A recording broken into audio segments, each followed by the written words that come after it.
Kepada semua tim dan semua player, harap korang training lebih mantap untuk korang punya skill dan tim untuk korang berhadapan dengan 2 kali championship dan 1 lost medal Sukan Asia.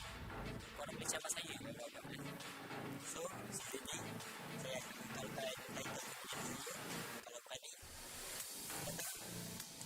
kita sudah nak mulai kita mission kita dapat 2 season kita lah terus semua macam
kita membantai korang dekat sini. Sampai pergi tempat korang, bantu je. Kau jadi dah 2 season kau tak main. Jadi kau akan Singapura lah. Kau tak susah lagi ni. Kau masih pergi sini. Baby, tunggu lagi. Macam easy sangat je. Tapi nanti kita macam buat sikit-sikit.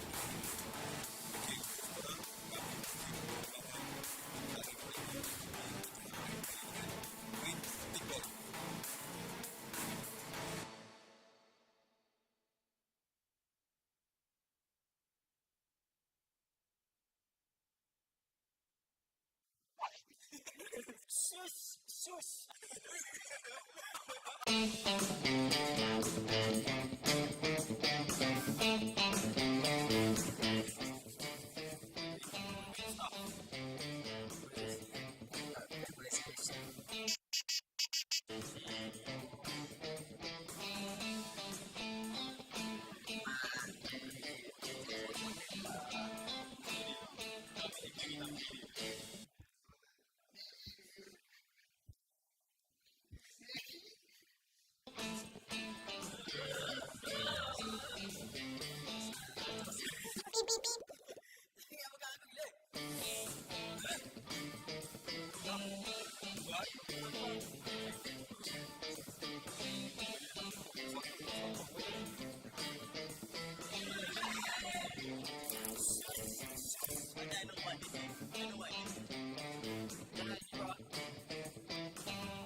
all of the HYVE International fans. Thank you for the support.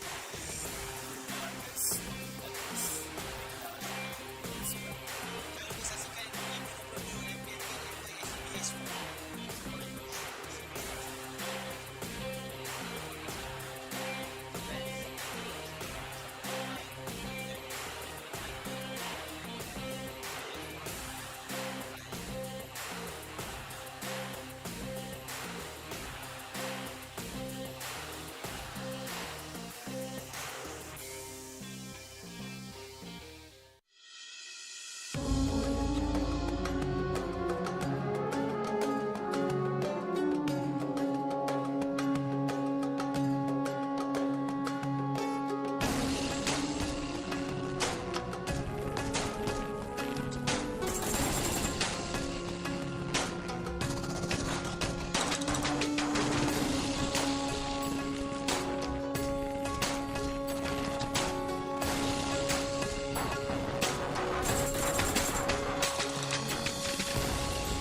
Scarab charm to return to the battleground, and each player can only pick up one Scarab charm in each match. Players can also pass through the quicksand path to enter the Emperor Temple. Compared to the previous Ninja Silence of various modes, the Emperor Temple has more supplies and a much larger area. At the same time, the Sand Giant will move around the battlefield with the ancient secret on its back. This creates more possibilities on the battleground. Remember to watch the route on the minimap carefully so that you can jump back into the play zone if the Sand Giant leaves the play zone. The Pharaoh has prepared many trials in the depths of the Emperor Temple. Pass these trials and you will receive extra spoils. Remember, before activating the Pharaoh, it is possible for players to move freely between the ancient secret and the map. However, once the Pharaoh has been activated, players will no longer be able to hop onto the ancient secret. Other than the Emperor Temple, there are several Scarab ruins and Jackal ruins spread throughout the battleground. Players can go to these ruins and solve their puzzles to get great rewards. One thing to be aware of, there are also Wally warriors and guardian beasts working in these ruins, so be careful at all times. Other than regular weapons and equipment, players also have a chance to get a reward called Rewarding Water, which can recover all your health and energy. Lots of scorpion crates have been added to this themed tunnel.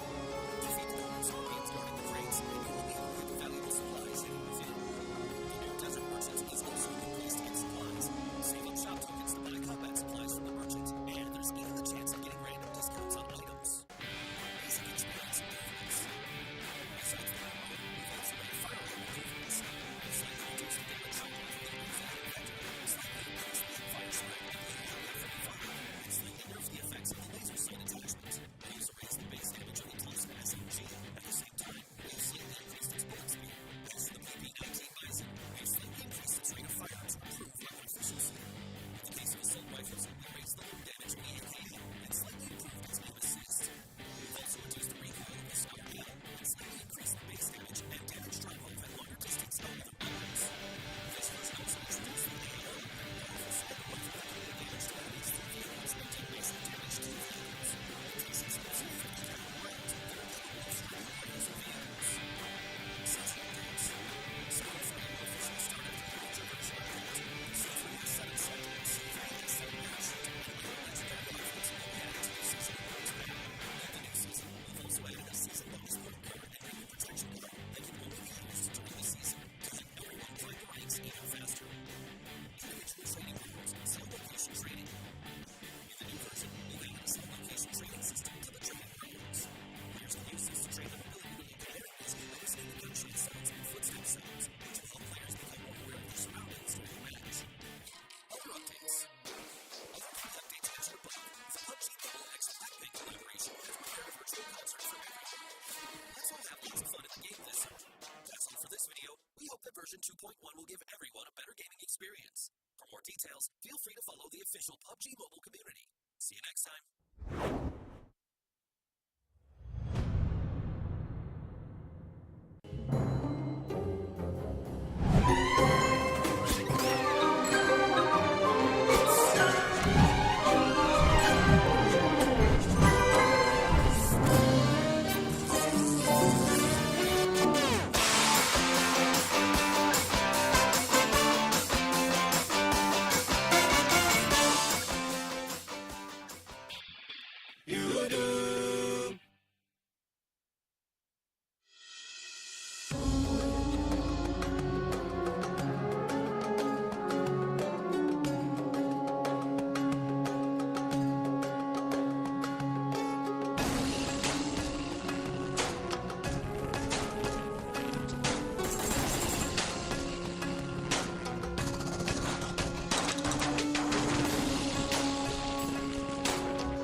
unlimited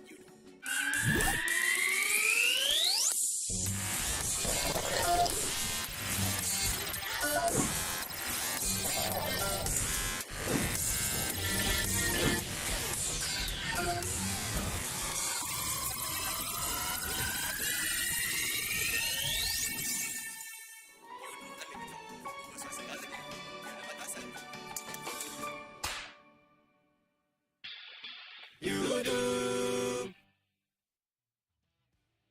Hey, welcome back to day number 2. This is the 2022 PMPL MYSGPH Fall, brought to you by PUBG Corporation, Tencent Games, Lightspeed, and Quantum Studios. My name is Sir Cloud. Together with the one and only Choo Choo, we'll be bringing the action to you. But of course, before that, we'd like to thank our official partners.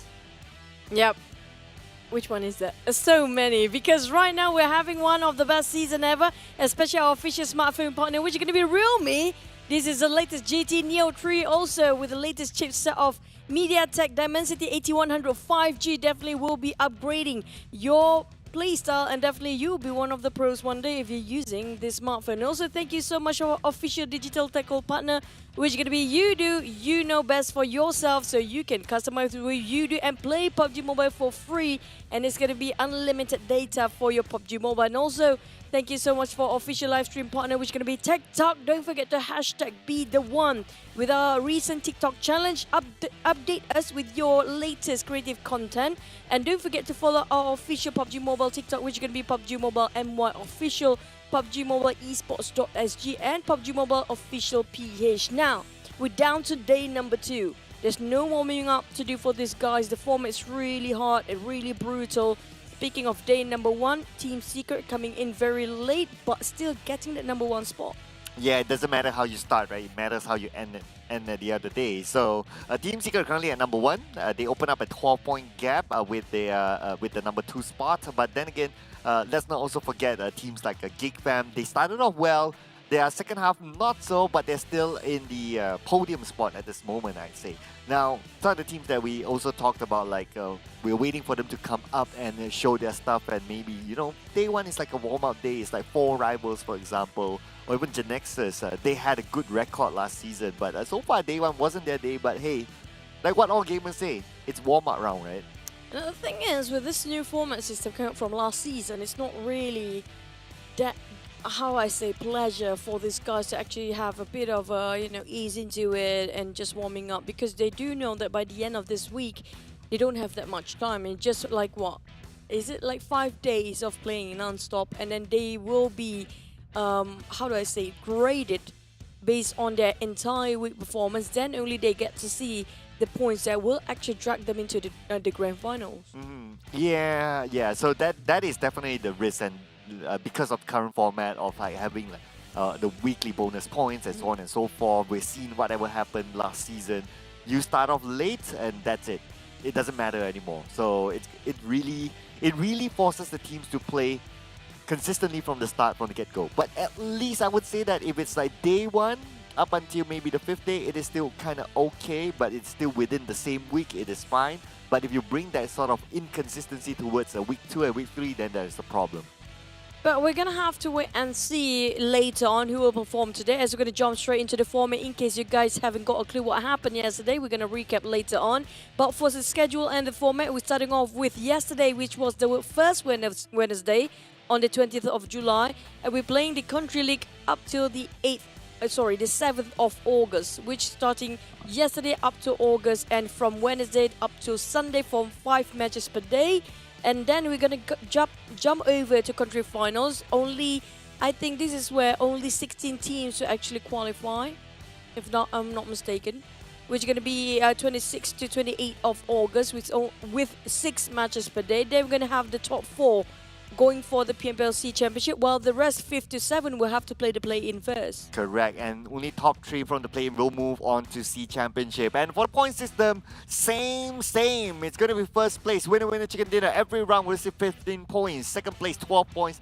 Third place, 10 points. Fourth place, 8 points. Fifth place, 6 points. Sixth place, 4 points. Seventh place, 2 points. 8 to 12 will receive 1 point. 13 to 16 will go home with a memory and 1 elimination per point as usual. And of course, what's going to be important is the total prize for the moolah. of 150,000 US dollars. Now that's a lot of motivation actually. I have a lot of fumbling words there. But speaking of which, do we still have the MVP awards and whatsoever? I think usually they do, right? Yes, we do. We still have the category awards like they are like a best support, best scout, and so on and so forth. Exactly the same as last season. Talking about last season, this is the bonus point structure similar to last season. But in case you just join us, as you can see on screen, the weekly bonus points will be points awarded each week for weekly rankings. And the league bonus points will be points awarded for overall league stage rankings. Now the total bonus points, which is the week bonus as well as the league bonus points, will make up the initial points that will be the starting point during the grand finals. So you can have a head start in the grand finals if you do well, basically. Yep, for the point system for the weekly, there we can see it's from 20 points up to down to only 1 point each team. But for the group and the teams that are participating for this season, it's going to be Group A, B, C, D, and E5 group in total with 20 teams participating. Now from Group A, HomeBois, Bosskurr, Team Secret, Team HOC, and Dingoz, GEEK, MAB, SMG, we have Yoodo Alliance, RSG, Tabah NSEA, Create VIP. Whilst Group D, Genexus, Axis, redONE2, MUGEN, and Group E, we have 4 rivals, 79, Farang, and HYVE International. Now, yesterday's performance will look a lot of highlight under the spotlight. It's always been GEEK, Axis, and suddenly the last minute, Team Secret just happens to be there as well. Speaking about Team Secret, so yesterday they ended the day well. So comparing Team Secret and GEEK had a good first half, Team Secret had a good second half. So it was like the tale of two halves here. Average eliminations favors Team Secret with 8 versus 6.8. GEEK has a little bit lesser average damage, 1,495 as compared to Team Secret 1,528, and average time in the blue. GEEK took a little bit more time in the blue, but that's absolutely fine. So Team Secret, we saw yesterday, Kid, he put on a great performance.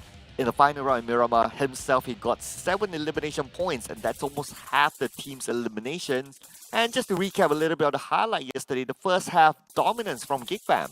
Yep, we saw GEEK have been a really good momentum at first before they went to, I think they went for a break for a second round. That kind of slows down the momentum afterwards. But so far, GEEK or even RSG Axis, everyone is still on the top 5 here, especially when it comes to Team Secret. We're going to watch a highlight later on when it comes to Miramar. They're still holding the record of 17 eliminations. That's the highest by far. Yeah, that's the highest this season. Of course, we have seen more if we want to compare to previous seasons, right? But it's just day one. So we have a lot of more opportunity for teams to actually overtake that number 17 golden number for now. But we also have to give props to GEEK. The inclusion of Yuhai as well as Mika is phenomenal. They have been a game changer for GEEK and Team Secret. So far, without Matoy, they seem to be doing pretty decently well. Yep, and just to remind, I have to state out the Axis, even though they were having a tough time at first, they have crucial, detrimental mistake when it comes to the first match and first round. They did actually come back into the tournament and were starting from the second game onwards. They just keep on going, so it kind of plays themselves in the first page as well. Back towards the side of Team Secret, they've been quiet the entire day, but I wouldn't say they are consistent because it's just one round to turn things around. Starting from the third or maybe fourth match, they start to warm up a bit. But look at the gap between the first and second place. Team Secret within just one match making such a turnaround event. Yeah, they overtook GEEK. GEEK took the number 1 spot for maybe like 3 games, and then Team Secret 2 phenomenal rounds, especially Miramar was their game. They overtook GEEK. Now they have a 12-point gap between GEEK and Team Secret. But let's not forget about other teams as well. So we got Samnang at number 3, 49 points, just 6 points behind GEEK. 1 round is good enough for them to overtake GEEK, but they need to prove it, obviously. Axis as well, doing fairly well with Dell, one of the new stars, showing up yesterday. Then they managed to get their chicken dinner, 45 points.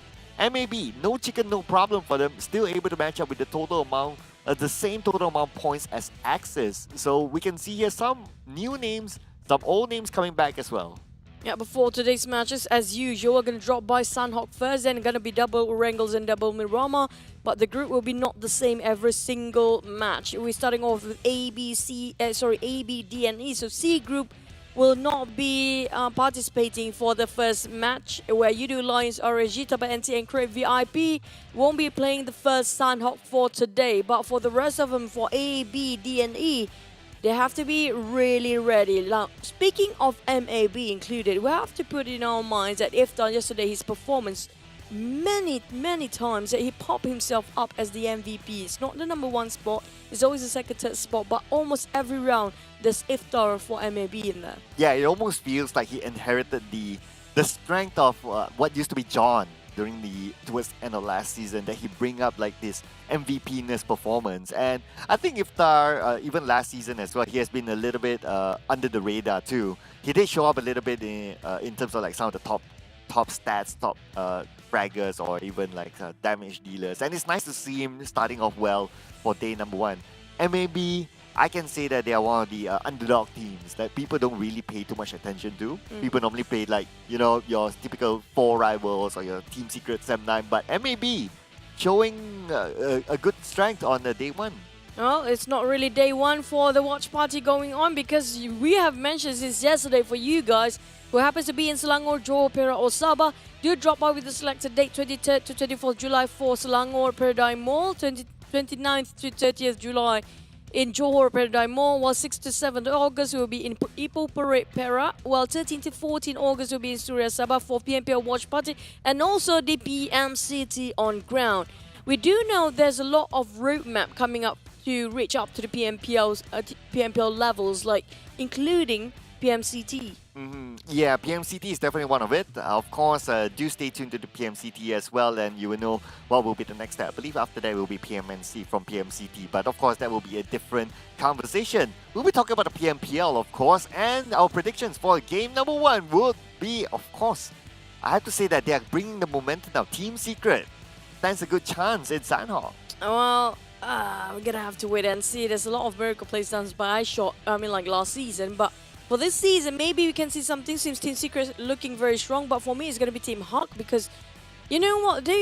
I've mentioned this yesterday. They have been one of the teams that's always in the middle bracket. I'm waiting for that breaking point, or just for them to have the breakthrough moment to finally manage to get them top 4, top 5 even. Yeah. They have been in the same roster almost every single season. The only thing that they need to have a bit of a little bit more push, and that's it. Yeah, I guess with the current changes, so far we saw a fairly good performance actually from Team Heart yesterday. There was this performance in Erangel. I remember that Heiko was the MVP, and definitely well deserved. I thought he brought a lot of value towards that game, towards that round. It's just a matter of whether they can be consistent or not. So with the inclusion of Damn Cutie, I know that he hasn't really shown that much yesterday, but I do believe his potential, and I look forward to seeing whether he can warm up and he can gel fast enough to adapt to his current new teammates in day number 2.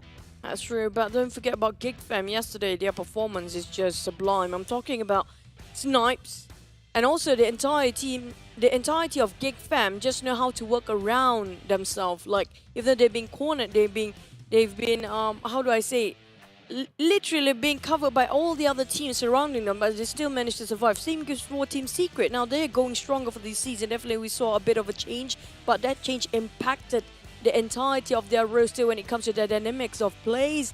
And you can see that some teams, on the other hand, now we have to mention also 4 rivals, they have not been performing at all. Yeah, I guess that's the reality, right, at this moment. But a lot of fans are saying like, oh, it's just day number 1. And 4 rivals, they have had this history of like, okay, we will start off a little bit later. Well, yes, later, based on the format, is not good. But if you look at last season, they did take a few days to start on. And at least they started off like, okay, somewhere in the middle of first week. And then they went all the way from there. So I think that maybe we can just we can still give them a bit of room, because we have to give them the benefit of the doubt that when they were champions last season, they were really strong. So we got to keep your eye still on 4 rivals. Well, we're gonna have to wait and see, because we're gonna hop into Sanhok very soon, less than in a minute. And the thing is, I'm still, contemplating regarding, is it a wise move to actually put a lot of IGL into one team? Because that seems like they are having a different perspective of communication every single time they try to approach a fight. We saw a couple of moments where they kind of really separated quite far from each other and just not clear about what they want to do yesterday. Well, I think it's very hard to tell at this moment. It is still day number 1, so I'd still give them the benefit of the doubt that we allowed them some time to gel. That was also the same problem actually last season, whereby they had 3 IGLs, but it took a while for their manager, Joker, to sort things out together with the coach, and they finally found that formula. So I'd still give them the benefit of the doubt, considering that they have done it before. But let's check out Sanhok as we go to Game 1.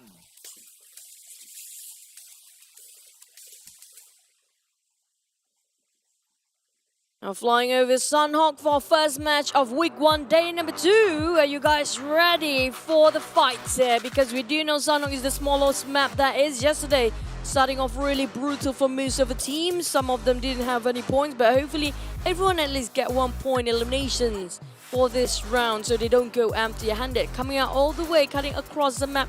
Not really kind of balanced out, more towards the northern side, ended up in Chem Alpha. So I have to say, some teams who want to drop around Sami, it's going to be quite a long journey still. Yeah, so at least the good news this time is that RSG isn't playing, so it's good news for Axis considering they lost Sami to them yesterday. So this time it's going to be all Axis Sami, that's for sure. Looks like Team Hawk is playing the Nomad role in Sanhok, so they will drop wherever that certain team is not playing. So in this case, it's going to be Crit VIP not playing. They drop it to Lakawi. But the action in Bootcamp, again, it's HYVE and Genexus again. Round 2, let's go. This Hearty Circle, really tough one. Genexus haven't got their debut yet. Same goes HYVE on the other hand. We have to put our minds, Vigor is actually one of the best players for HYVE.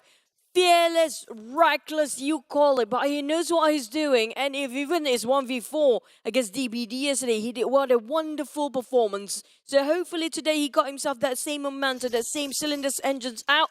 But for the side of Team Secret, again, Sam9, this is classical again.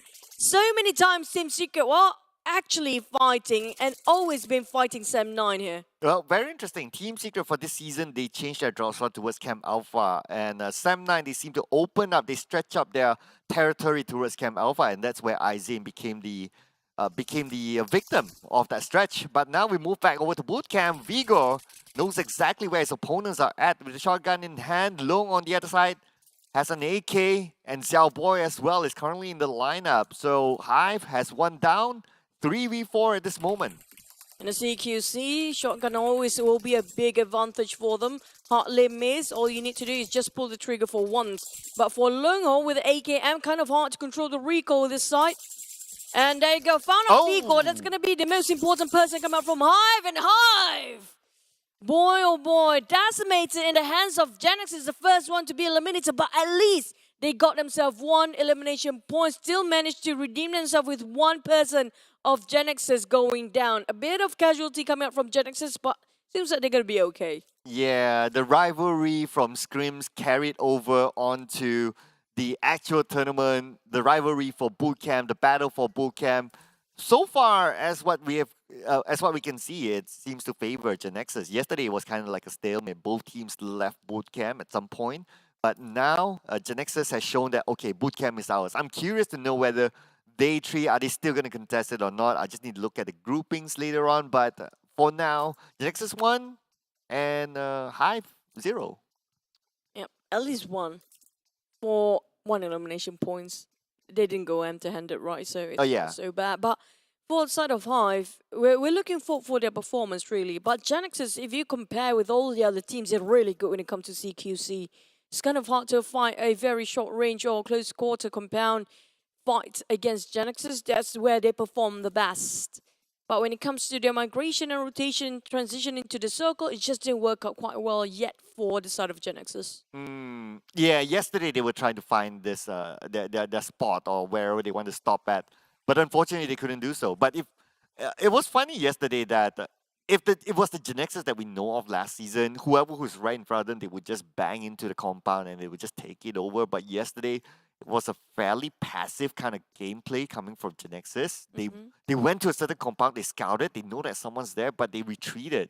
it feels like a very different Genexus as last season. So I don't know if anything will change today. Possibly they're going to change it, and when it comes to the third day, I have a feeling Genexus is not their usual stuff, like you mentioned. They used to be very proactive, very aggressive, but I have a feeling some teams, they might want to study a couple of teams that they're not familiar with, including here, HYVE International is still a wild card for them. MUGEN, we do know them. But for the rest of the other teams, maybe they try to actually read out the pattern of their movement first and how they play set for the other teams. Then only they start to counter about the fights and how to counteract upon their transitions later on. Maybe that's what they're planning, but not taking too much time because that's never a good thing to do by the side of Bosskurr. Asphalt being sprayed out. The only couple of bullets that actually connected for tricks. It was a clear shot, by the way. Didn't get that one, and it was on Mutubag as well. Yeah. I'm surprised. Yeah, I guess it was kind of tough because he was using a QBZ. QBZ's recall is crazy. So with that kind of distance and that kind of speed of the motorbike running through, I think it's sometimes a bit hard to connect those shots. But at least he got a couple of shots in, forces his opponent to use utilities to reset, recuperate themselves. So I think that was probably the best case scenario for him. If he could get a knockdown from there, that would be something else. Now that reminded me of yesterday's IM Pro performance. It's a very long distance, still managed to get one down. Now that's a difference of experience, I have to say. Back to the side of MUGEN, nasty, take it out on Putra. Sem9 have been chased, have been tailed by so many teams. After Team Secret just now, it's going to be MUGEN next one, and Putra kind of stuck in between, just on top of Hartin. They caught themselves in the middle of a circle, yeah? They already transitioned themselves quite early on because the circle comprises of like, what, 60% of water ratio just now, I think? Yeah, it was quite significant, the amount of water. So I guess everyone's trying to manage the next circle, considering that we're still in the first to second circle phase, so it could still shift towards anywhere. Oh, Putra. He doesn't have anything to work with right now. Shredded almost his helmet, no backpack, nothing for healing. I don't think he has enough smokes anymore to work with, nor does he has any grenades. I guess all he can do is just trying to take it in, whatever Nasty is actually throwing over. But for Putra, he still can build this one out, as long as he knows how to evade the vision of MUGEN. So first thing first, he needs to know exactly where each individuals of MUGEN's at. Kind of stuck here. I'm not sure if Semna want to go and give a bit of extra help here. Yeah, let's see if they can, because it's a really open position right now. We can see a movement from Putra. He's trying to get away because he knows that if he stays behind the same rock, nades will definitely land on him. And considering the last we saw him, or his view, he doesn't have much utilities to work with, so he has to be careful with that. Now, what's interesting about this drop or this lineup is that if you have like Team Secret, you have MUGEN, and you have Sem9 in the same group, there are 3 teams in total in Camp Alpha Island, and that means that Camp Alpha Island will be a warfare ground. And Camp Alpha Island is the smallest island, right? So that's why we saw Team Secret earlier on with Sem9, and now we're seeing MUGEN together with Sem9. So everyone's like clashing to each other in this little spot. I'm not surprised there's 2 more teams coming in right from the outskirts of bootcamp to join in around Hartinia.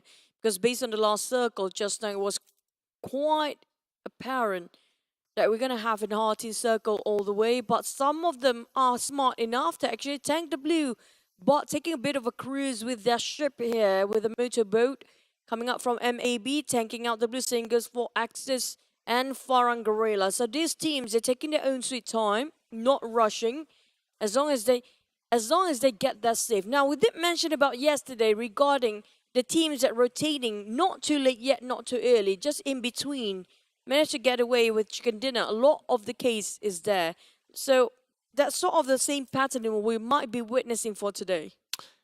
Yeah, we probably can expect that at least throughout the week, unless some team really adapt very, very quickly. But we just need to wait and see what happens. But I think we can expect that throughout the week. Now, for Sandhawk, it might be a different case. I don't know. We need more Sandhawk samples, right? Considering that we only saw 1 Sandhawk.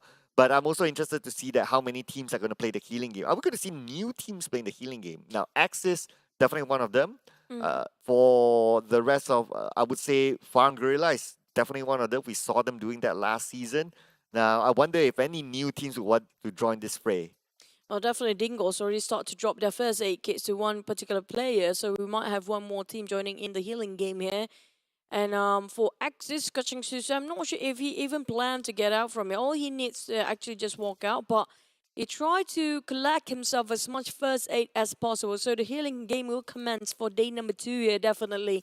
But for Team Secret, already lost Aizen quite early on just now, and not really have... They have decent gears, but it's not the best to work with for long term. Now, for the circle will shrink even further. The blue zone already burned out a couple of players, but still early on, so it won't hurt that much. We're waiting for the circle. If it's gonna hard shift, I don't think so. It feels like the Heartin bridge will be the death bridge later on.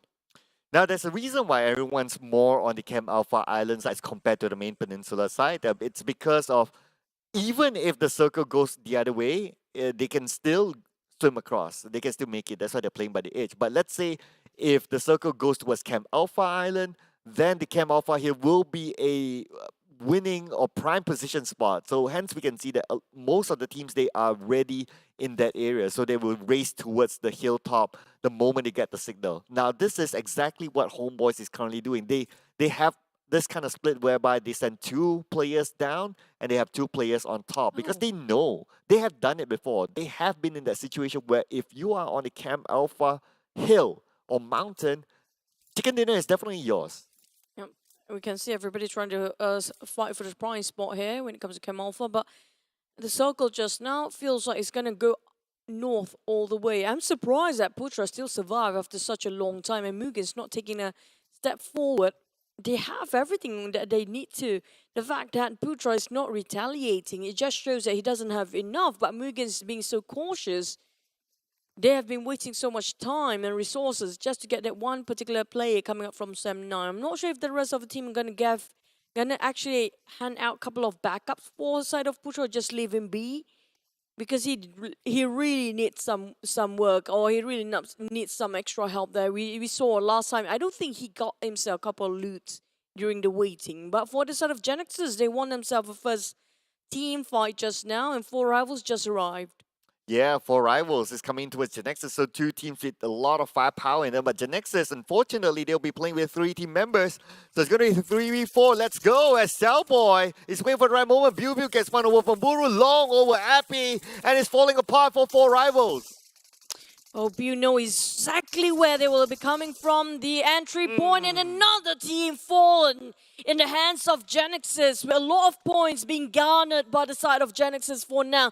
But HomeBois Trick saw what's going on. He wants to take the advantage being the third party. Same goes for Bosskurr. But Genexus, they still have 2 men well and alive here, but never mind. Xiaoboy being knocked down. All the left remaining of Genexus is just Bew. And Tricks want to take that kill away. He wants to steal off that 1 elimination points, but can he? Kind of covered by so many buildings in between. He needs to move to a different position to see a clear view. Yeah. Well, it's a sad start again for 4 rivals. Well, as they say, right, in Sanhao, you have to assume that every compound has a team, and I think they failed to assume that. They thought that, okay, we can just walk in like a supermarket and just buy our groceries and come back out, but it doesn't seem to be the case. And the reality is that Sanhao is such a small map that you always have to be aware of every compound. Bash me all you want, but I think it's kind of clear we don't have maybe it'll be improving for the next couple of days, but for now, I hate to say it, but 4 rivals really in shambles. As we saw that they're not that strategic, no methods of coming in a very organized manner, and it feels like all over the place for 4 rivals when they're approaching to one compound. But aside of Team Secret, they lost, like I mentioned before, Aizen, but it's not stopping them from getting into the circle yet. GEEK Fam, on the other hand, they were brilliant yesterday. Now we're waiting for them to do anything. Everybody's been waiting for the circle to shrink first before they make a move. Yeah, I'm still feeling it for 4 rivals. But yeah, let's see. Throughout the day, it is still game number 1. But what's going to be important now is circle. Look at where MAB is at. They are in the middle of the ocean. And they're buying themselves some time there. But now they need to go onto land. And it's still 50-50 circle. My goodness, this is so hard to predict. I have a feeling we might end up on top of that bridge. Really, it's a lot of death toll be paid there just to get on top of this and try to get themselves that chicken dinner. For Farang, they can actually just go on the outskirts of bootcamp if they want to move upwards and towards the north. But we do have Axis coming in very late towards the side of Camp Alpha. I'm not sure if GEEK fam want to camp there or not. If they want to, they can actually wait still for a bit and just try to farm eliminations along the way while gatekeeping from the back. Well, I guess who's still at the Camp Alpha Island is still kind of okay. You still can move towards the other side if needed, but you don't really need to at this point. And you can still be at the Camp Alpha Mountain, considering that some teams may move from the left side, just like what GEEK fam is currently doing, because they drop in the areas of ruin / tambang. So for them to go to wherever the circle is very likely they will pass the Camp Alpha Mountain. So HomeBois has that advantage of being up there. MAB will need to dock themselves, but they need to be careful as MUGEN might be waiting for them at shore. How much gasoline they do actually have for the side of MAB? They have been cruising for the longest time there is. Still not docking themselves on the shorelines. But for Team Secret, they resort to taking the Vespa just to have a bit of a stroll. While 79 now taking over this side of the compound. But they're definitely at the edge of the circle. They can wait for a bit before moving, because we do know definitely that the circle will actually hard shift if they want to. So it's best to wait before they start to move. And GEEK fans spotted out Axis, who happens to be nearby. But we can see that Micah really is eager to take on one out. Oh yeah, here we go. But okay, Rift knows that GEEK fam is on the hilltop. Now who's going to make the first move? Now all of them are not within the circle. The blue is currently closing in, and Axis will be the first team to receive the wrath of the blue. Now GEEK fam, they know as well, so they're playing the gatekeeping role. Well, this is an opportunity they wouldn't want to miss. They can actually get Axis if they waited a bit more, but now the circle and the blue shrinks and it will burn because it's the third phase. It will burn quite a lot, at 0.8% if I'm not mistaken, or 0.6. I'm sorry if I got that wrong. But definitely less than 1% HP per second. Back towards the side of Team Hawk, it will take them a bit of time on foot, but it's okay as long as they're being safe, no sound being emitted. But they did actually spot out Dingoz, who happened to be passing by. Same goes for them. And maybe finally get themselves docked onto the shoreline, but MUGEN's still there. I'm surprised how Putra managed to slip off their fingers right in front of MUGEN. They just let him pass by. Yeah, we weren't shown the visual for that, but I guess he has his ninja ways, or I don't know, maybe he flew away or something. MUGEN just had to let him go. But MUGEN, they're so far so good. At least they managed to get themselves to the circle. MUGEN is playing. I recall this kind of gameplay a lot, and this always comes from the Singaporean region. They try to play as passive as possible. They try not to take much risk, even though if they share the same compound with another team, they're not going to do it. But the circle, my goodness, moves towards the main peninsula. This will be big for teams on the Camp Alpha Island. We got at least 6 teams on the left side. Now, looking at SMG, they're having the most prime spot there is. Whoever tried to swim over definitely will be fished out by the side of SMG. But here comes Bosskurr knocking on Genexus' door, just passing by. But they parked themselves here. Are they ready? Genexus for the third team coming in. And they got themselves quite a number of eliminations. But here comes... Shotgun. That was really painful. Xiao Boy almost being at the brink of death. Knock one down. Xiao Boy, we're actually on his knees. Iman taking off from the back line. Builds the only remaining member again for Genexus. Being wiped out. Plays himself at 14, but with 8 eliminations. That is still quite a number of eliminations in their hands. Zigzag to the rescue, ladies and gentlemen, and they managed to take out Genexus through a close quarters combat, and the shotgun again is definitely a meta right now. But now we move over to Sem 9. Now they're going up against MUGEN again. MUGEN, Sem 9, round 2. Let's go. Now, there goes one Kobe from whoa. Arm. That was perfect. Taking 2 down on their knees. Arm! Whoa! What a ballsy move. I have to say, Harm is just really courageous going in with the rest of Sam9. He opened so much space for the rest of the team. Not only Virgil's left and Harm finished off the rest of the team. They are in contending of the MVP and maybe the Terminator. Now, Virgil have no choice and no options left than just swimming over to the other side. Clip that, ladies and gentlemen. One nade from Ham managed to get 2 knockdowns. That was amazing. And now we move over to Axis. Axis taking out the blue. I think they're playing the healing game. They should be. It's normally what they do. GEEK Fam is stuck on the outside as well. GEEK Fam normally doesn't play the healing game.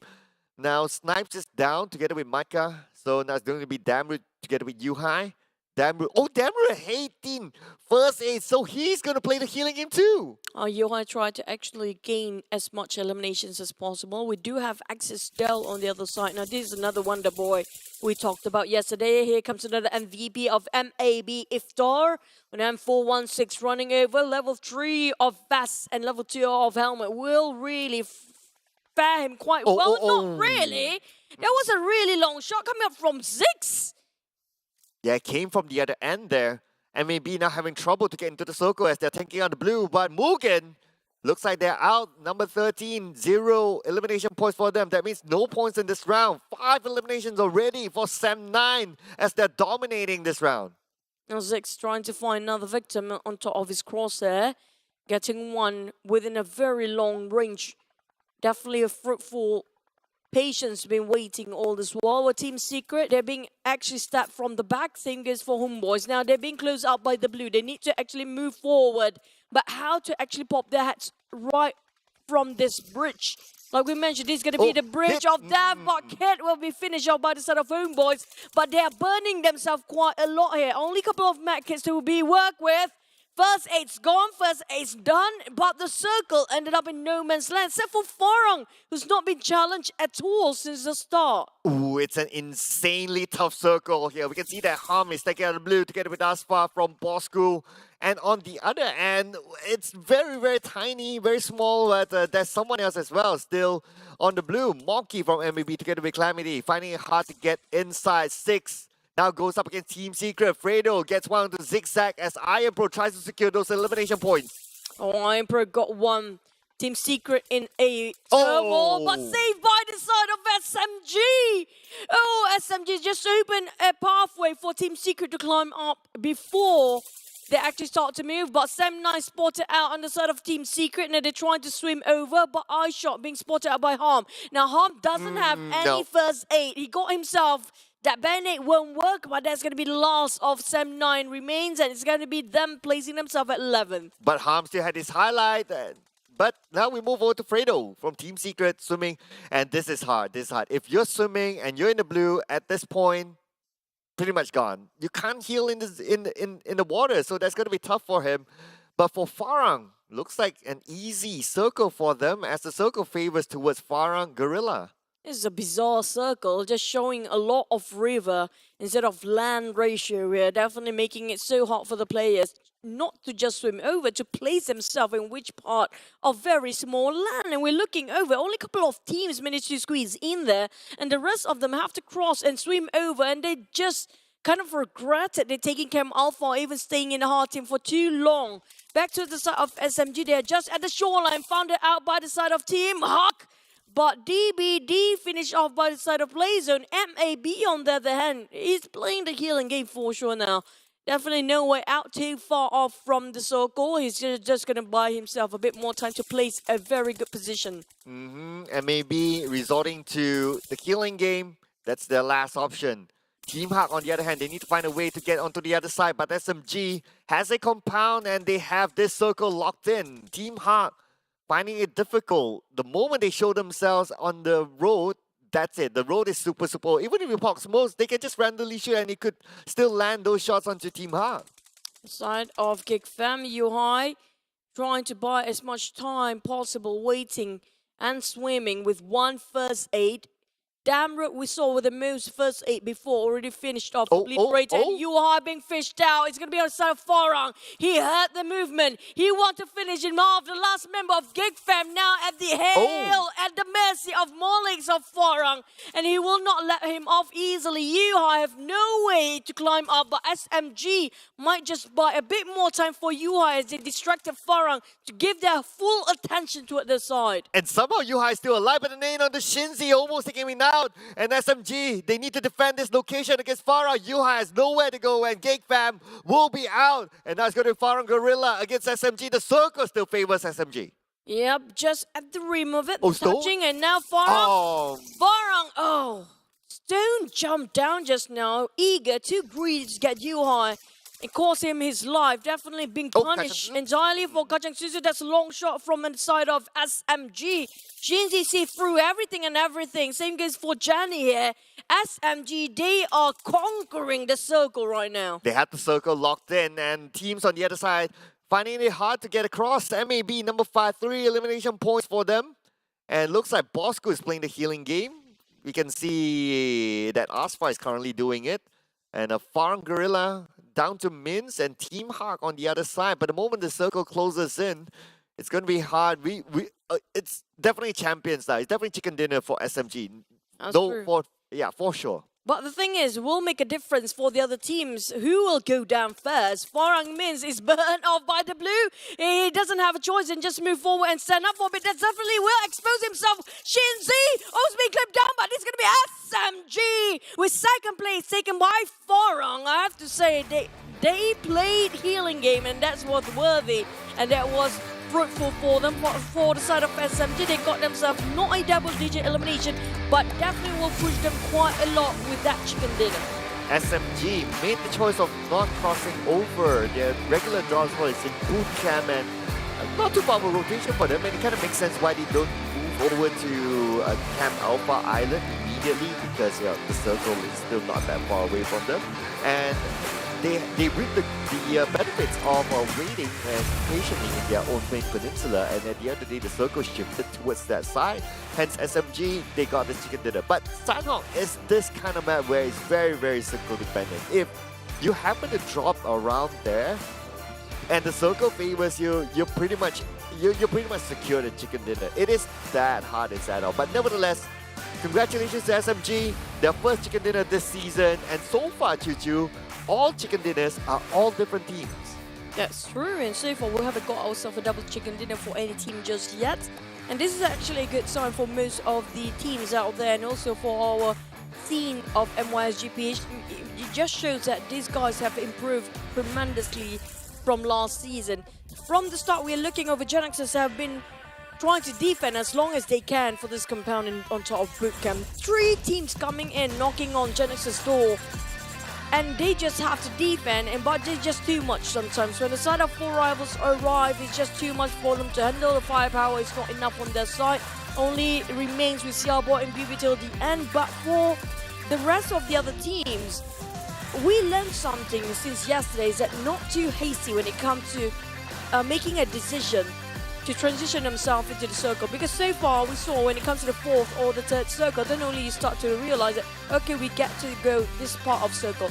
If you go a bit too early, so many teams decided to go around half team, but the moment the circle hard shift toward the right side, the river and the bridge making it so hard for them to go through. That's a choke point. That's the hardest choke point in this entire round.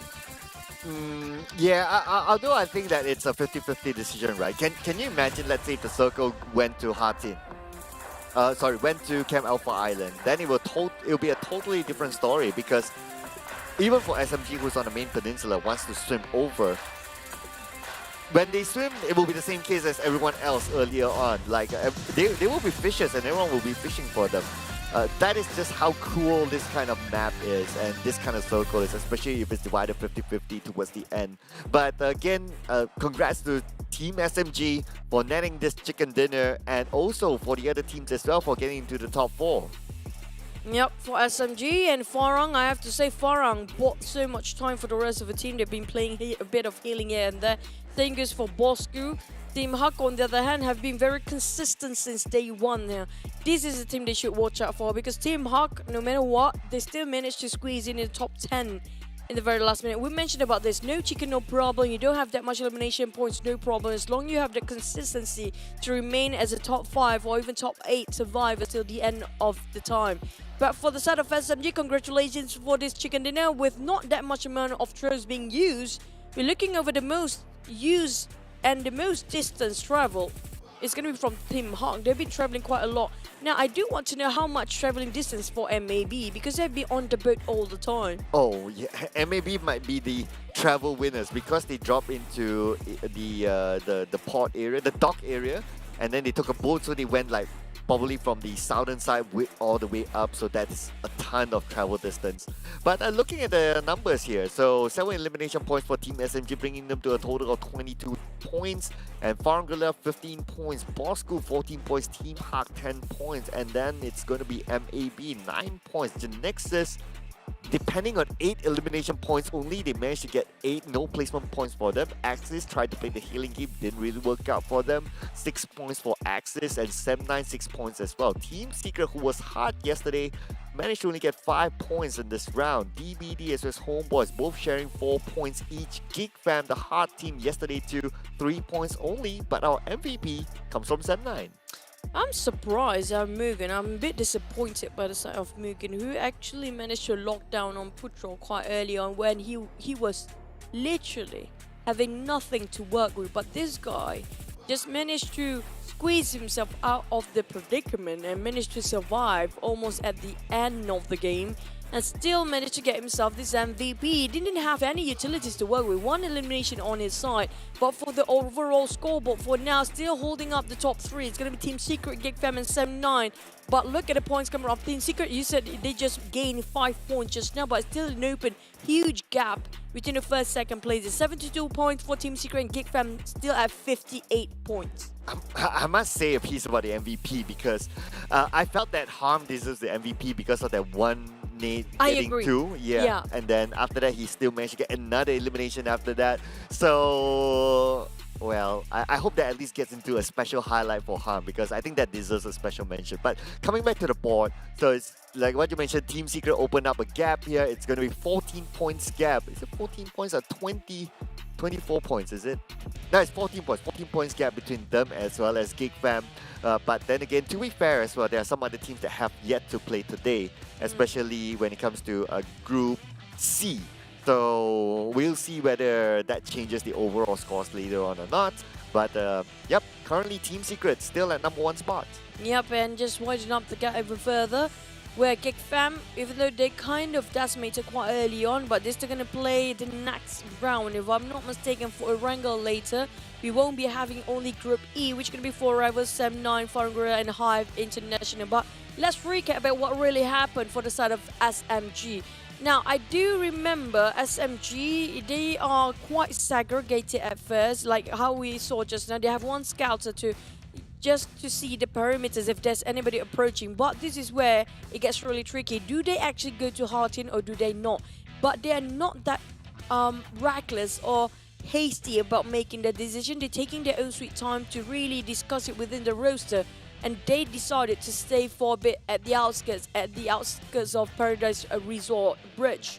And that was fruitful, and that was really one of the prime spots the moment the circle hot shift toward the right side. And I can understand why they stayed there, because that high ground that they're currently in, as you can see on this image, that's actually a prime position. It's either that or wherever that the DBD is just in front, wherever the airdrop is, just on the northern side of them. So considering that they already got this compound, which is a high ground, it's a compound, it's very hard for teams to take over this compound if they were to move on foot. So being in there, they're able to guard like the entire left side of the river, and as well as on their back, it's hard for teams to come towards them. So this is a good illustration of how prime this position is. Just look at this. They're on this high ground. They can stop anyone who tries to swim on the left, and if anyone tries to come towards them from the back, it's an open road towards SMG. So if you can secure this position, considering that NC is not playing, if not, NC will be there. Considering that NC is not there, they move straight into that position. That's where it's prime for them to secure this win.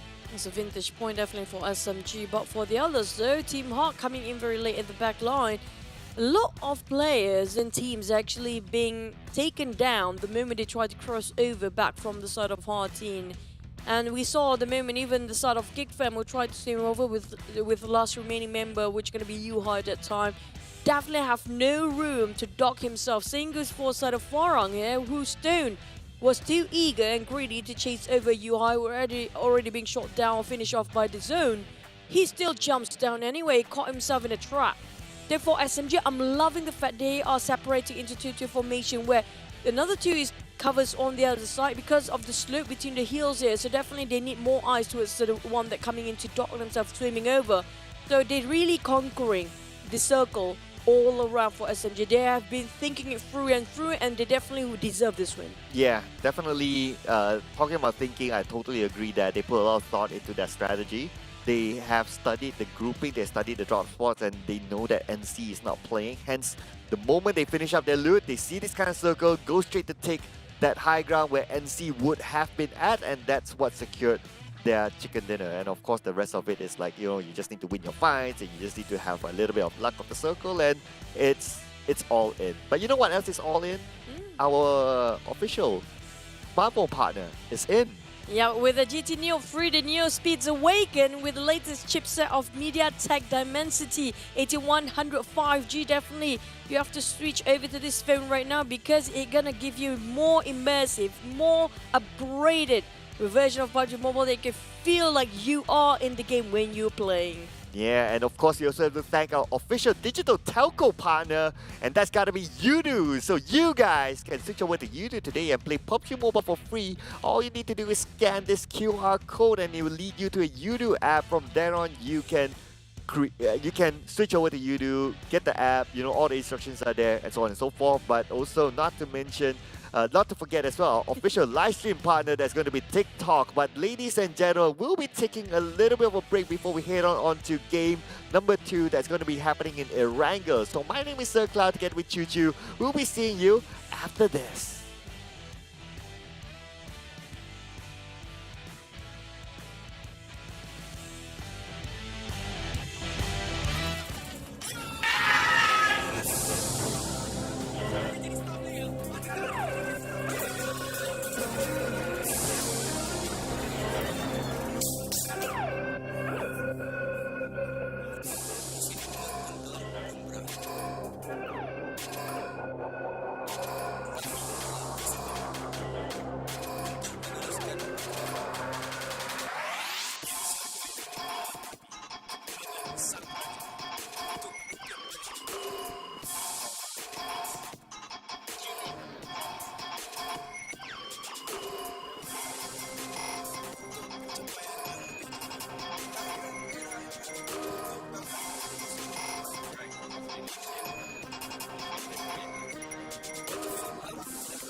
Kepada semua tim dan semua player, harap korang training lebih mantap untuk korang punya skill dan tim untuk korang berhadapan dengan 2 kali championship dan 1 bronze medal sukan C.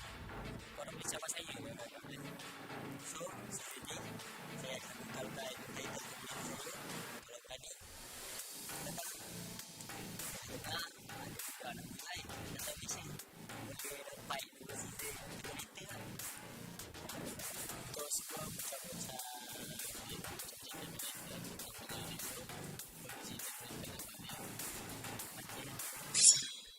new team, new me, new name, new pass.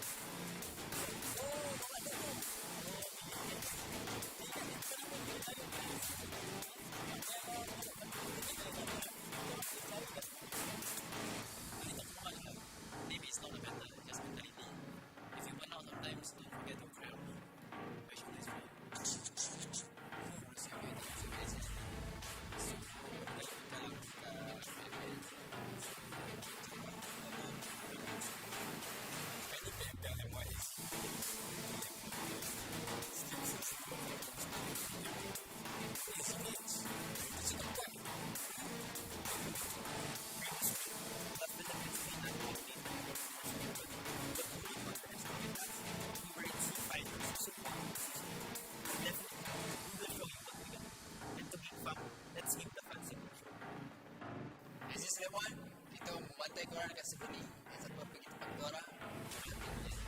Kau jadi dah 2 season kau tak main. Jadi kau make up sekarang lah. Berapa season lagi ni? Maybe tim besar tu. Macam easy sangat aja. Tapi nanti kita macam dengan sikit-sikit.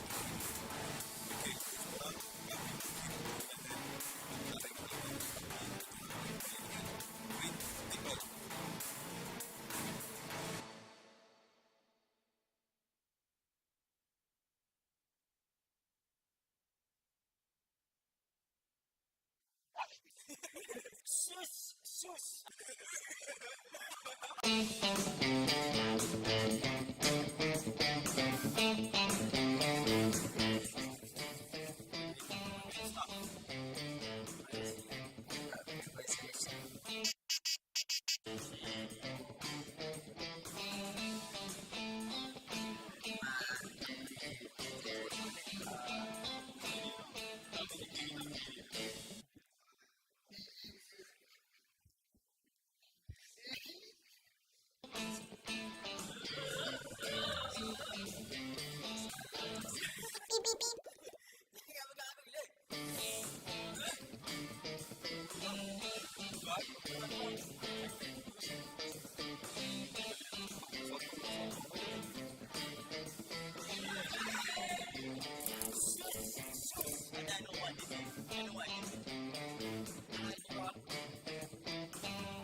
details, feel free to follow the official PUBG Mobile community. See you next time.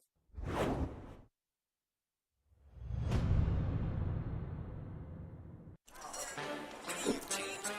Yesterday you ate nasi lemak soup. Today you are eating nasi lemak ayam. Who you are today is not the same person 10 years ago. Or even yesterday. And that's okay. You do is evolve. Stop performing and move on. Sometimes you change to suit the trend. Please do you and do it your way. No matter what addicted to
Welcome back, everyone, and you guys are watching the 2022 PMPL MYSGPH fall season, which is brought to you by Tencent Gates, PUBG Corporation, Lightspeed, and Quantum Studios. We just got back from our very quick break. It's gonna be me, Choo Choo, and SairCloud back joining the desk now.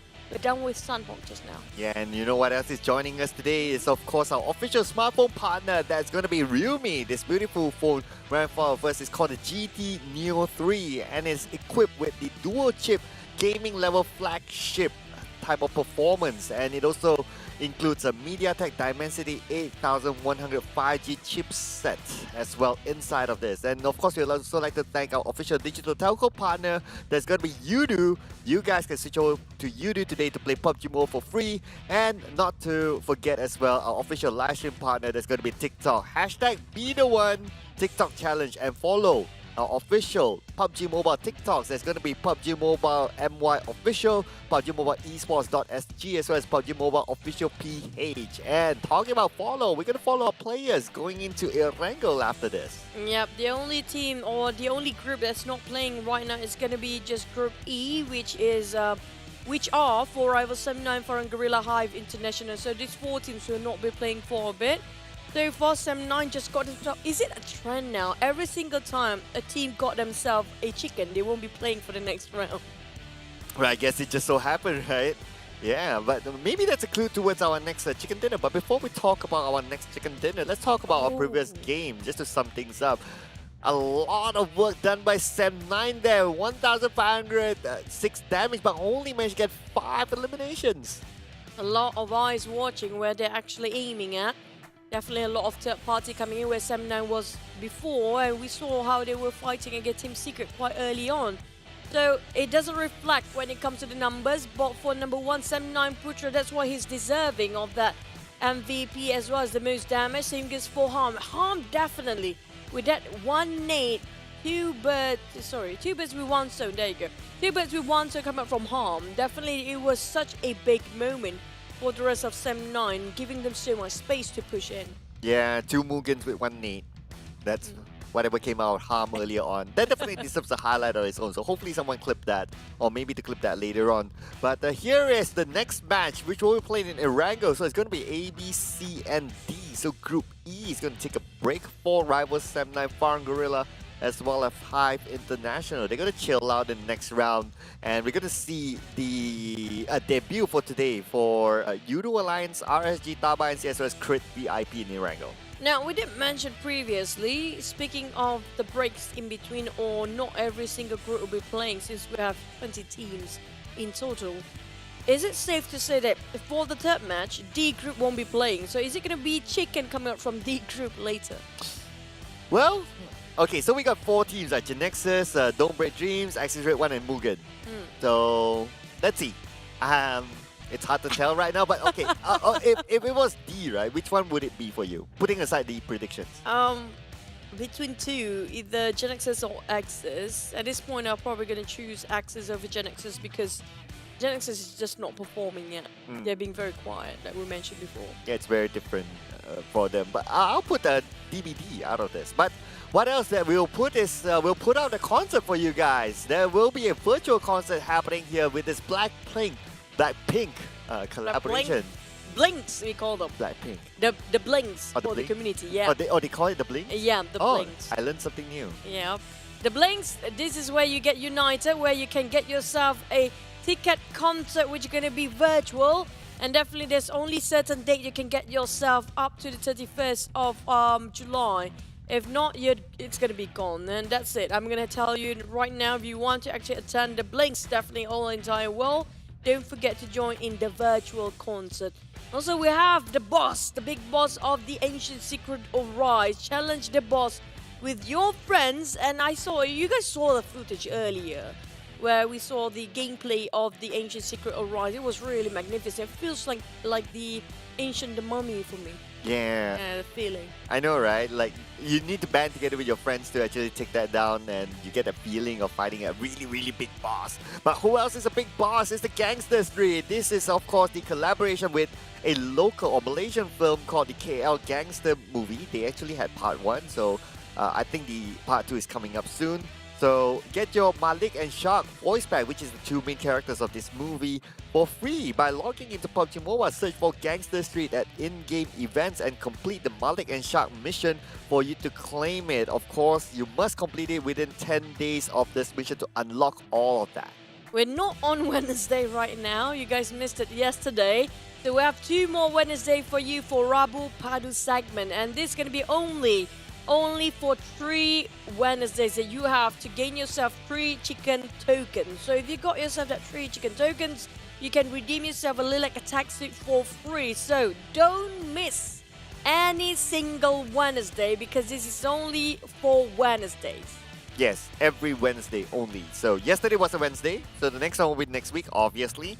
So don't forget to log in to claim all of these, ladies and gentlemen. But now we're going to go back onto serious business here. We're going to see the first Irango for today. And so we talked about like, okay, so you picked Genexus and DBD as if it's from Group D. But if it's not from Group D, I mean, like, I kind of forgot what my prediction earlier, honestly speaking. Yeah, so this is going to be our prediction this time. It's going to be RSG for me and GEEK Fam for you. yeah, so this is if it's not from Group Yeah. D. Yeah, so GEEK Fam, they did really well in Erangel. I felt that they were, well, they took a break in one Erangel, but for that one Erangel that they played, they showed that they were really, really good. They really know their stuff in that Erangel. So I felt that they can bring that back in day 2. Yep, that's true. And I'm still waiting for Dingoz coming in with Batman this time. But so far, we haven't seen a lot of Dingoz yet. So a lot of teams have been swapping a lot of roster and roles regarding their off-season and also the window, we call it, when every players and teams just try to swap as much, swap in and out of the roster. But the thing is, we haven't got anybody that's really, how you call it, really that strong up to the point that it feels like undefeated. Yeah, Dominant. Dominant. There, that's a word. Yeah, so at first we thought it was GEEK Fam, right? Like because of the first 2 rounds they played yesterday was like superb. But after that it was like, okay, not as expected. Then you saw other teams taking over, Team Secret, and then earlier on Sandhawk, I still give the benefit of the doubt. But yeah, there's no one team that actually is like super dominant at this moment. So it's still up for grabs with any team basically. Yep, in a minute we're going to jump over to Erangel. Do put in your mind that 4 rivals, 7 Farang Guerilla and HYVE International won't be joining for this one. So definitely there's a lot of vacancy coming up from the drop spot. But for the guys that's not really, I mean like Farang Guerilla definitely leaving out Pachinki. Usually this is going to be a very empty Pachinki. But I'm hoping if there's any team try to take it off their hands since they're not playing for this one.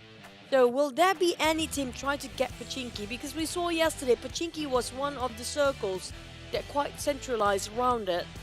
And it's in the middle of the map as well. It's going to be a waste if nobody's taking it this time. It is possible that we might see a team take over Pachinki. Maybe, I'm just predicting like maybe MUGEN. Because if not, they will be sharing the same compound, Severny, together with Axis Red One. And I don't think it's ideal to have 2 teams inside of Severny.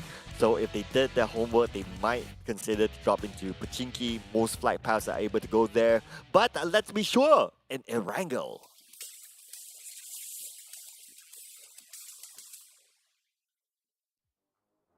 Are you guys ready for the real Erangel commences for our second match in the second day of week number 1 PMPL MYSGPH 4? Now that's a mouthful every single time we announce it and pronounce it. Back towards the points so far. We're looking over the average points in Erangel. Axis is actually holding at number 1 and DBD taking on number 2.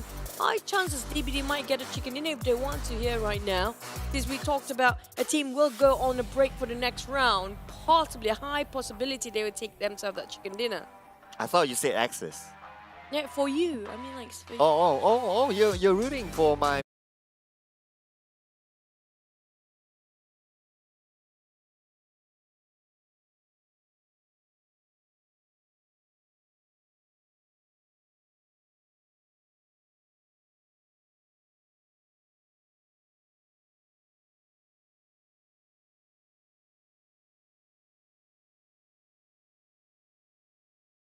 secondary drop spot. So if Severny is not in their plan for whatever reason, they would drop into Starburst/Kaminsky. Now, they have done this before previously under the leadership of Jumper. So they know how to do this based on whatever they learned of Jumper before. But the thing is, Jumper have not been performing at all. That's a huge sigh coming up from me because we're waiting for him to make himself noted in this tournament. But things just didn't work out this time. But the circle still feels like yesterday here. Yeah, it feels like a deja vu if you ask me. But okay, so we had that question of who's going to take Pochinki. It looks like Team Secret sent 2 players inside of Pochinki and 2 on Gatka. So they are playing that cautious move of like, okay, in case someone gets into Pochinki first, they might bail it. But it looks like no one else is challenging Pochinki. Interestingly, MUGEN is challenging Rozhok against Yoodo Alliance, I believe.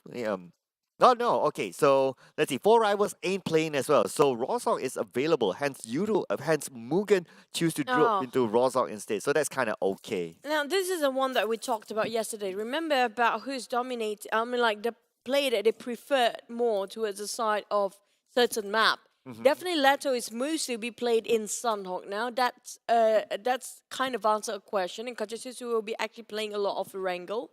Except for Del, which is going to be for the side of Axis, he will be playing all the maps. Well, the next one, who's the last player they swapped in and out yesterday? They took out Kachang Susi for Murama. Who did they add in afterwards? You're testing my memory at this moment. Was it Hey Noob? Yeah, it was Hey Noob, yeah. Yeah, that's Some right. teams are playing according to map. It's actually a very good, efficient way to do it. Yeah, I guess there's a pro and con to that. I guess it depends on what their understanding is about. So there are teams that they would have like, okay, you're the map specialist. So what it means by being the map specialist is that you would know every single inch of the map. And hence you will be playing that and you'll be giving the ideas of like where to place certain areas and so on and so forth. And that would allow like, okay, this person to have that full knowledge on that certain map. And it goes like through another team member depending on the map. And that's why we can see that sometimes they swap in, swap out because of that. And some teams, they apply that as well. But some teams, they don't believe in that. Some teams, they believe in consistency. Like, you need to give them that momentum. Like, if they have a good round, you don't take them off. You keep them on for the next round because they're highly motivated. So, I guess at the end of the day, it really depends on how teams perceive things. Oh my god, that spray got on one Ricky Dingoz. Remember we mentioned earlier, hoping for them to do something about this based on their performance. It's just not quite right yet for them, as Micah solo-handedly bringing one down on his knees. Well, we have Damroot joining in on the other side. Mel tried to spot him out, but it's 1 second too late. But luckily enough, they're far to actually manage to revive. They have themselves this compound, and GEEK Fam just being a sneaky, cheeky guy, shoot and run. But speaking of the IGLs, and also speaking of the player being swapping in and out according to maps, I'm not surprised one day if some teams implemented that they will be rotating IGLs based on maps too, because it kind of divide them when it comes to the workload for each of the player to know more, like everybody contributing to it when it comes to tactical and strategy and their methods when it comes to each of the maps. So it's not that burdensome for IGL to do the shot calling every single time. In fact, it's already happened last season, actually. Like RSJ's philosophy last season is that they don't have a one single dedicated IGL. They have like, okay, everyone can call the shots. So that kind of worked out for them to a certain extent. And again, it's down to the philosophy of the team, and there's nothing right or wrong about that. And if we can see that Yoodo Alliance, not Yoodo Alliance, I need to switch my head again. It's 4 rivals. 4 rivals is actually trying to implement that everyone can call the shot as well. So there are a few teams starting to move towards that meta of like, okay, anyone can call the shot. So so you're not really like specialized on a certain meta. And it comes to the concept of what you said, right? That you don't burden a single person because of for all the maps or for all situations. You kind of like spread the load across, and that is the idea for some of these teams moving forward. Thing is, do they have?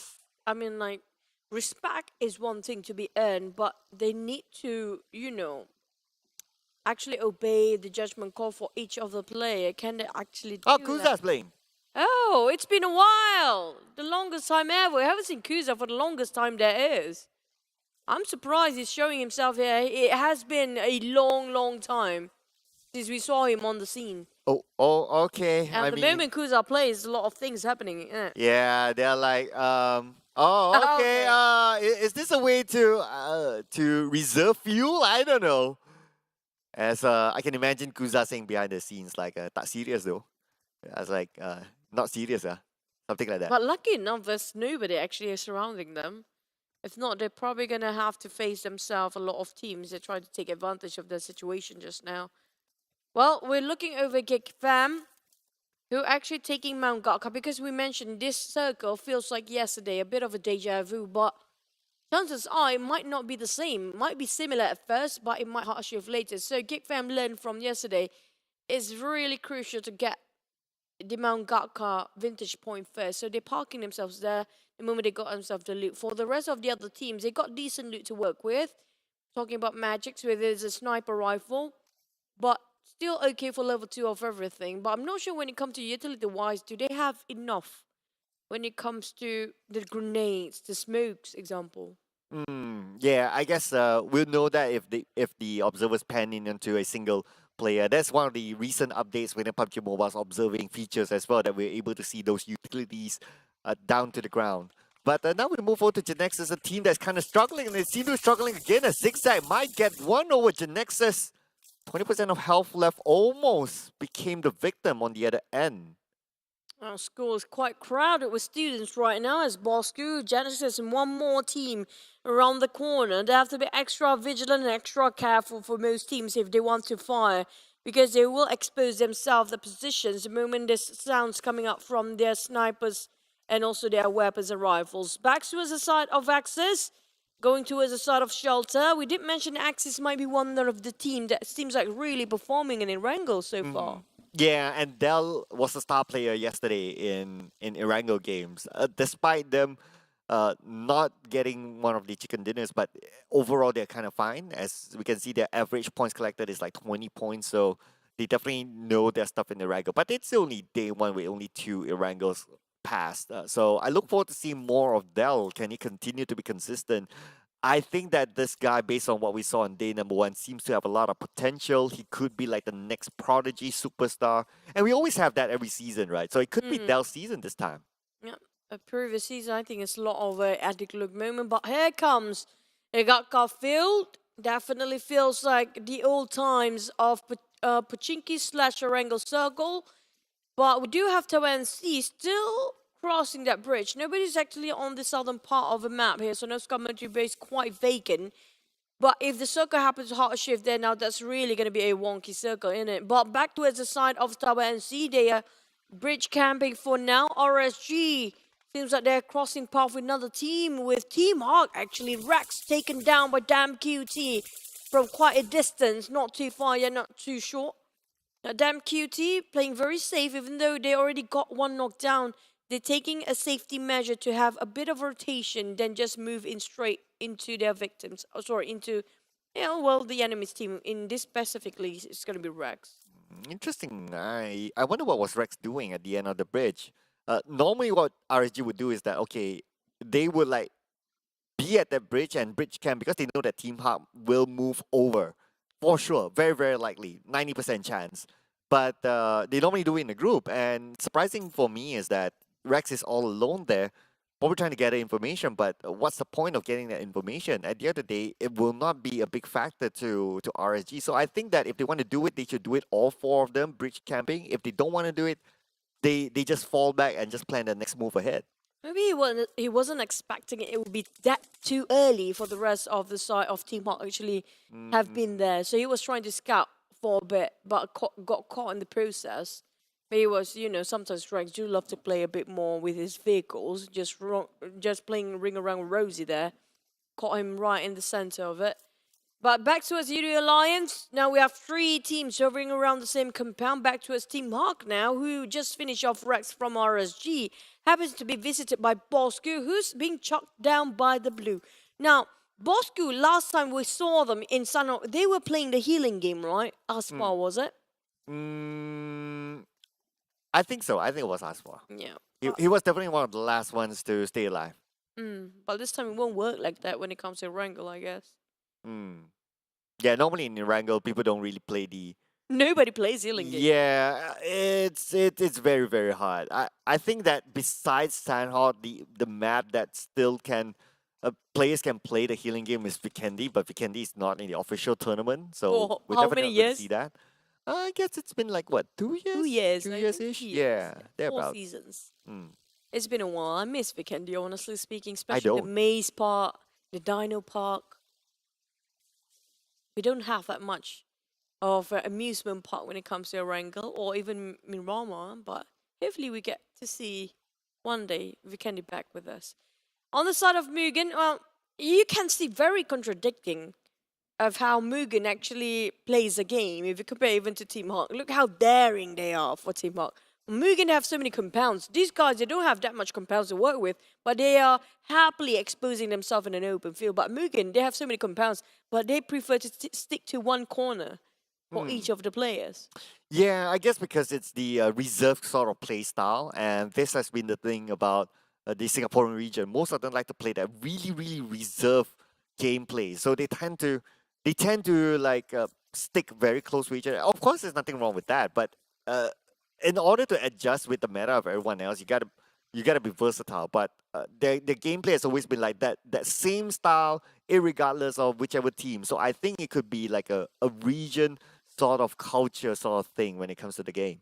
Honestly speaking, they need to change that. I have to say it out loud because it doesn't actually bring any sort of value after so many seasons for the Singaporeans. They really need to ramp up their game. But back to a Team Secret, RSG, they lost Rex. Now they lost Luke as well. Zyxin tried to do damage control, fighting one on Ranger. But it's not going to be enough as they're losing heavy casualty on their side. But towards the Team Secret, they are actually fighting Tabah NSEA as well. They're being hammed between two teams there. And they can actually pick which team they prefer to fight. And this compound is actually one of Team Secret's favorite compound to play with. And looking at teams just trying to rush in there, it's a bit tough. Now, Tabah NSEA, they took the safer route, which is, I think it's great because they come into another angle that's not open for Team Secret to shoot at. Same goes for Crit VIP as well. They come through the high ground, so it's not exposing themselves towards Team Secret very, very early on, so that's kind of okay. But for the thing that what RSG did is that they went straight onto the compound, and there was a lot of open space between them and that compound, and those entry points, those doors, those windows allow Team Secret to shoot RSG before even coming in. The fact that Team Secret, we can see how dominant they are in this particular compound, that they know every nook and cranny, where to see and where to shoot from. Every entry point, they know exactly what the timing of the openings will actually get in there. But on the other side of the map, who's actually being burned by the blue is going to be side of Mugen. We mentioned about them before. Like it or not, they have to be a bit more, just a tad bit more aggressive, and things are going to work quite well for them because they do have Vigo on the side who are really hungry enough to get more eliminations, but it just didn't work out for them. They're going to go straight into the lair of SMG, but Dingoz being shot down by the side of SMG first. Now, this opens up a space for Mugen to cut across unharmed, but I'm not sure about that. Back to Skido, finished off by Shinzi entirely. SMG... Now still playing with 4 members, but some of them are still on the outside the zone. While Dingo's making that far rotation towards the left side. But they may bump into GEEK fam as they try to get into the circle. Well, there goes down route, nothing. Oh, one connects and one knocked down. It's going to be Ricky. Ow. The rest of the team figure out, you know what, we can't park here. They cancel out the save and have to hop back towards their vehicles for Dingoz and make a move. They need to move forward. If not, they caught themselves in a really tough crossfire. Ate and Mel, the only 2 remaining. Dingoz having heavy casualty now might have to face the wrath of MAB. MAB. Very PS1 their home ground, so they know this place at the back of their hand. At the same time, we can see that GEEK fam getting one over Mugen as well. Access fighting against Team Hawk somewhere else. And here we are, RSG against Crit VIP, and Kim is the last man standing. If he exposes himself, he's pretty much a goner. Feels like he is right now. Exactly where he's at. The rest of Crit VIP is going to chase him down and not even give him a breather. But SMG might just going to butt in the last minute here. Kim hoping and just hiding at the mercy of that one singular tree right now with bushes around him. Definitely were taken down by the side. I'm not sure who shot him. Is it going to be Team Hawk? Is it going to be somebody else? And RSG eliminated just now, plays himself at 15th spot. And that's going to be the end for them. There's going to be Insomnia's getting one over Kim, but now we move over to MAB. Going up against another opponent. They just crashed into the compound. It's going to be NC trying to take over this area. This area is within the circle, so it makes sense why two teams want to get this prime position. MAB, Iftar bleeding out. That's the MVP. Tabah NSEA trying to play it quite low. HomeBois trying to fish and flush out Dingoz out of this vicinity. But the problem is, one nade into another, giving them so much pressure. And now even the circle make it so hard for the players. There's only 40% of water to play along with. A lot of Bosskurr might just be swimming over. MUGEN on the other end, hanging at the edge of the shoreline, while the rest of them try to fight over the compound. The last few remaining compounds on top of the circle. Oh, damn rude. Tossing a knee onto the other side. Same Axis has been eliminated. 40 plays in one elimination point. HomeBois sharing the same compound as Dingoz. GEEK fam starting to move. And Iron Pro gets one over Ate. That means Mel is the last man standing. Mel, can he do it? Can he come up with a miracle clutch here? Making his debut in the PMPL this season. Mel with a European hand. Gets one. Almost got it. Not able to connect those shots enough. Oh, Mel.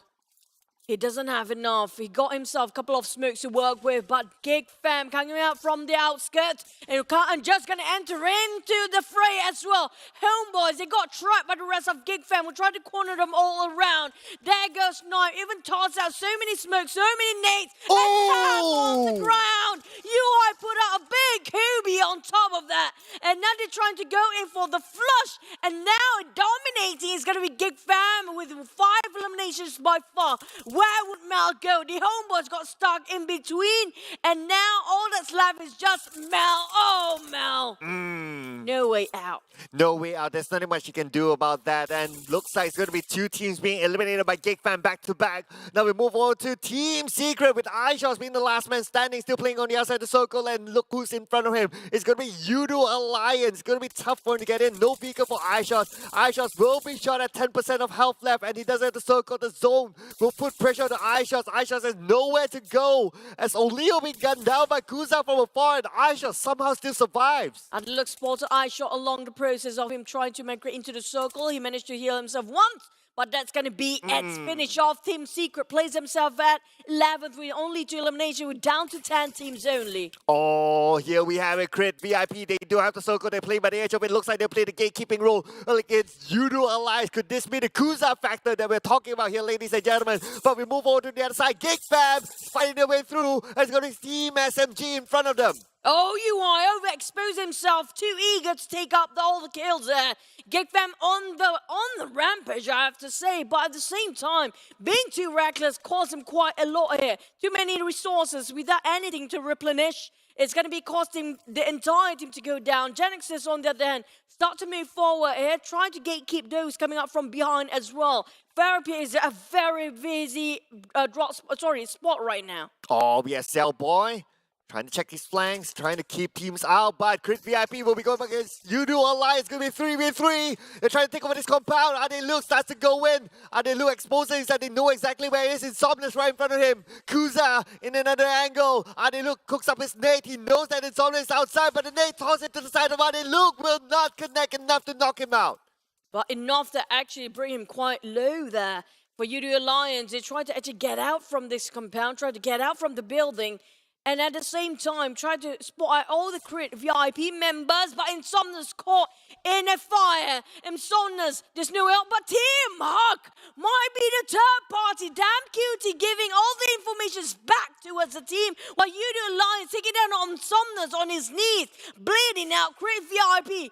Too hot for them to save him for now. Oh, Kuza managed to reset himself, but now we move on to MAB.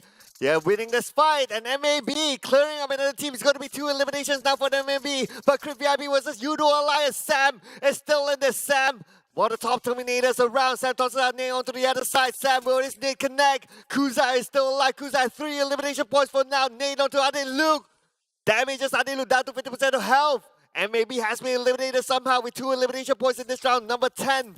Luke together with HomeBois and Helton tries to fight to take over the compound, but NC keeping Bosskurr out. While Mugen's still swimming, Tabah NSEA gatekeep every single person who cut across it. Deny the entrance by the side of Bosskurr. Ayman making sure Mugens will stay in the blue. Seeing this for Tabah NSEA, it's a double gatekeepers for Mugen to cut across. But the thing is, Flag sees everything from here. Tabah NSEA can just farm the eliminations. They are in the most prime spot with the most buildings to work with, while Crave VIP has been going on with Yoodo Alliance against them for the longest time here. Well, they don't have any more time. 41 seconds on the clock before the zone closes in, and they do not have the Soko. The Soko is actually on the beach right now.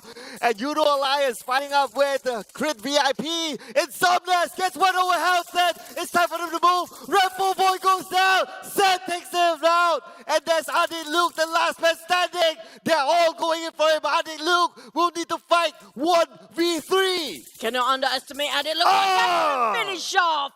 Obliterated by the side of Crave VIP. Have to rest for a bit. Yoodo Alliance have to obey. They place themselves in the 7th place. And that's going to be the Kuza effect here, ladies and gentlemen. They managed to take out Yoodo Alliance, but now they need to find a way into the circle. But next we look over onto Genexus. Genexus is still playing on the outside. NC, somehow, from the main peninsula, they went to this small island. How did they slip in here? They definitely have their ways there. Coming up from all the way to Northscar. Now manage to keep themselves inside of the circle no matter what. Back towards the side of GEEK Fam, running on that foot. But the problem is they have to cut across so many teams. There's only one team going to emerge out of on the left side of the circle. On the western side of the circle, only one team will manage to survive. Is it going to be VIP who won themselves just now, or GEEK Fam, who happens to be tailing them very closely behind? Oh, Crit VIP need to fight their way through. They are still on the outside of the circle, but look at the amount of teams right in front of them. Crit VIP, they do have a little bit of high ground advantage. GEEK Fam now, they're trying to fight their way as well. But look at this, one of them down currently. Damn will be taken out by Flags. NC, they do have a little bit of a compound here. Flags needs to recover himself quickly, and they need to fight against HYVE currently closing in. Rush. Trying to find another way to actually approach the fight here, while Micah tried to do the same thing. Cover himself, tried to boost up for a bit and have it another go. On the Genexus side, they're trying to climb up where Tabah NSEA. Same goes for GEEK Fam. Everybody wants this. Where they stand, but Sam take the fight straight into the hands of Team Hawk, who got 2 members knocked down, bleeding out. One of them will actually finish off, but Heikel, can he clutch this entirely for the team? The last remaining member for Team Hawk, only him left, but GEEK Fam want to butt in so bad. But the moment they leave this position, it will be taken by another team here. Oh, it's going to be 10 eliminations, unstoppable for Crit VIP. But now we go into NC. NC currently in the same compound as GEEK Fam. HomeBois tossing out Nate onto the side of NC. Loyu starting to close it. HomeBois gets a knock on the Flags. This could be their opening to go in. Rush tries to get away from this. Rush is currently trying to find a good angle. Rush is all alone in the same compound together with 2 other teams. Magic's on the other side on an off angle. There's nothing much that Magic can do, but Team Hawk, number 5, 7 elimination points. And Long and the rest of Genexus going on the second story, while GEEK Fam are playing a ring around the rosy, trying to figure out how to just cross inside of a circle. Tabah NSEA definitely unharmed or untouched right now. I would say holding themselves inside, while SMG Drax holding towards the wall. GEEK Fam, Genexus, and SMG. There's 3 teams. One of them will have to go down. Now, high chance it's going to be Drax first with no first aid, only band-aids to work with. Oh, Drax, there's nothing much that he can do. Being a solo player at this moment, going up against teams that have like Nate from HYVE onto HomeBois. This could be it. HYVE going up against Genexus, his own mentor, and HYVE finishes off HomeBois, and they start to close in. That was just incredible. Neymar not done. HYVE! Still managed to actually bring down Keys by the side of Luke. Finish off HYVE straight away. He knows this guy. You couldn't let him just bleed out as well, because he's really one of a hell of a threat. That one Drax! Of all the odds, the one that really have nobody else alongside, the lone soldier here, Drax One-man army taking down the team that has been fighting for now. The former Terminator of C Championship, Drax, managed to eliminate GEEK Fam, and that's going to be Drax against the world 1v3 against NC. Can he terminate them? Can he be the one to bring glory to a Team SMG again? But looks like it's not going to be it, as NC secures that chicken dinner, and it is going to be another new team getting another chicken dinner on the board. 6 elimination points for NC. Oh, but look at GEEK Fam elimination, 11 points for them.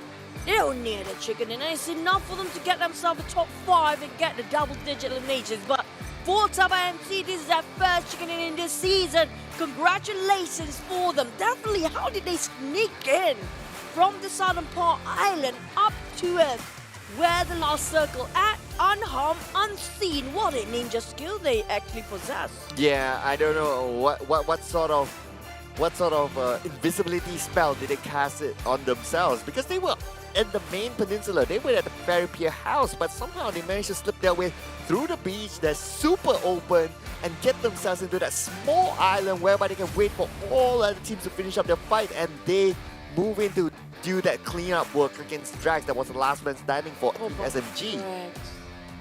He was alone the entire time. Of all, I did mention about Drax might be against the odds here, since he's a lone person, a lone one solo army all the way to fight against 3 teams. But he's the one who survived. Yeah. And you saw how Yuhai actually tossed over the grenade with that kind of projectile. There was a lot of angles to be included in calculation. That was an Einstein brain version of grenade, honestly speaking. Yeah, that was like, I don't know, his name had a homing detector or something on it. Like it was precise, definitely, and it was tossed out at the right moment as well. So there were a lot of interesting nade moments in this round, I would say, and that was a really, really good one. It was from Yuhai, and it came from NC, and it came from Drax. I think it was like, what, 3 nade knocks or eliminations back to back. So it was all nades galore at some point. It's just remarkable plays for this one. This is a really flashy game this round. But for Genexus, they tried to keep Bosskurr out, but they forgot the fact that they have Tabah NSEA to fight against later. And maybe if they're always in the highlights no matter what, they're remaining with 2 members just now, but didn't manage to survive. But MUGEN, on the other hand, just... MUGEN. Well, it looked like they did decently well, although they didn't have any big highlights. Yeah. But another big highlight is Crypt VIP going against Yoodo Alliance. I thought that was really, really big. They resetted themselves quickly. They defended against Yoodo Alliance, not allowing them to push forward after those knocks, especially the one against Guza and Insomnus. They held their lines, they reset it, they finished up the fight with Yoodo Alliance. That was brilliant from Crypt VIP. Well, teams to focus for this match are going to be Tabah NSEA, SMG, GEEK Fam, and Genexus, as they got themselves quite a number of throws being used here. Almost all of them hitting the 20 marks, but definitely the highest is going to be Genexus with 20 smokes with 6 grenades. But look at the most grenade being tossed out. It's definitely going to be the side of GEEK Fam. Next to it is going to be Tabah NSEA, but those nades definitely was worth it. And one for SMG is just remarkable from Drax. Back to Tabah NSEA got themselves a chicken dinner. They still sit at number 1, but tied up with GEEK Fam, who got wiped out quite early, but still the same points as they do for Tabah NSEA and GEEK Fam. Yeah, GEEK Fam was 3rd place because of 10 elimination points, but because they got 11 eliminations, they tied up the points together with NC. Crypt VIP as well, getting 11 elimination points, so there's going to be the same with GEEK Fam. 15 points because they went out a little bit earlier. SMG with Drax, not too many eliminations as well, 5 eliminations, bringing them a total of 17 points, but you can't complain if you get a double digit. Genexus this round did decently well, 14 points collected by Genexus, and it's going to be GEEK Fam's Mika netting this MVP for this round. I have to say it's between Crypt VIP or GEEK Fam for the MVP, definitely. You saw both teams gain themselves 11 eliminations.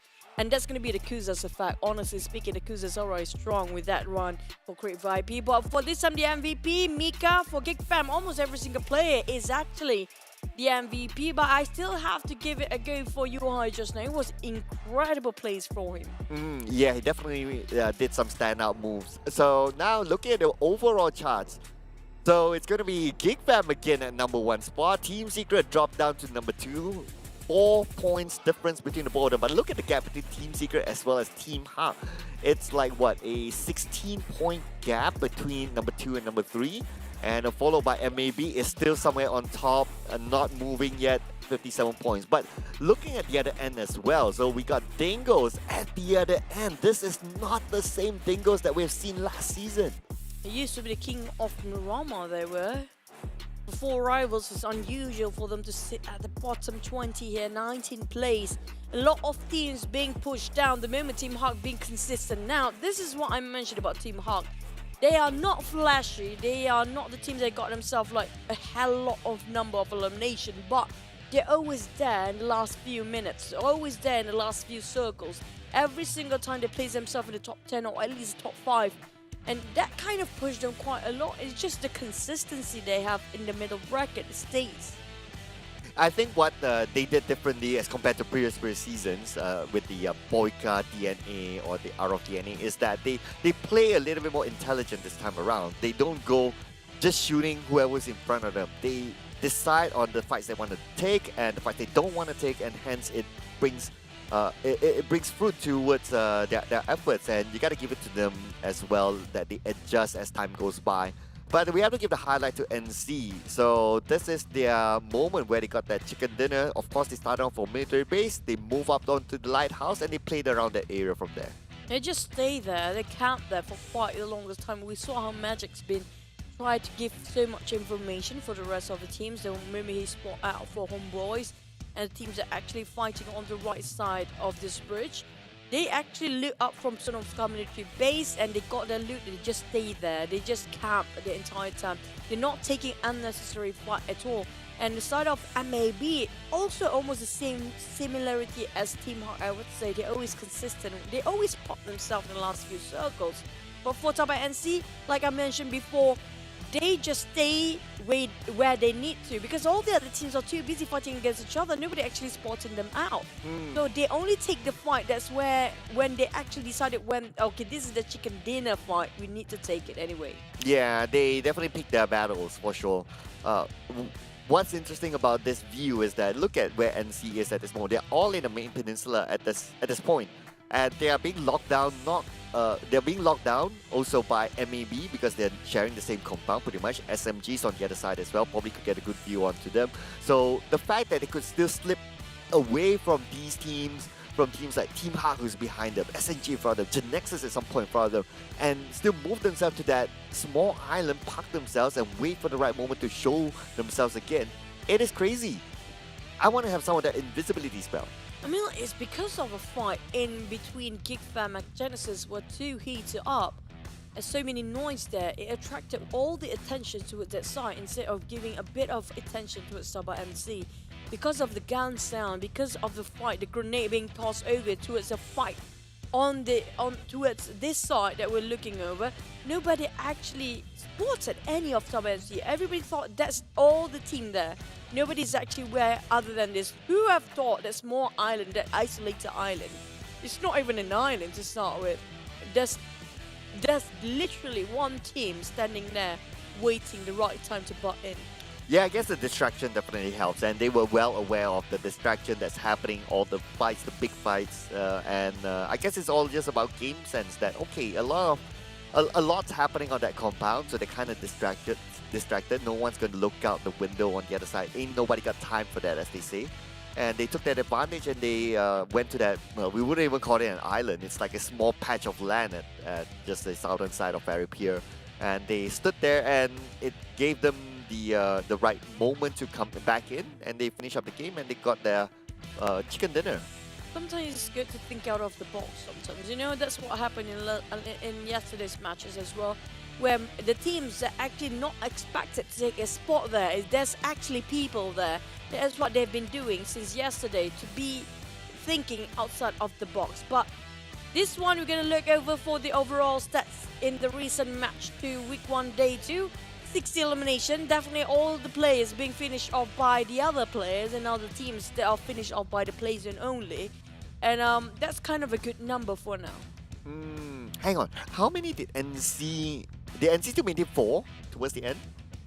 I think so. I think it was Yeah, a 4. it was a 4. So if it was a 4, that means nobody died yeah, on this nobody zone. died. Yeah. That's why I said it's a good number. Yeah, so everyone's like, okay, let's go for it. But besides that as well, very little heals as compared to a lot of other maps. 7,587 total heals, 58 total knocks, and so on and so forth. And there's still the graphic of people asking for forgiveness. But the Yuhai is still back in here with the most knockout. But he didn't eliminate. Maybe that's why Micah is actually the MVP just now. Possibly. But this is going to be the sad award, like we mentioned, with the most knockout but not eliminations. You are at number 1 spot, with second is actually Damn Cutie of Team Hawk. He's performing better than yesterday, but Drax for SMG, definitely he deserving this place as well, because he got himself second place for the entirety of SMG. If it's not because of Drax holding on to his last breath, fighting the only team remaining, they wouldn't have got this high. Yeah, if it was anyone, it would have been Drax. He's the most experienced player. He played all the way to PMWL. And yeah, definitely he has honors around him as well, being the C Championship MVP at some point. So he definitely was a hero for Team SMG, netting them a lot of placement points, getting the second place. And what did I tell you about Damn Cutie? For him, coming day number 2, now that he adjusted into the PMPL together with his new team, he starts to show up in one of these charts. So glad to see him in one of the most knockout charts. Hopefully in one of the top eliminated charts in the future. Yeah, but I'm not surprised. Damn Cutie always know where and when to perform. And now for the next match in Wrangle, it's going to be A, B, C, and E. D group will be resting. That's going to be Genexus, DBD, or Don't Break Dreams. Axis, redONE, and MUGEN will not be playing for this round for our third match. But for this Wrangle, A, B, C, and E, all the teams that just resting previously will have to make themselves another impact for this one. Now, can they actually do it? Especially in this sense, we talked about 4 rival MUGEN. Who else at the bottom there? Like Dingoz. Dingoz. Yeah, we haven't Dingoz seen 4 Batman debut. Yeah, we haven't. Do they need that as how Crip VIP play alongside with Kuza? Well, maybe it would be nice to try to switch things up, because like the famous words say that if you keep doing the same thing again and again, it's called insanity. So you might want to consider that as well. I mean, the team might want to consider that depending on how they want to arrange. But do stay tuned to us as well as the game, ladies and gentlemen, because you might see the debut of Batman, the self-proclaimed king of Uzi. Yeah, I do want to see that Uzi when it comes to Sunhawk, but we already missed Sunhawk for today. I don't think it works that well when it comes to Rama, but still Irengo might have something to do about it. But for Blings out there, stay united, as this is for you. We have the collaboration with Blackpink. It's going to be the virtual concert, and you can win yourself that ticket definitely if you just do all the missions, and also stay tuned and experience the groundbreaking event on 23rd and 24th, and also the 30th and 31st July across the rest of the world. So don't forget the dates for Blinks out there, what we call it for the community. Or if you happen to want to know, just see Blackpink, this is your time to see it too. Well, if you want to see something else in game, and this is kind of new, it's going to be the Ancient Secret Arise, whereby you can challenge the boss together with your friends, and you can see that animated, I don't know what you want to call it, animated sort of boss here in this sort of event. So do gather your friends and play. And of course, this is like a special event that's currently happening in game. So when you kill your classic game, you can choose that mode and enjoy yourselves with friends. Yeah, but surely everything will be animated. If not, it will not be moving. But for Gangster Street, it's already open for you guys. I like the voice pack for Malik. It's really, I'm loving his voice pack. But for you guys who actually happen to be shocked, then you have also 10 days only to complete Malik's or unlock Shark's mission. So you guys have only 10 days to get this voice pack, and I assure you, it's really sexy. Wow. For Malik's voice especially. I know it's not only the voice, right? Yeah, I get it. I get it. It's fine. But anyway, what else is fine is going to be the Rabu Padu, or should we call it the Rabu Padu? So this is actually the event whereby you can log in every Wednesday to claim a chicken token, and with 3 chickens, you will be you will be entitled to redeem a Lila AdTech suit for free. So make sure you do that every Wednesday to claim this item, because you don't want to let go of all these freebies, right? And it's going to happen from July up all until October 2002. So lots of time, but you just don't want to miss out on that. Why would you buy if you can get it for free? Absolutely. Freebies are always for grab when it comes to PMPL. Any season, including this season, where we have a lot of things going on, where a lot of flashy plays in the last Erangel. But for this Erangel, our predictions, you know what? I feel bad right now. A team I predicted previously was RSG. They kind of eliminated early. Now, this is not great news for Creep VIP if I'm voting or rooting for you. I'm sorry, guys. Oh, you know, the funny thing is that both of our choices, they were fighting against each other Yeah. before. Yeah, so imagine that if we can have like a replay of a new fight, and that replay is like to get that chicken dinner. That'll be awesome.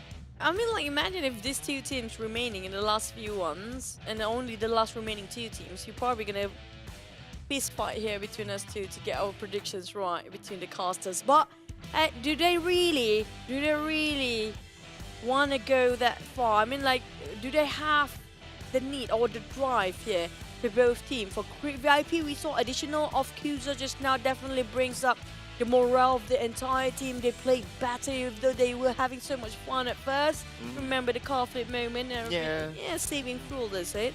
But for Yoodo Alliance, they definitely have what it takes, but can they push themselves a bit more further this time? Yeah, well, I guess the question is only to be answered by the teams at the end of the day. So do keep your eyes on that. So what are Yoodo Alliance options in terms of shuffling the lineup? I don't think that they have that much of an option as compared to Crit VIP. Crit VIP not only has Kuza to shuffle in, but they also have another player, a young prodigy player called Kin. So he has yet to make his debut at all in the pro scene, so keep your eye in case that happens. But do expect Kuza to continue playing, considering that they did fairly well in that Erangel. Yeah, maybe Kuza's just gonna be a full like main roster when it comes to Erangel. We saw a lot of teams have been swapping in and out the players based on the map, so maybe that's the tactic here. You know, so it's kind of a good thing for the players, so they don't get tired easily. They won't be burnt out by exhaustion. But the thing is, when it comes to dynamic of a team, will it work quite well? Well, speaking of dynamic, 4 rivals still having the highlight of being the bottom team right now. We're not really having a great pleasure of speaking about it, but we have to face the truth. So far, a lot of IGLs in the same team doesn't work out quite right yet. Ask me again in 2 more days. I'll give 2 days. I'll give the second half of the week. Because that has happened the past season, so I'm just based on whatever that has been before. If last season, same thing and it didn't work out, then perhaps I would say that, okay, no, historically, based on data, it just doesn't work. But yeah, I guess I'm still at the fence on that. So I'm keeping my my thoughts open for it. I mean, like, it might work for the other teams, but not just this team. Maybe they need a different approach to make things working out for the entire team of 4 rivals. Now, we do know they are very star-studded players, like you mentioned before. These are star players being put in the lineup, but it didn't reflect anything at all based on their synergy. I have to say it out loud because it just didn't work out quite right. But maybe with a couple of more days, you know, they kind of have a bit of bruise or whatever they have behind the scene right now. They have to work things out, and maybe they got themselves that same room communication that might actually be working. Just hopefully it's not too late for them when that happened. Yeah, so I guess that deadline will be like, okay, second half of the week, if it still doesn't work out, then it's really back to the drawing board. And maybe the drawing board is to have Apul coming in. Because I don't think we have seen Apul yet making his debut. He has been the lineup of the 4 IGLs that we already know of, the Voki, the Jumper, the Pemburu, and the Appy. So I think Apul is still available to be swapped in at some point. So I think that's something that they can also change as the weeks goes by. But one team that needs a major change as well, I think it's going to be MUGEN. Oh, that one. Yeah, we saw some highlights early on, but I don't Yeah. think it's significant enough just yet. I'm like, MUGEN, it feels like they have what they want, but they're just being too careful.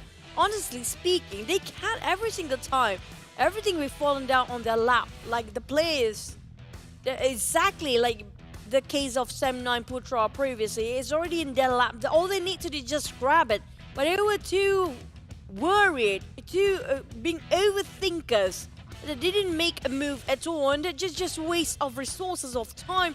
They could have gained a couple of points along the process, and that was the same round where Putra got himself the MVP.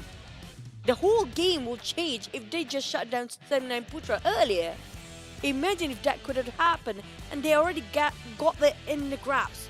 But here we go again for Erangel next one.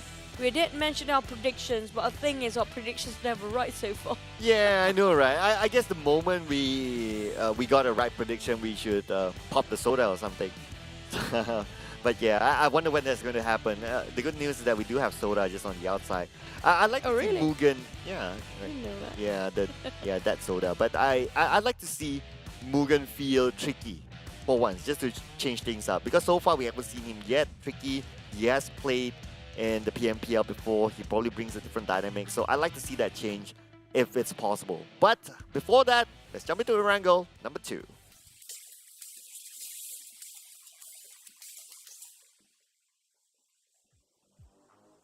We are back into our last Erangel of the day. Will the circle be brutal just like the previous one, or will it be a bit more better, or will it be entirely a different circle I didn't actually expect? Because the flight path is not what we usually see from Sonoska military base up to on the outskirts of Kamishki on the southern part of it. But the ones dropping around Jogopul, they really need vehicles right now. Yeah, so the Jogobu people like GEEK fam, they definitely need to get to drop somewhere in between. And normally what they would do for GEEK fam especially, they like to drop somewhere around southern Saverni, get a vehicle and move towards there, because they prefer to be at the northern Jogopool instead. So other teams that may need to travel a bit, teams like MAB should be okay, because they can still drop around areas of Peripia. I think it's still reachable. Team Secret will be a little bit far for them. Dingoz as well as HYVE. So at least 4 teams, I would say, will need to drop somewhere in between, grab a vehicle, and hopefully they'll be able to reach their drop spot safely. If they don't bump into anybody along the process. That's where usually the entire team get wiped out. Usually at least like 2 of them.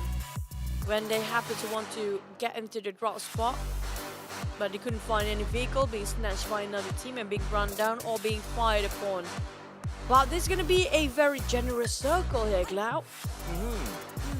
Yeah, pretty much in the middle, and I think this will benefit generally everyone.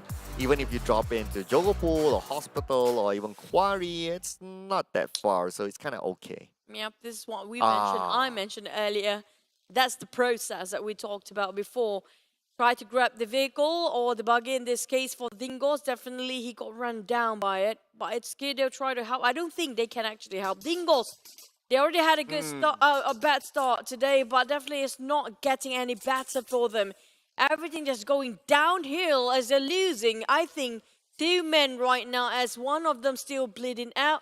Finished off by Kid. That's going to be a Ricky, down to only 2 men. Heavy casualty. Yeah, it's going to be Aizen getting that first blood. So 2 points at the back for Team Secret.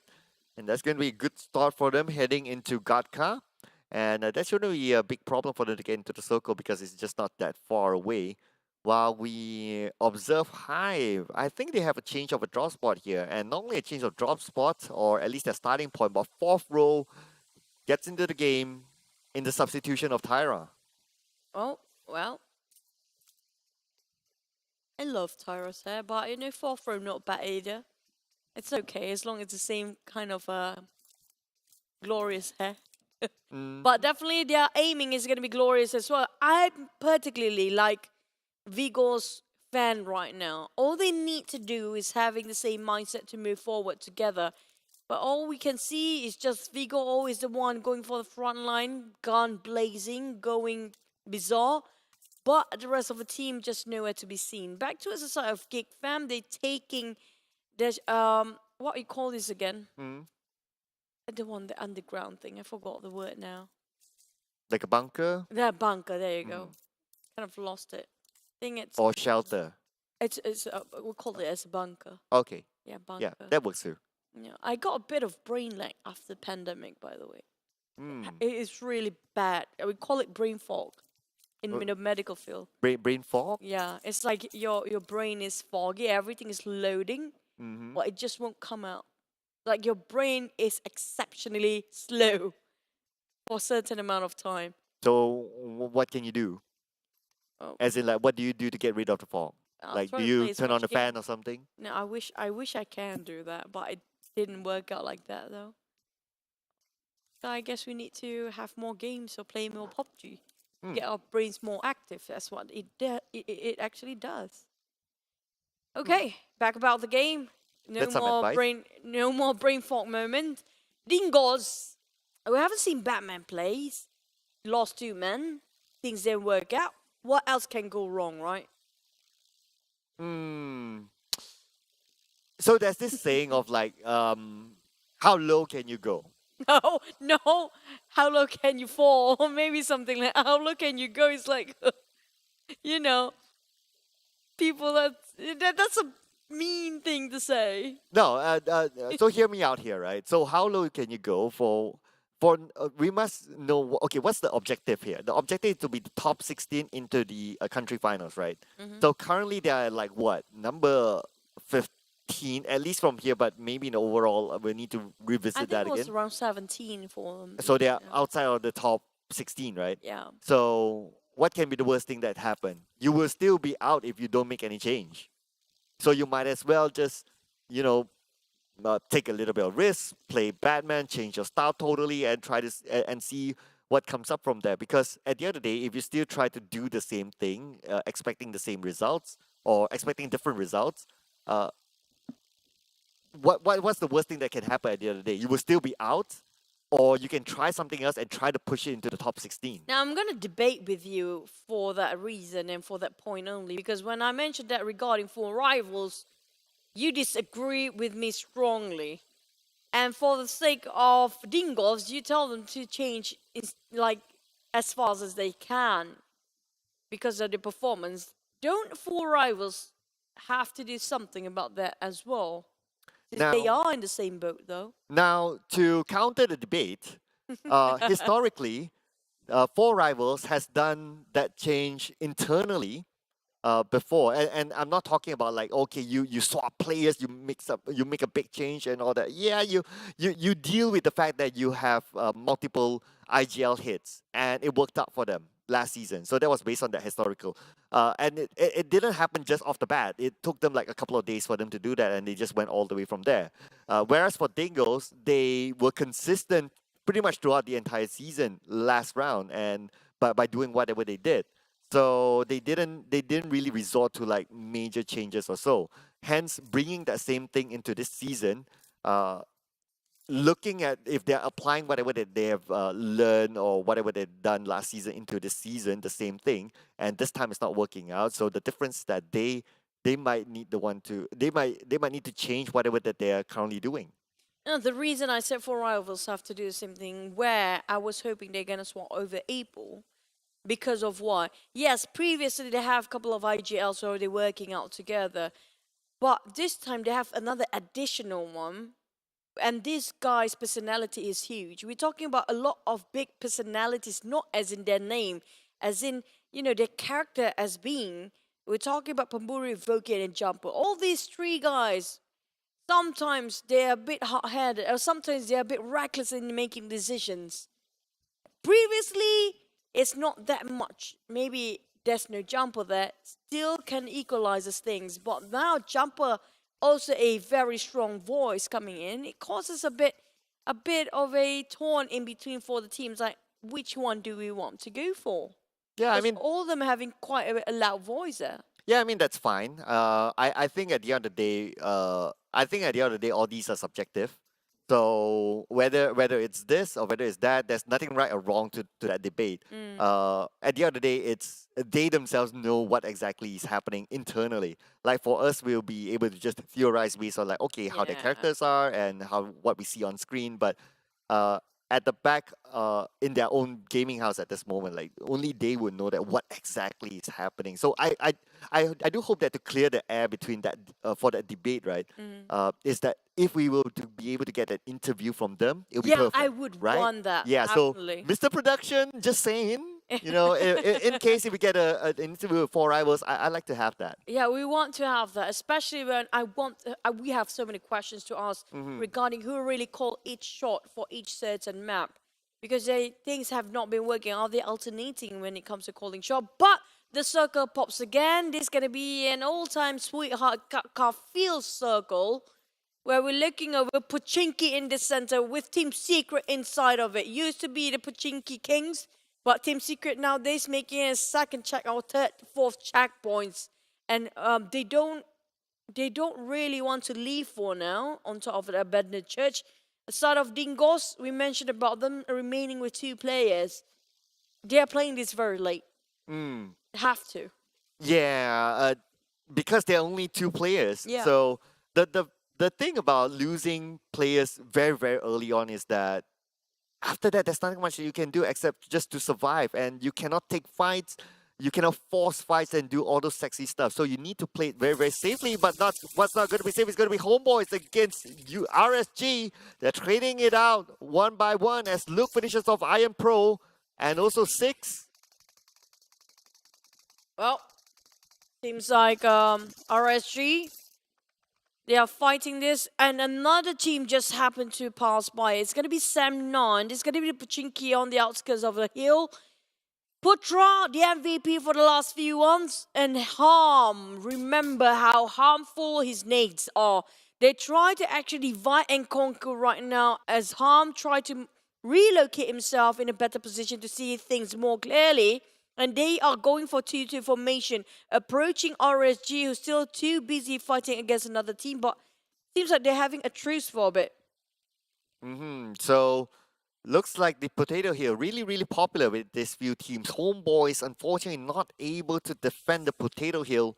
Now it's been taken over by RSG at least, and maybe even Seb9 on the other side. Oh, So he got stuck. yeah, well, that took a while for him to park with 50% of health, a little bit of a risk there, but good to know that he's okay. Hopefully he's okay, because so many eyes actually on the same position as he was. Now Tabah NSEA is going to do the same thing like they did in the last match. Yeah? They're going to come in very late from the very PS side and just going to sneak in whenever they can. But will it work like a charm for the second time? I'm not sure about this, because the circle is entirely different. GEEK fam just parking themselves in ruins for now. It's going to checkpoint for them. But the thing is, who they're going to clash later on, because we do know that it's going to be still in the second phase of a circle. It's quite too early if they want to get into the center of a circle. Well, like we mentioned, too early is not too great these days. Too late is really a bummer as well. Yeah, I guess that has been the trend, at least for this season, that teams who come in a bit later tends to reap the benefits a bit more. So I guess we'll need to see if that continues to be a trend throughout the season. We can see some of these teams already starting to do that, like RSG coming in a little bit later onto the Potato Hill. Normally RSG is kind of okay, kind of fast, especially during their championship winning season, whereby they always go aim straight into the middle of the circle, but they're changing up their play style as well. So we can see some of these teams starting to adapt and it's only day number 2. And oh, by the way as well, so RSG has a new coach. Yeah. So Atta is currently coaching RSG. So I'm liking the fact that with him being on the coaching side, they are being flexible on the way they're playing. Yeah, and that's actually a very good input. Atta used to be one of the best fraggers as well. So he can get more on the aggressive side of things instead of like very tactical. He can go more aggressive with this kind of team play. But for the circle, it's right on the outskirts of Gaga, on top of ruins, where Yoodo Alliance might want to snatch this prime compound against the side of GEEK fam and SMG when Dingoz duos just arrive on the left side or the west side of the circle. Now, the southern part is where everything is too saturated for now. Yeah, we can see a lot of teams like this. Again, it's going to be HomeBois and Team Hawk passing by each other. And everyone wants to go towards the Pochinki Hill because that's one of those prime positions. Just that the bad thing about the Pochinki Hill at this moment is that it's playing by the edge. It's by the edge of the circle, so it's very likely for whoever who's there to not have the circle after this. And I can see why MAB, they want to go straight for this abandoned church just outside of Pachinki because it's somewhat in the middle of the circle, has high ground, good vision, and a good spot to play with. I'm surprised that Team Secret leaving the abandoned church just now. They were inside of it. And it was a prime spot with a high advantage ground to overlook everything that's going on inside of Pachinki. But GEEK Fam already welcoming with a lot of bullets for the visitors there.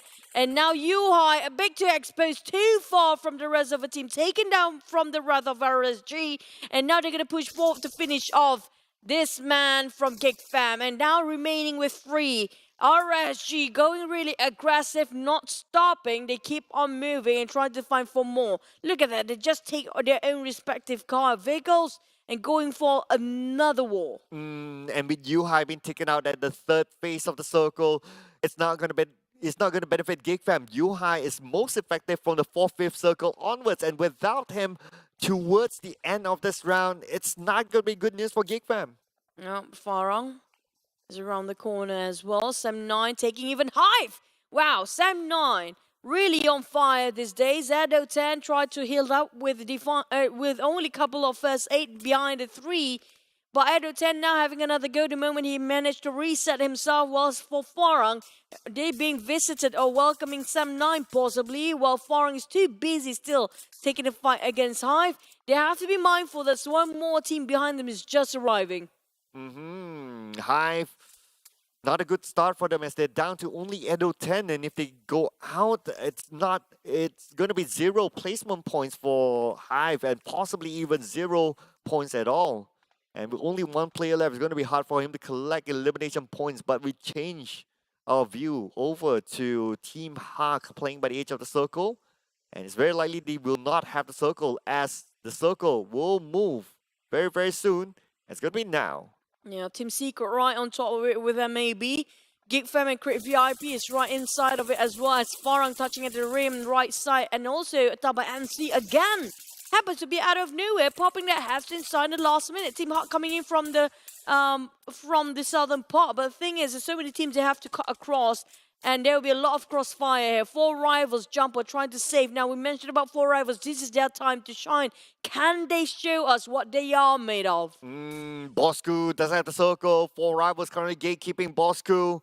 And Bosskurr needs to fight their way through. But they need to do it fast as they only have 20 seconds on the clock. Now, Zigzag starting to prep up himself. At the same time, we can see that Frankie gets 1. Oh, Looks like NT is going up against SMG, but okay, you gotta be careful there. I don't think it'll cause any damage, but it's still, you don't want to, just do something funny at that moment. He was trying to barricade himself, and Zigzag's just, you know what, you can't hide now. I'm just going to take the car and move it for a bit.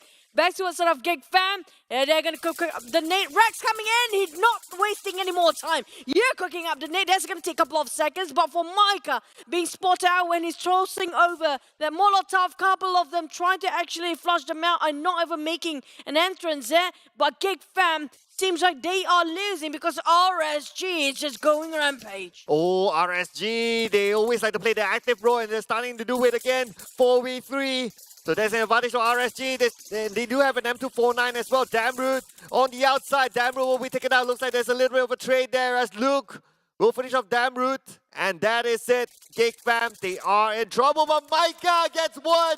There's going to be a little bit of a trade. Micah can finish him off. But Micah not able to finish off the team member from RSG. And RSG will still stand tall. We're not done yet. Yoodo Alliance versus 4 rivals. Now this is a bit dicey and a bit spicy in this part. But 4 rivals seems like they are losing this fight as Yoodo Alliance got themselves a higher ground. And definitely they don't have anything to cover themselves or barricade in this moment. And Boy, the rest of Yoodo Alliance just gonna push in. But Crit VIP is overseeing this. Boy shooting down on 1. 4 rivals in a dire need of help right now. And Adit Luke together with Boy will be the cleanup crew against 4 rivals. And 4 rivals. Pamburu naded Jumper?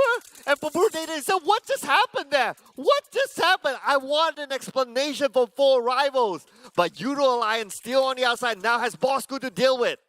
Yeah, it's going to be 4 rivals happen, but Bosskurr, Yoodo Alliance just have a small triumph of victory, but it's not going to be done. Crit VIP, the one that actually gatekeeping every single person who tried to cut across. Bosskurr is actually walking in the same track as Yoodo Alliance for rivals there, as Somnus try to distract them, and Yoodo Alliance too busy fighting against Bosskurr, but the ones winning here is going to be Crit VIP, another team decimated by Bosskurr, but it's just the same scenario as Yoodo Alliance. Now Bosskurr is stuck here. And Crit VIP, they do have the circle. Bosskurr will be pressured by the zone. Kuza has a high ground advantage. Razor is starting to position himself. They are going to gatekeep. Bosskurr, the firing coming in from Razor from off angle. Razor will be counter-fire port down to 80% of health, but he's still well in health there. He tries to take down Zigzag, and Zigzag will be eliminated, will be taken down by Razor. Oh, down to 1, but never mind. Wait, Farang, that's a very long shot. How did that happen? Bosskurr finish off next one. We're down to 11 teams, while Farang, now Crit VIP, facing the same karma that they have been trying to go against all the teams before. It's the same death trap again, but it's just really the same thing all over. Trix just naded himself off screen, and I'm not too sure what just happened there. But what I'm sure is that HYVE International eliminated 11 plays, 0 elimination points for them.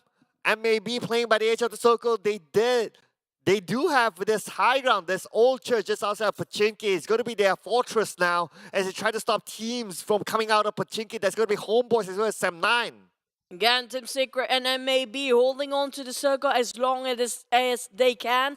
While Crit VIP taking on northern side, but they have to fight against Farang because Farang have their eyes on them all the time. While RSG, Tabah NSEA, SMG coming up from the left side of the circle. Team Hawk Damn QT is also struggling to find a way to get into the safe zone. But Rush taking down on the side of what's in front of them. But Team Hawk now trying to take the fight into Team Secret. Shinzi hoping he can survive with the first aid. I don't think so. Oh! Kuza! 1-8 gets 2. This is the man, the legend himself, showing it how it's done. Oh boy, that's really different team entirely. But back about Team Hawk. Right now, everything just shoots. Whatever that move they're gonna shoot, either it's teammate or not, they don't care. I shot trying to actually open up space for Fredo, but Kid actually from afar. Outnumbered, not really. They are being outnumbered for Team Hawk as Team Secret still have 4 men standing. Oh! That name, never mind. Eisen gone, but Heiko finish off one more member. Fredo is done as well. SMG eliminated next to down to 9, but Team Secret still holding on. Team Secret still holding on against their opponents from Team Hawk. Team Secret only down to Kid together with Aisha. The duo is going to do it. The good news is that they're currently in the circle at the same time. We can see that NC is going up against RSG somewhere else. And Frankie naded himself. What's happening? Everyone's nading themselves in this round as RSG gets eliminated at 9th place with 7 elimination points. It's going to be the angle problem. The projectile that didn't expect it to happen. And Flex finish off RSG. The Banshee now start to make a move. They know there's going to be the chicken fight they need to fight against. Down to 8 teams there. Farang on the other hand cannot even move forward as Razor keep the pressure on the side of Farang Guerilla. And they will be the victims there as Razor trying to actually revive his mate. But the problem, they managed to actually get Sam Z, but the thing is, it's still far from a circle. Yeah, they need to prioritize the circle at this moment with 25 more seconds on the clock. Sam finishes off Molly from Farang Guerilla. Team Secret against Team Hard, not done yet. Sam with a grenade elimination. And we saw a boo-boo there. But Razor began over Bravo from far. Bravo, the last man standing for Farang Guerilla. Almost getting on to Kuza. Kuza, 30% health. Bravo will be eliminated from afar by Sam. And that's going to be it for Farang Guerilla with 4 elimination points. Another picking up friend moment here. They don't have much time. Seconds ticking and it's done. The Blues will shrink even further. It's going to burn them alive. They need to make a move now, especially the teams not inside, including Crit VIP that we witnessed just now. MAB in the same case here as Sam now will cut across them. And also the side of Sam9, who just witnessed another team right across them. It's Secret. On the other hand, can they still hold on to this? What a clutch! Okay, but now Damn Cutie with the nade. Go to toss it out to the side of Kid. Kid moves away, but Kid will be eliminated finally by Damn Cutie. Damn Cutie will be able to become his teammates. They do have the Soko, and Damn Cutie will be the hero for Team Hawk. That was so close. Kid almost got them all. Back towards Tabah NSEA, managed to take down Sam Z, one of the most vital player for the team of Great VIP. Keep them floating, keep them living for the entire time. But Rush chucked in all his energy and also taking out the booster, trying to move forward with also a ghillie suit along his side. Sam 9 still have a spotter MAB as Great VIP now stuck in between Tabah NSEA and also HomeBois there. Oh, we have flags coming in from the other side. HomeBois looks like they are in deep trouble as Trix will be knocked down. Tam is still alive. Sam 9 on the other side, NC now with 8 elimination points in the bag, and they do have the circle as well. They do have a few teammates. Rush is on the other side. Rush needs to move on. But Crit VIP looks like going up against Sam 9 and Lord Harm. What can he do? Harm down to 10% of health. Razor is super low as well. Razor will need to reset, but looks like it's going to be Sam 9 taking out Crit VIP. Oh, MAB, a bit too late now. They want to move. Now we're down to 5 teams. But MAB, I have a feeling they will finish off him straight away. But Tom... ooh, back into the bin he goes. Harm on the other hand, just gonna keep eyes and pressure on Tom, but MAB still managed to sweep off last minute, but the blue zone helps, and it's gonna be play zone finish off MAB there, down to 4 teams. Netting a couple of elimination points before he gets eliminated himself. Rush is starting to rush in, but Sam 9 will finish off by Tam, so Rush will not be getting any elimination points for himself, but that's gonna be number 4 for Sam 9, 6 elimination points for them. 3v1, but the thing is Team Hawk still might have one more person revive here. So by NC, yep, they definitely revive for Team Hawk. For HomeBois, Tom, the last remaining member, NC, are they winning another chicken back-to-back here? Oh, NC or Team Hawk. Team Hawk still has a full squad. Let's not forget about them. HomeBois, with only 1 player left, it's going to be a bit tough. Now, looking at the current scenario, Team Hawk has the circle and NC need to fight their way through. Tabah NSEA already revealed their location. Team Hawk got themselves that warehouse right on top of a circle. Tom Nate cannot get out of it. Oh! No way. Boys, plays at definitely there's no way out from there. And now Tabah NSEA Rush gonna move himself towards the behind or the rear side of Team Hawk. They definitely have a clue what's going on. They already fired upon Rush. Now, I don't like this place for Rush. It might be a death threat for him. Oh, wait, never mind. Okay, I guess someone's feeling hot. I know Heiko is, but not that way. But then, but then again, it's going to be 4v3, and with the circle on the Team Hawk side, it seems like they have the better chance of winning. Speaking of winning, that's not the glorious moment for Heiko, yeah? Hopefully Not he at can all. toss another Molotov there.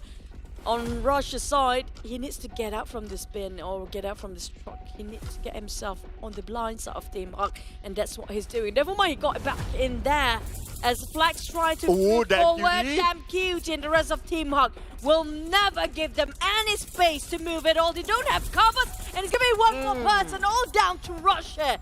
And also one more person. Never mind, it's only down to Rush. Can he clutch this? Well, it's going to be a tough call. Is he going to give himself to the blue and deny the point? But looks like Team Hawk is not going to let that point slip away. They're going in onto Rush. Rush is being surrounded and he's burned down. And it's going to be, ladies and gentlemen, I present to you winner, chicken dinner to the incredible Hawk. Oh boy, almost got themselves a back-to-back chicken dinner for Tabah NSEA, honestly speaking, but they have been shown quite inconsistent when it comes to day number 2 here. They got themselves a last chicken dinner. Now they got themselves 2nd place. Again, they got themselves quite a number of position points. Definitely it will boost them quite a lot when it comes to overall ranking. And they're also the first team to get 2 chicken dinners, right? Ooh. Team Hawk. Or did they get yesterday? They didn't get. Oh, okay. Yeah, that was the DVD. they were consistent, but they almost got it. They got a top 5, but this is their first chicken dinner. And this is quite early. Usually it's quite late for them. Usually it's like 2nd or 3rd week only they start to show their faces for chicken dinner. But this time it's quite early for Team Hawk. Well, it's good news. I don't think they're complaining now. We're not complaining. Not at all, especially fans for Team Hawk. But let's have a little bit of a recap of whatever happened early on. And it wasn't a good start for the Dingoz. Again, another struggling round for them. Yep, I'm going to put that for discussion later, but sort of RSG also, they're having a bit of too much fight moments. Same goes for Sam 9. We can see that circle because of its generosity quite in the center of it, making it so easy for the players to bump into each other based on any angle they actually try to approach. For RSG side, were they the one that actually fighting at the place? No, that was Yoodo Alliance, the death trap thing. After one team died the same place as another, and Crit for IP the one that actually survived. Yeah, so it was... This one. Yeah, this one. So Yoodo Alliance, they went into 4 rivals, and then Bosskurr came in, and Crit VIP just had to butt in from afar. And Crit VIP has been there for the whole time. Yeah, they were observing. They've been butting in since the start. All they need to do is the elimination. That's Yeah, they were waiting for the right moment, and obviously because they had the circle, there's no reason for them to come out just to get those eliminations. It's definitely not worth it. But this name, bam, Guza, the man, the myth, the legend is back. The former PMNC champion, showing how it's done. They really need him right now for Crit VIP. Definitely a different level of players when Kuza's playing. Their morale boosted up. His leadership, his personality is really good for the players that even have positivity vibes going around. But for Team Secret, they've been holding this warehouse for the longest time. But because they don't have enough men, that's the reason why. And Tabah NSEA, I have to say, the moment they push forward, they have to actually wait for Rush first.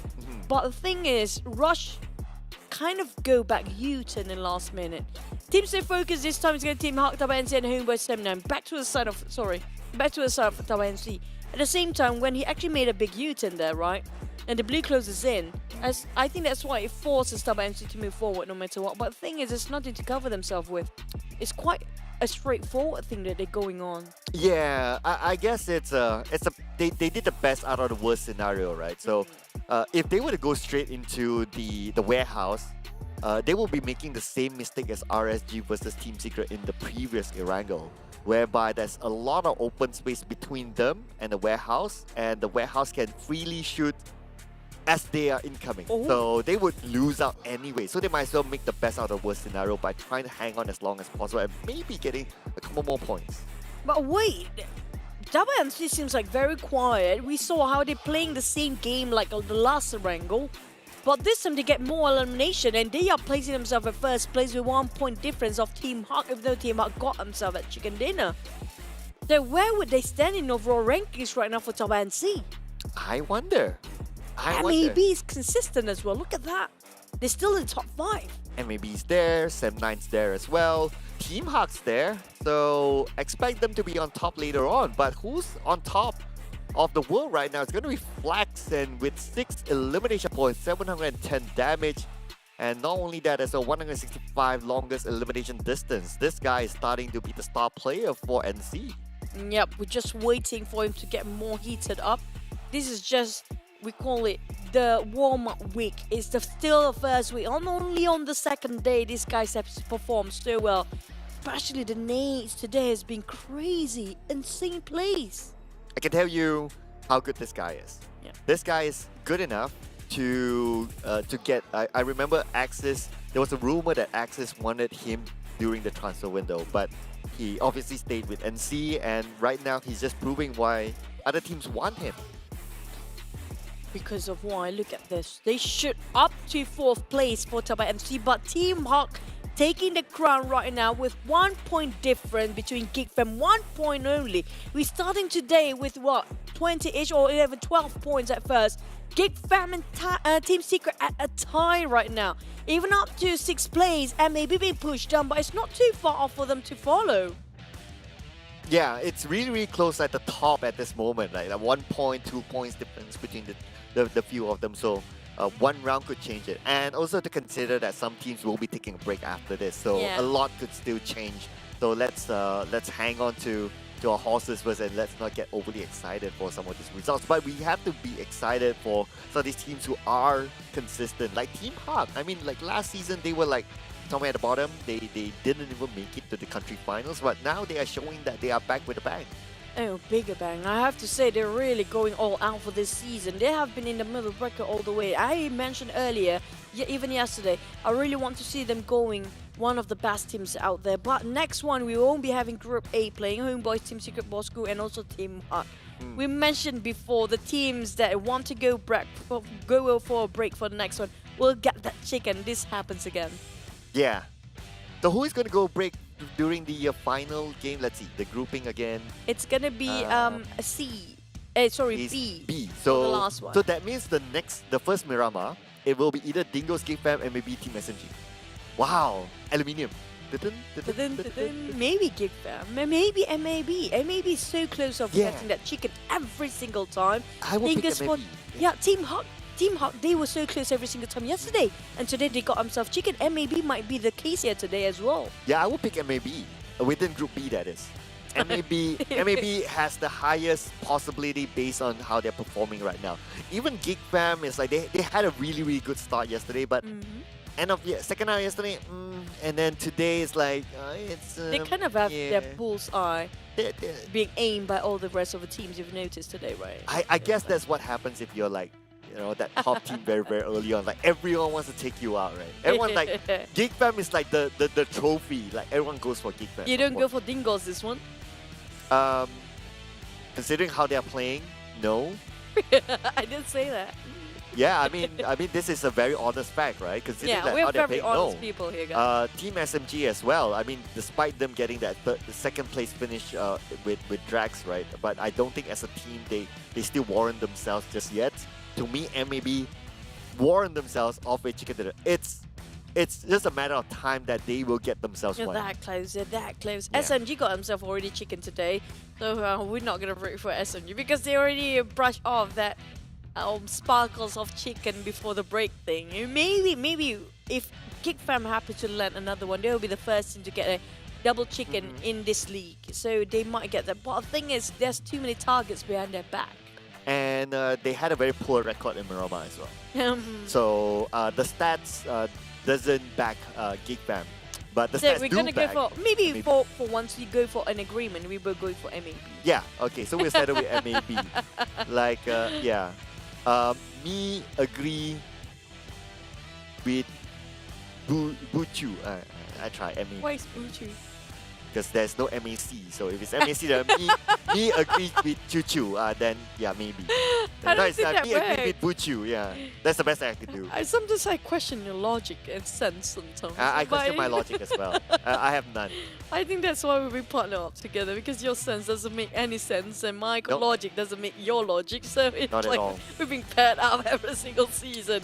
But we do have ourselves with an interview. So we get to actually see Tabah NSEA. Let's get into the winners interview right now.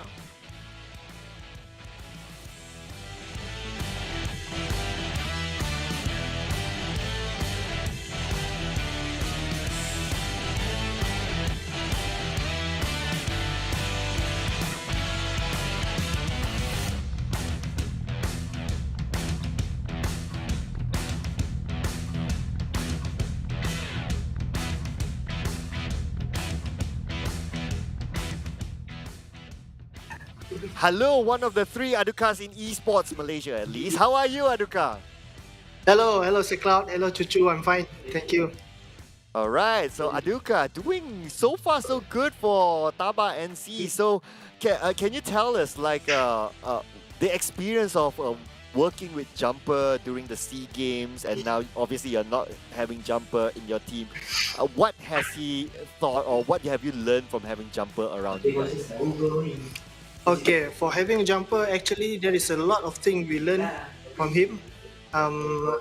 One of the performance he bring on the SEA Games, 31 SEA Games, the experience that he give to us, and we learn from him is so much, and we try to apply it in this season 6 PMPL Malaysia.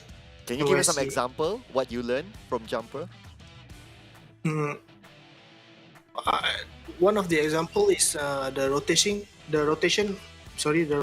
timing of the rotation, how to play late in the game. So that is one of the big things that we learn from him. Yeah. How to play late? Okay. Okay. But okay, Aduka, don't worry, I'm not angry this time. Every time I went there, I was always angry. Okay, today we're going to talk very nicely and polite, okay? Aduka, I want to know what's the difference for Tabah NSEA if you compare with this season and last season, aside from what you learned for Jumper. Do you think there's any difference at all for you, performance and even the game? in terms of performance in the game is I think it's very much different because before this on season 5 the player are still a lot of first timer in NC lineup, so the experience with jumper that we gain their confidence to play in this season. They become more hunger and more confident in this season. That is a big difference, the confidence, yeah. They get more hungry. I hope you guys feed them quite well for the players. Yeah. Okay, so since you have experience playing in SEA games before this, you played with very, very strong, big teams, big players, big names, right? What is the difference between that and playing in PMPL MYSG? The difference between playing with the big teams such as Vietnam teams and other C teams is their aggression. I think their aggression and their play, how the planning they play, their rotation is quite sometimes change each game. The rotation difference with Malaysia, some teams only stick with one way on the rotation, like that, something like that. Yeah. So personally, okay, we're gonna ask the golden question here. Do you think it's a good thing for certain teams to stick with the same rotations, or do you prefer the different ones? It's not wrong if you using only one rotation, but it's better if you make 2 or 3 in a different. You can use it in different map, different time. So he kind of agree with us. But thank you so much, Aduka. Good luck, all the best. Say my hello to the boys. And make sure to put yourself in the best position and best performance for the next one. We wish you all the best. Thank you. Okay, thank you.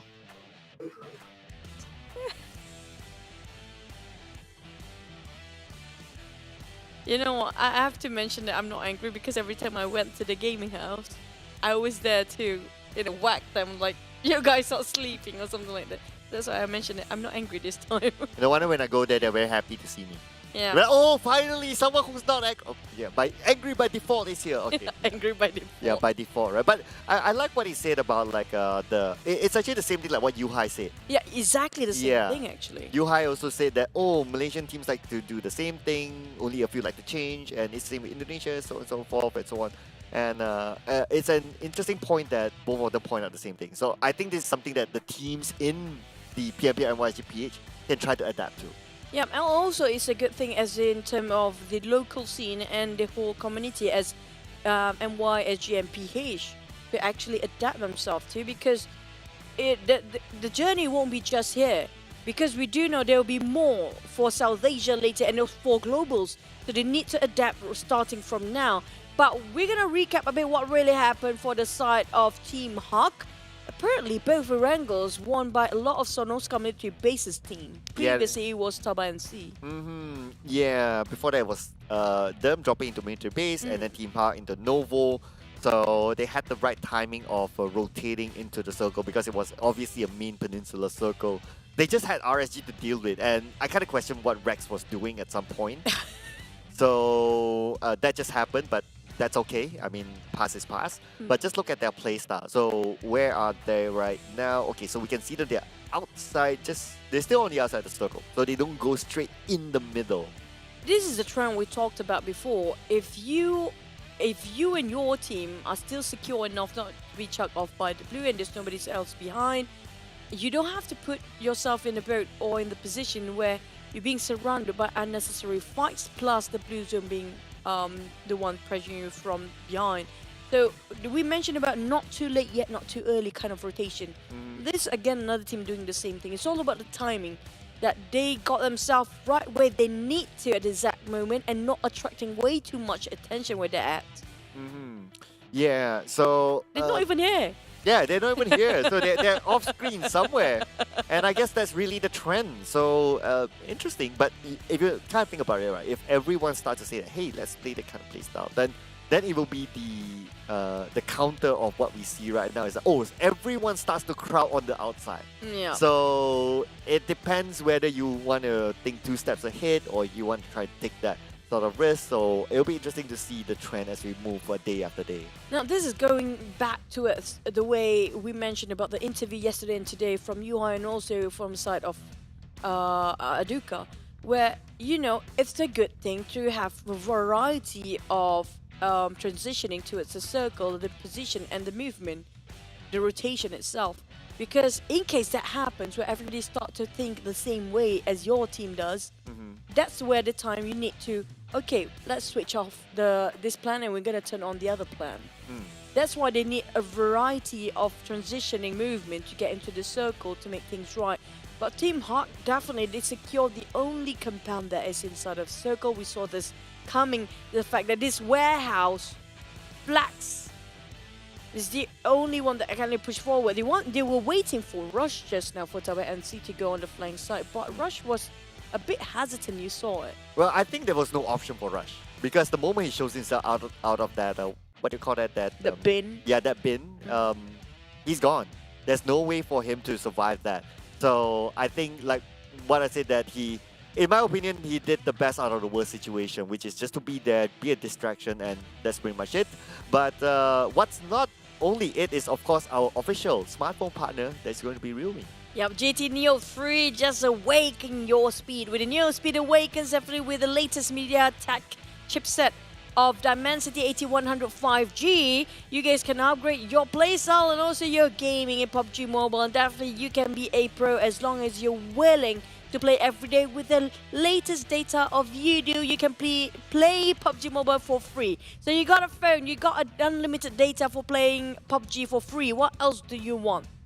Well, you want, of course, our official digital telco partner, that's going to be Yoodo. So switch over to Yoodo and play PUBG Mobile for free, of course.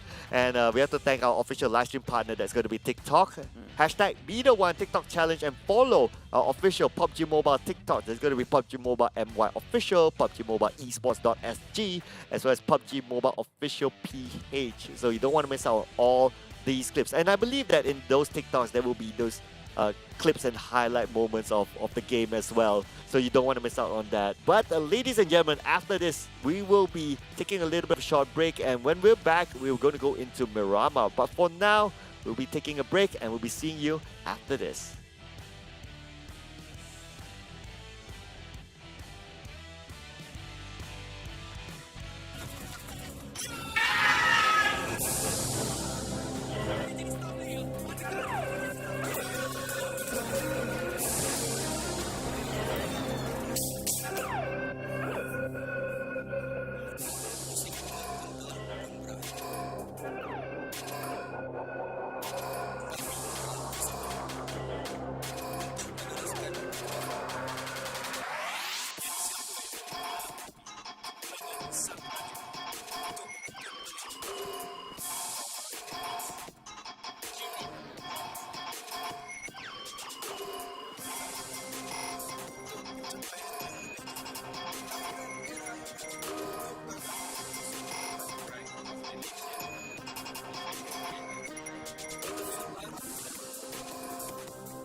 Kepada semua tim dan semua player, harap korang training lebih mantap untuk korang punya skill dan tim untuk korang berhadapan dengan 2 kali championship dan 1 cross medal suspensi.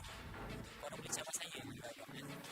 So, season ni saya akan bukalkan title saya kalau berani. Karena juga nak mulai datang Malaysia boleh dapat season implementer lah. Untuk semua macam-macam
You guys are live. Yeah, that's what we hear at the back of our head. But anyway, welcome back to the 2022 PMPL MYSGPH Fall.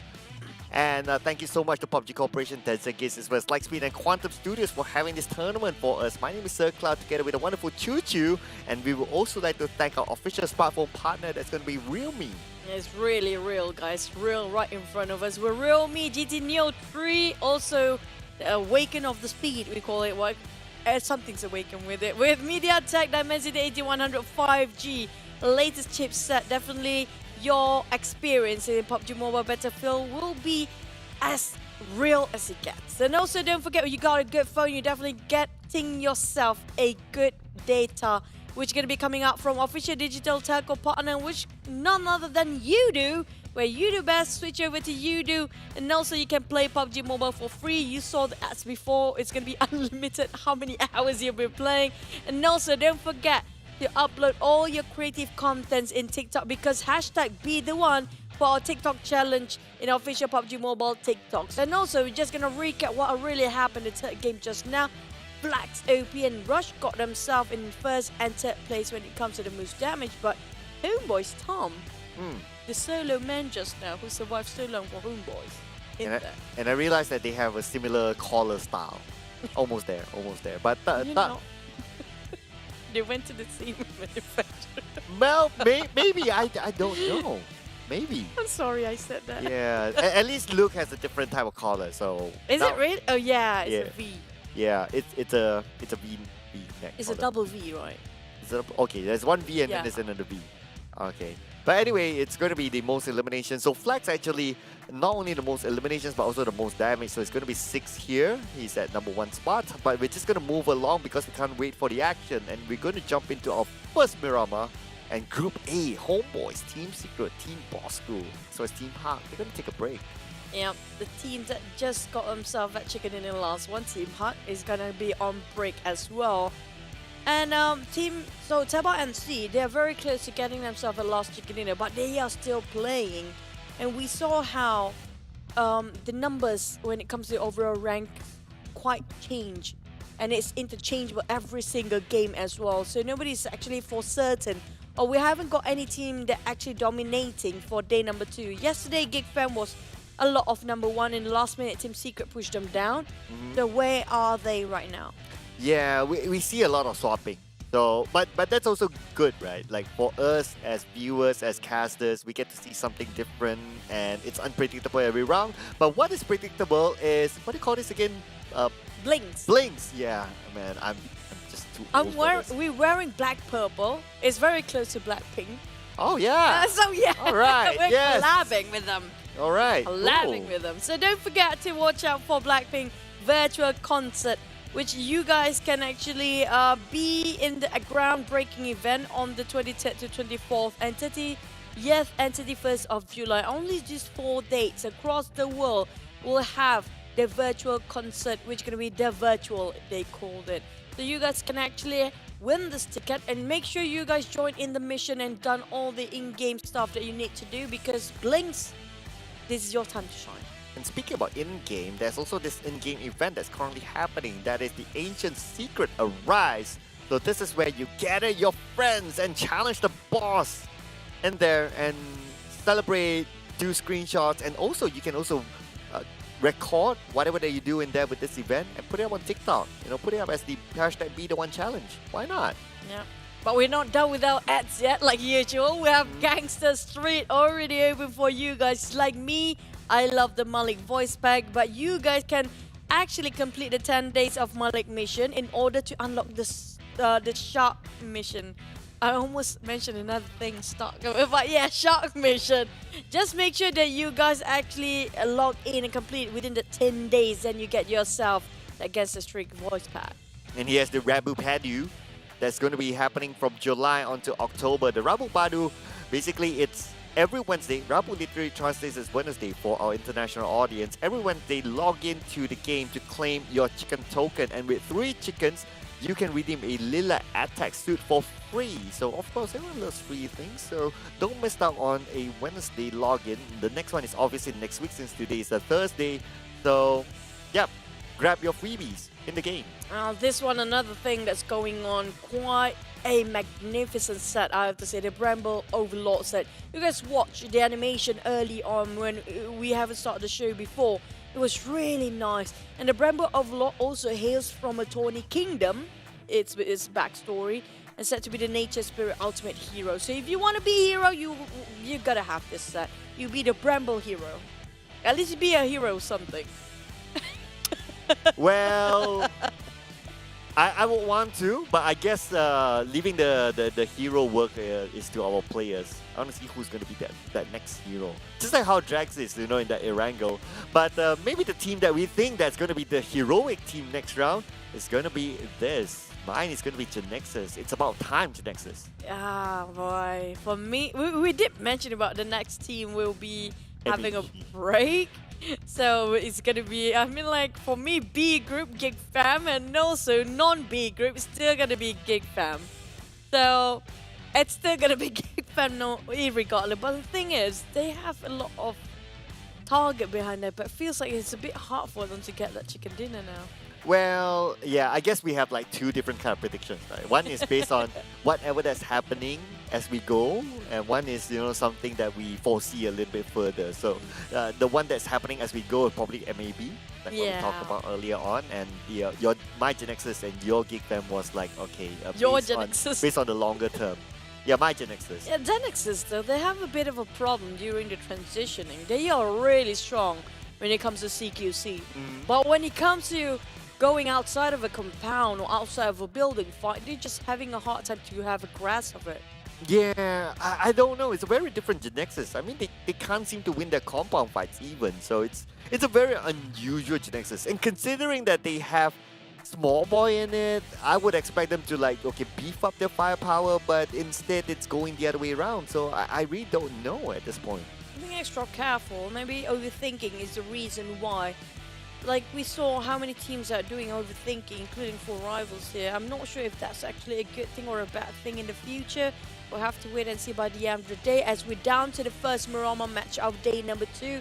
And we'll still have one more Miramar match after this, so stay tuned with us. Will it be another Los Eagles Circle? Will it be Los Leones maybe? Or again, Power Grid as usual, Cloud? You owe me that dinner until today. Nope. Let's not waste any more time, guys. We're going to jump and fly over to Miramar. A 4th match in day number 2 of week number 1.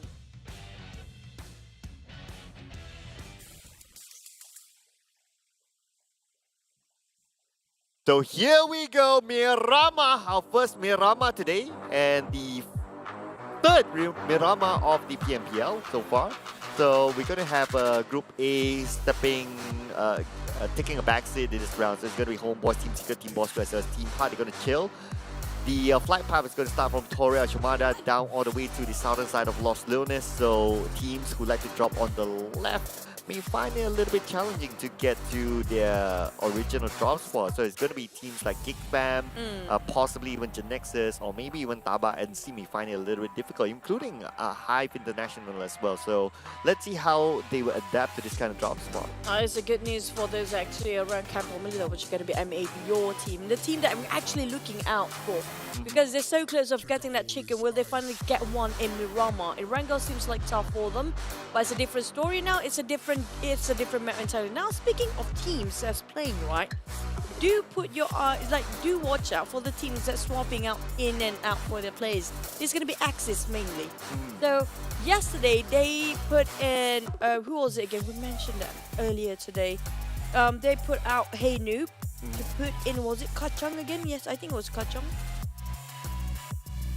Kachang Sisu. Who's in and out again, remember? It's really testing my memory at this point. Yeah. So, yeah. But anyway, what's important right now is that Dell, Hey Noob, Rift, and... Kachang's not playing.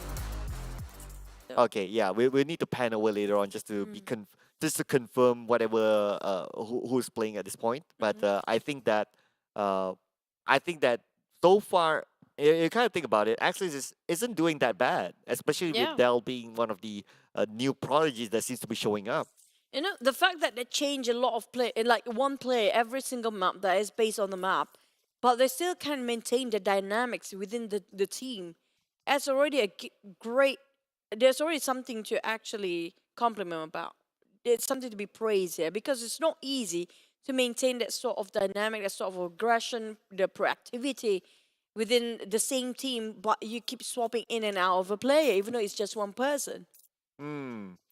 Yeah, well, that is the debate, right? So you can say the same for Four Rivals. They have yet to change their lineup since yesterday, and that's and you called it to be like, okay, let's get Apo to play. So are they trying to find that consistency, like what you mentioned, by not changing their lineup still? Oh, so far I haven't seen like any positive outcome for Four Rivals, honestly. I have a feeling like everybody is just having their own agenda going on and they need somebody to tone it down, and Apo is one of them. I don't know if April is the one because he's kind of passive, but Yeah, but that's what I meant because all of them are too active and mm, too much of having their own agenda of where to go, what to go. So they need somebody to follow instead of someone to order again. okay, well, it's a theory at the end of the day. Yeah, it's a So theory. yeah, it's a theory at the end of the day, or in academic terms, we call it's a hypothesis at the end of the day.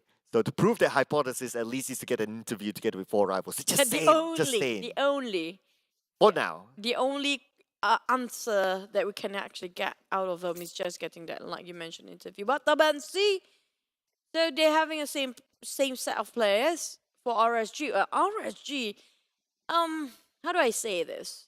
They're hot and they're cold. It's like they're so close of maintaining that consistency. But the one that they took out Rex earlier, that was really unfortunate events.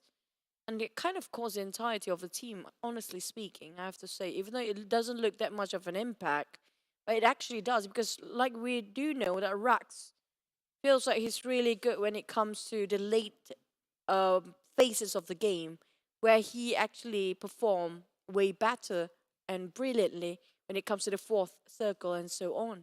So to lose him quite early that much, they really needed him though. Yeah, I guess in general, no team or no player will be useful if you don't survive the first maybe 2 or 3 phases of the circle.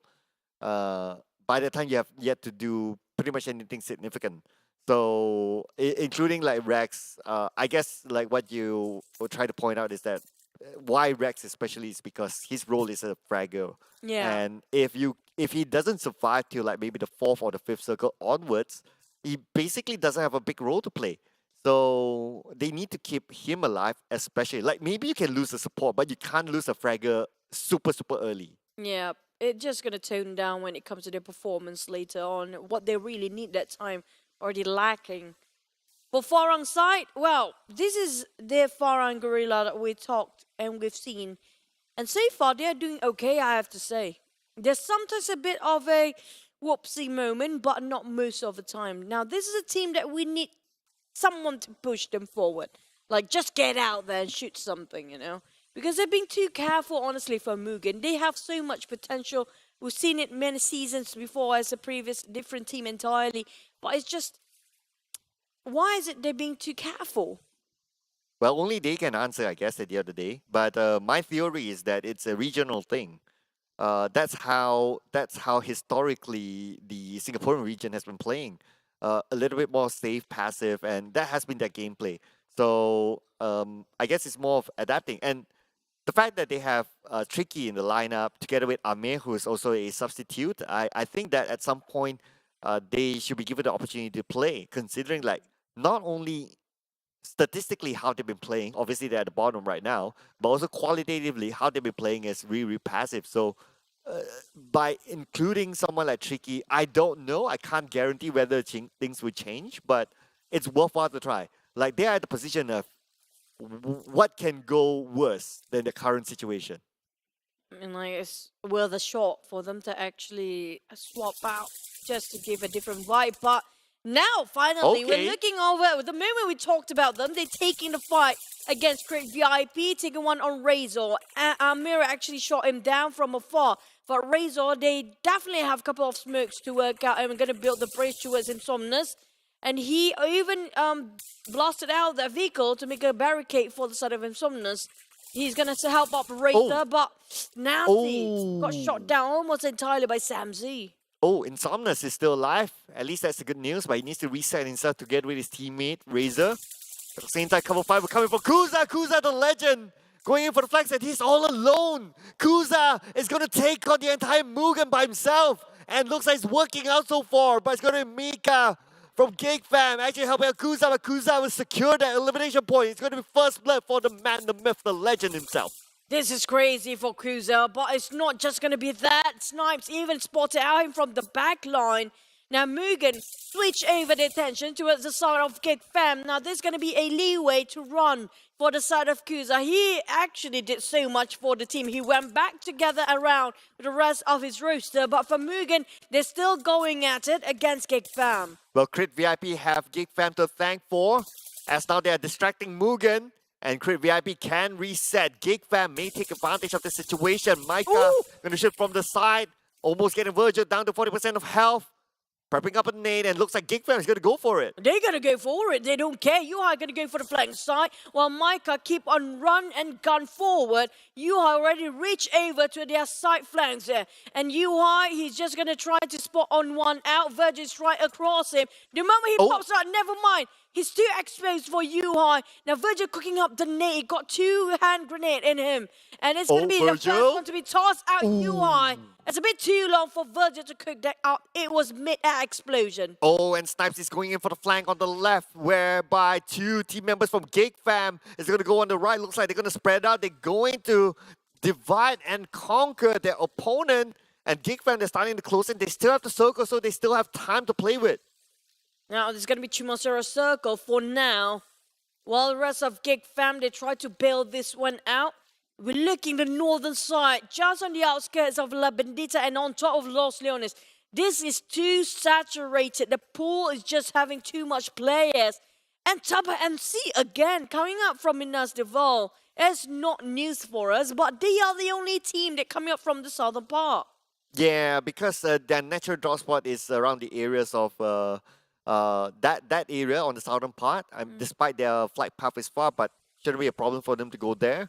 So they should have an okay entry considering this kind of circle. There will be more migration from around the areas of the middle or from the northern side down south. So I think that we'll have an easy start at least to get into the first few phases of the circle. Yep, but it seems like another same repeating game. Tabah NSEA coming up, sneaking into the last minute, coming up from the southern part where is a clear pathway for them. Nobody tried to contest even from the positions. Back to its 4 rivals, a team that we mentioned earlier. Well, things work out quite right for them this time, as Jumper scouting out for the rest of the team to make sure everything is clear for them to park here. For Farang, on the other hand, they're taking a long rotation, as Los Leones, as we mentioned before, is heavily crowded. So they are taking a longer rotation to go on the outskirts for a bit, taking their own sweet time, then jump back straight into the battlefield. Again, I think they kind of, never mind, they kind of got stuck here. Yeah, okay. Yeah, I think they should be able to come out of that. It should be alright. You know, just do like 3 points and stuff and they should be okay. But GEEK Fam, okay, interestingly, they left the Mugen fight and GEEK Fam still maintain a full squad, but no eliminations after that Mugen. I thought they would have, I thought they're going for that flank and going to finish out Mugen, but looks like they left them alive still with 3 players still for the side of Mugen.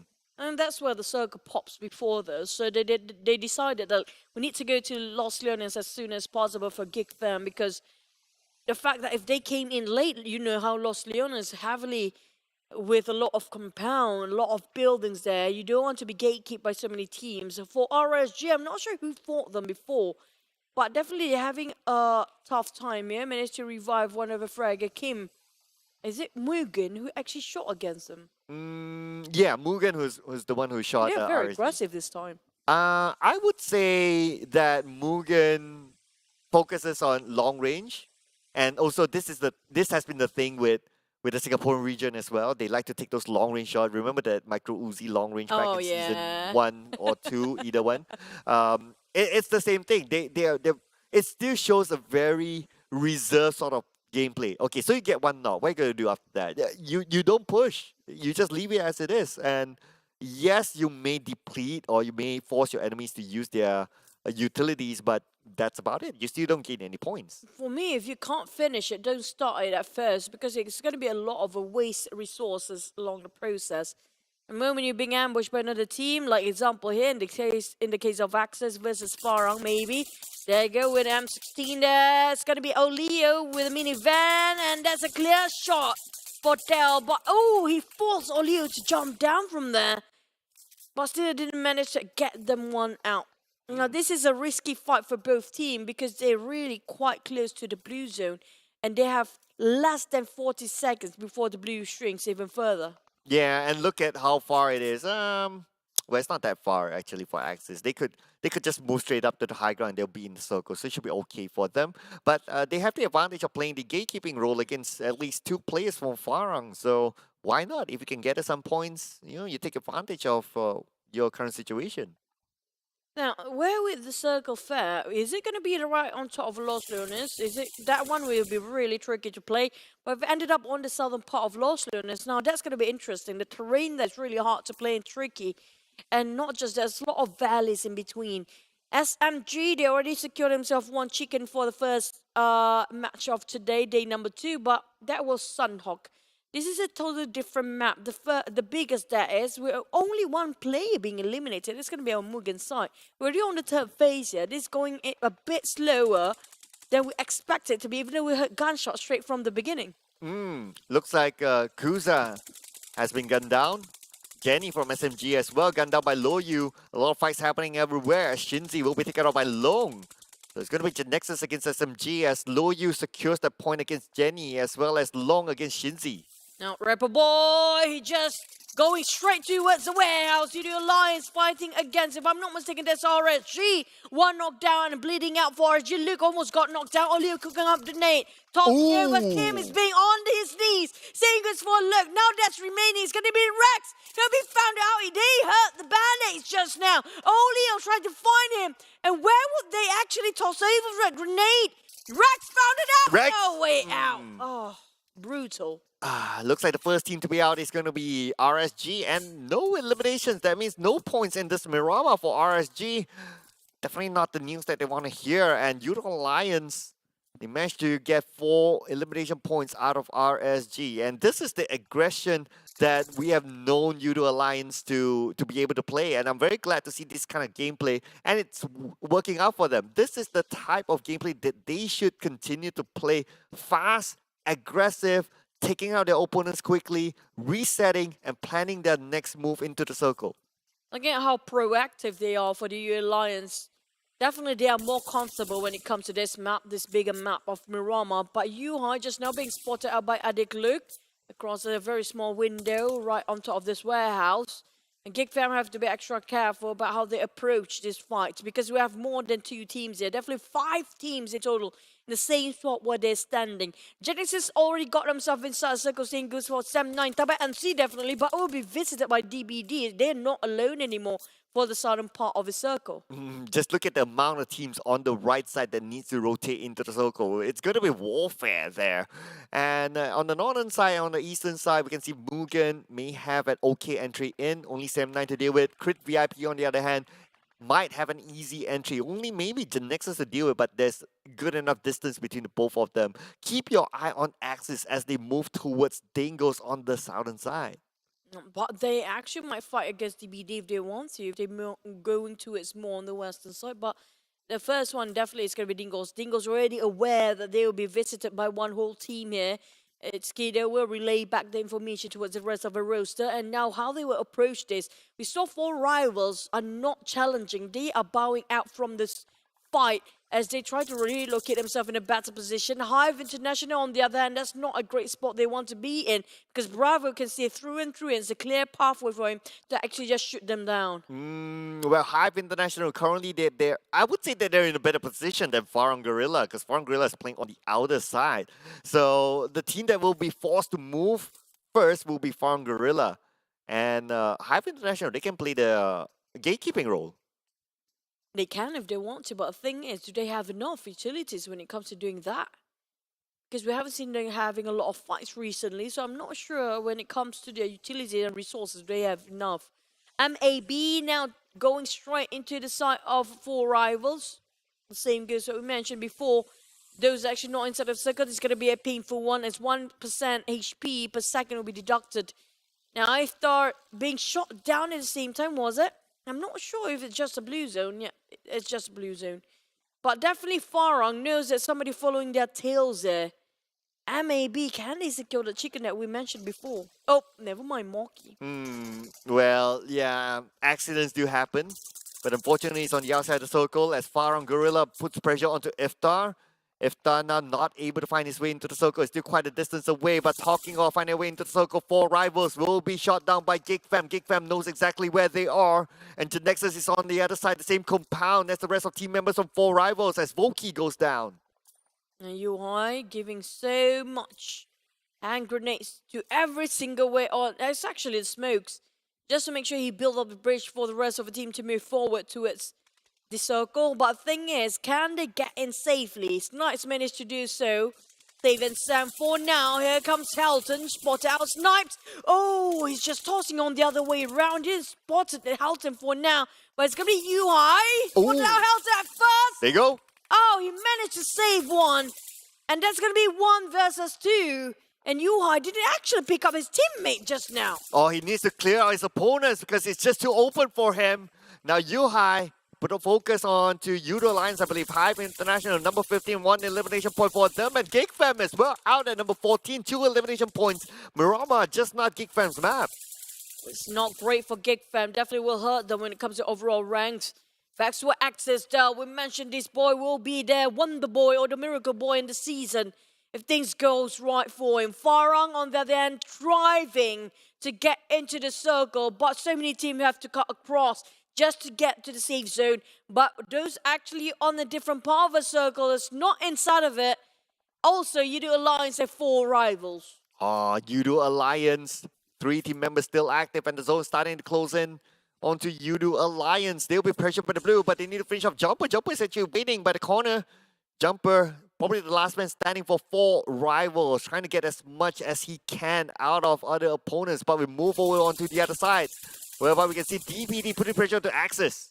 Del, nothing seems to be unfolding for the side of Axis. All there is just their downfall now. As Del kind of stuck in a pit while Yoodo Alliance knocking on Jumper's door. Jumper, we found it out. It's too much. He almost got 1, but never mind. 4 rival. Was that the last member? Seems like it. Plays himself at 13. Yeah, there's no way for him to survive that. Now it's going to be Axis. Hey, noob.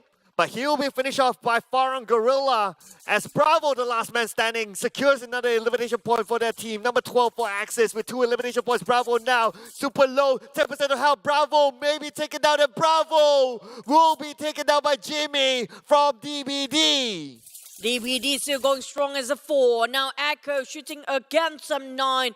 Trying to just stop them from moving forward. That's it. They're gatekeeping every single team that is trying to cut across. But the thing is, they are the ones that actually need to move forward. Tabah NSEA is still there.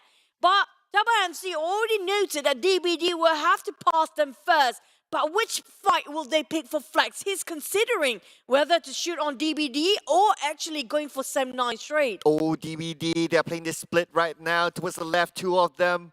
Maybe maybe they need to rendezvous at some point. We'll need to wait and see what happens next as Genexus gets 1, but the trade happening here as Yoodo Alliance Ripple Boy gets 1 onto Loyu. It's going to be 2 left for Yoodo Alliance as Oleo is still alive together with his IGL Ripple Boy.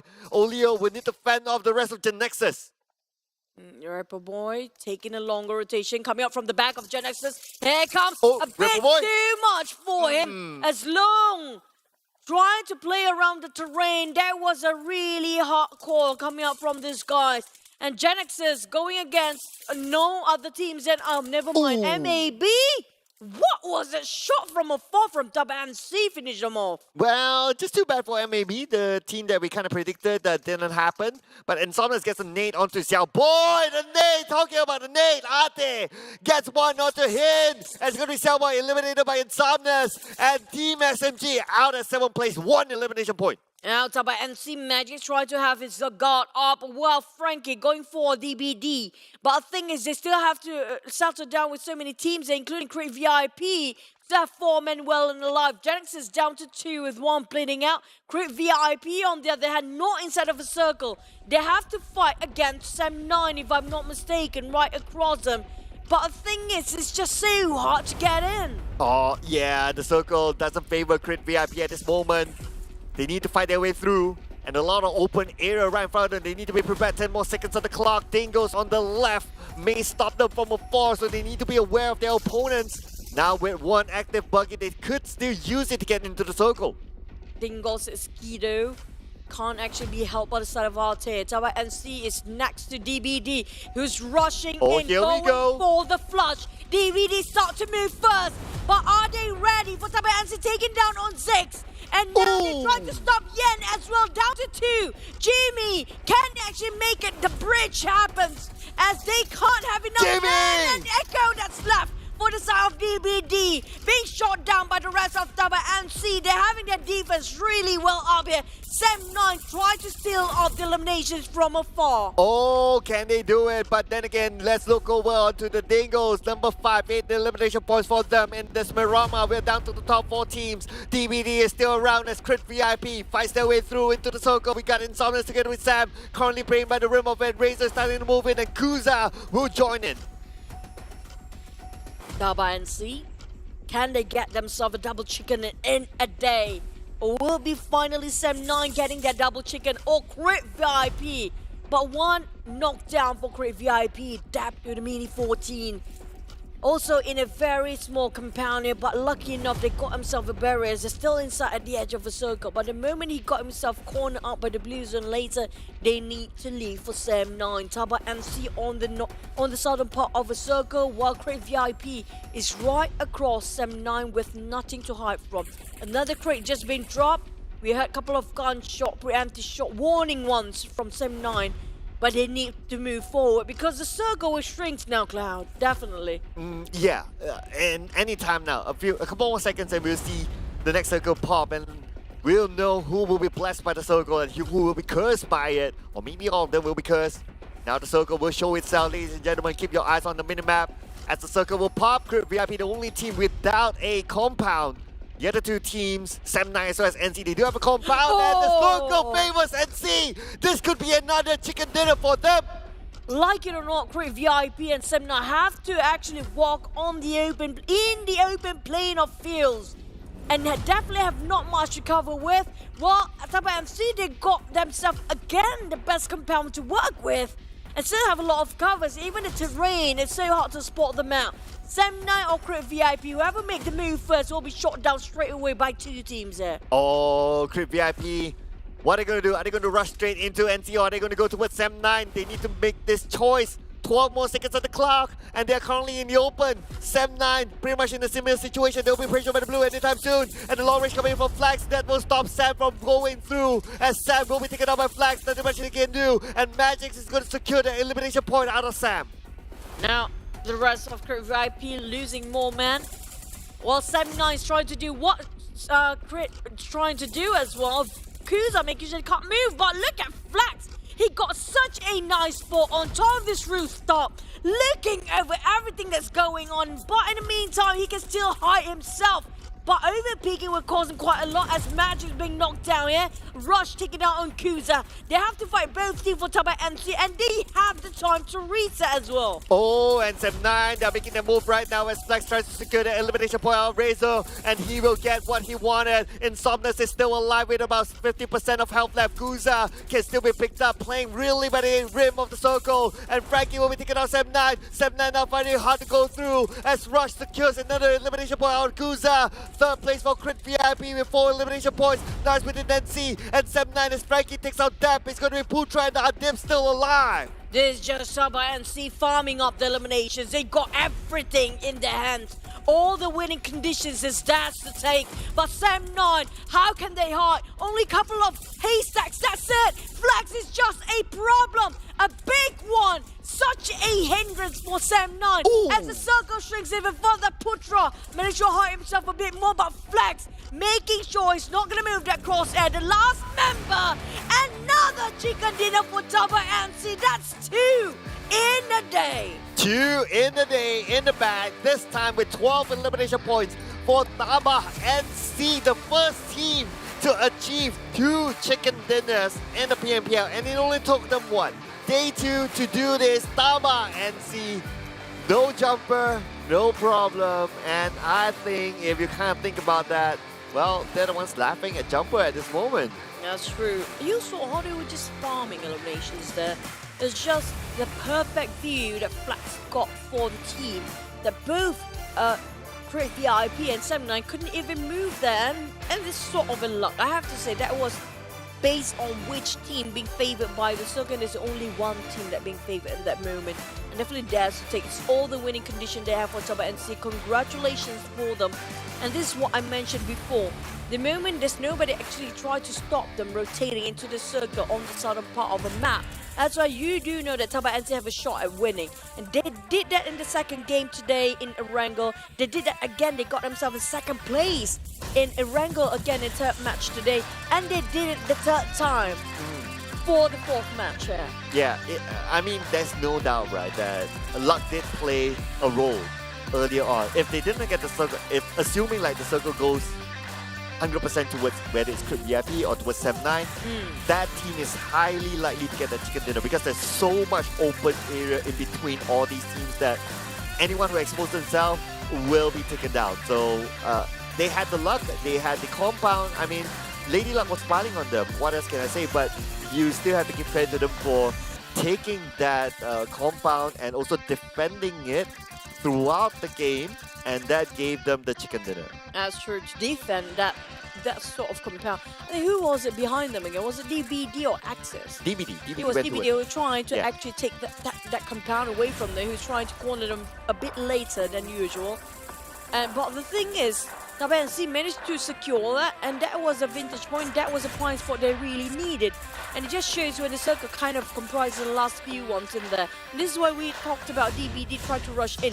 But they know exactly about this compound. The fact that they know where are the entry points in this building, particularly if they came in with a car. Yeah, like what we saw in the highlight earlier on, that is the space between an open area as well as a window. So that was the point that they took advantage. And I really like how Frankie, he knows that, okay, he can't take everyone out because magazine is just that much. But the moment he got one, he saw another person manage to come in straight into the compound. He shifts his focus into the next window, which will be a personal entry point towards anyone who wants to come in, and he immediately eliminates whoever who tries to take over the compound. So that is where I say that yes, they did get the luck towards the end, but for them to defend this compound in the first place, that's where they get the benefit of that chicken dinner. Yeah, it was well deserving. It's not just luck here.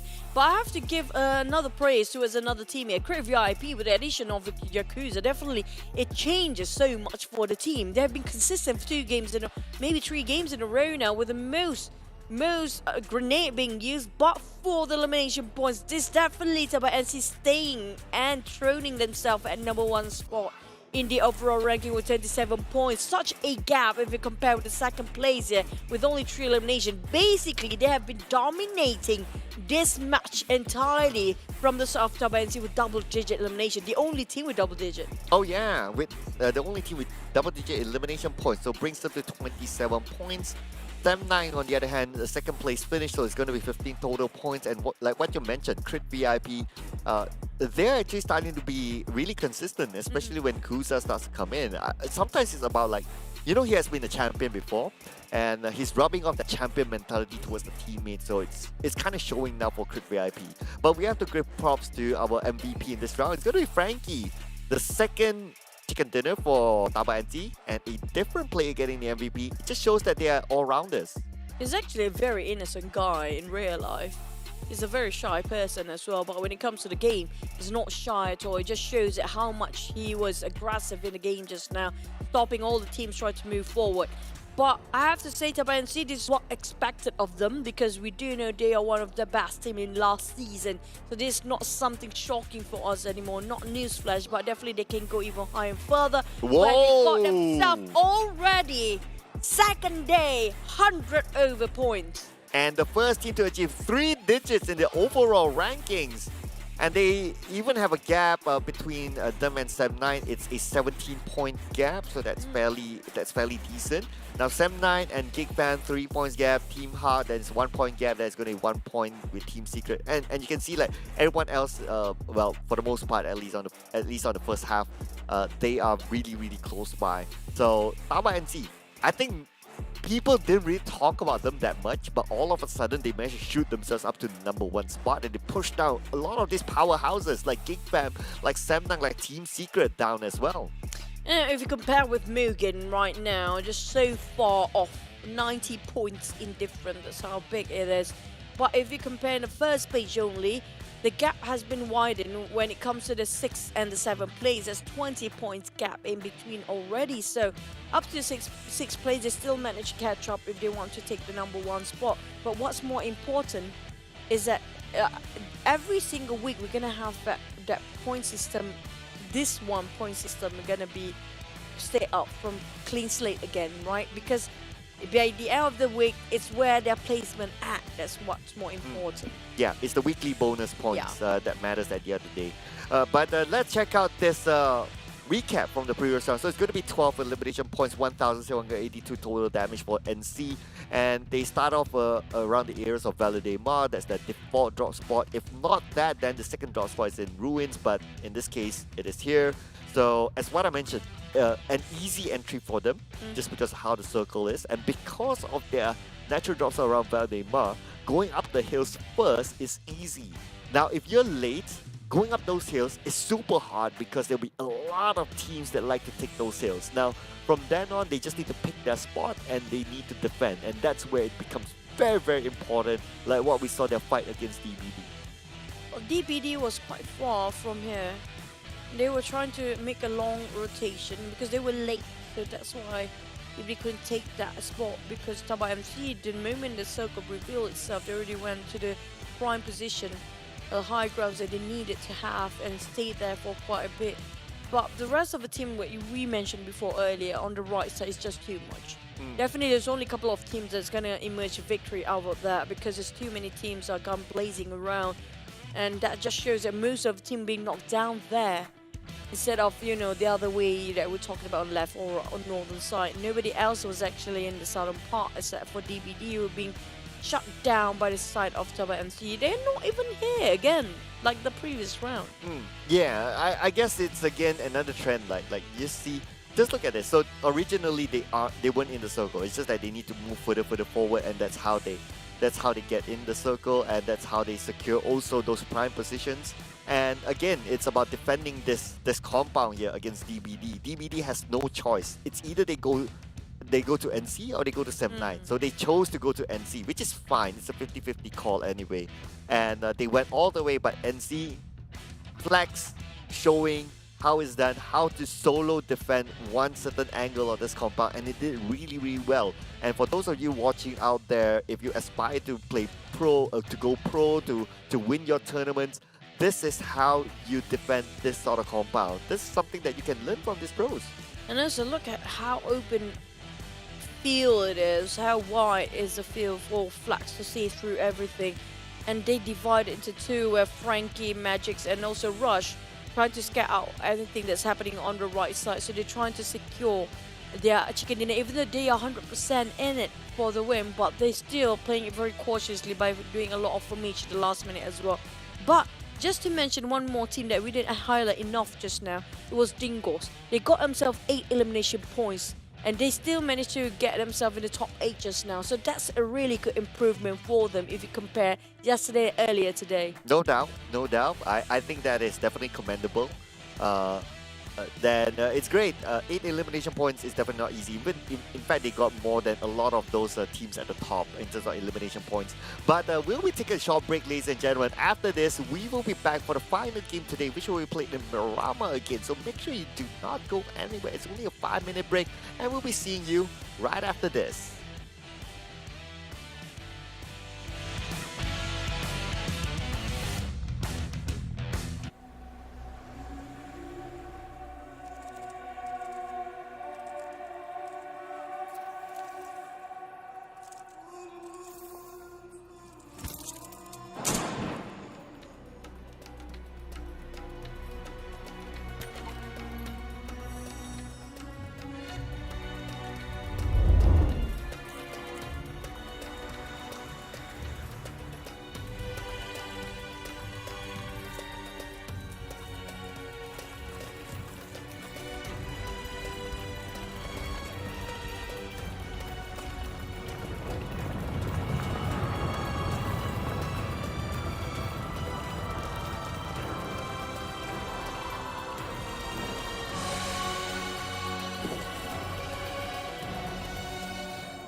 Assalamualaikum and welcome back with us. You guys are tuning into the 2022 PMPL MYSGPH 4 season, which is brought to you by Tencent Games, PUBG Corporation, Lightspeed and Quantum Studios will be your casters for the last game here today. I'm Chichi and this is Sir Cloud.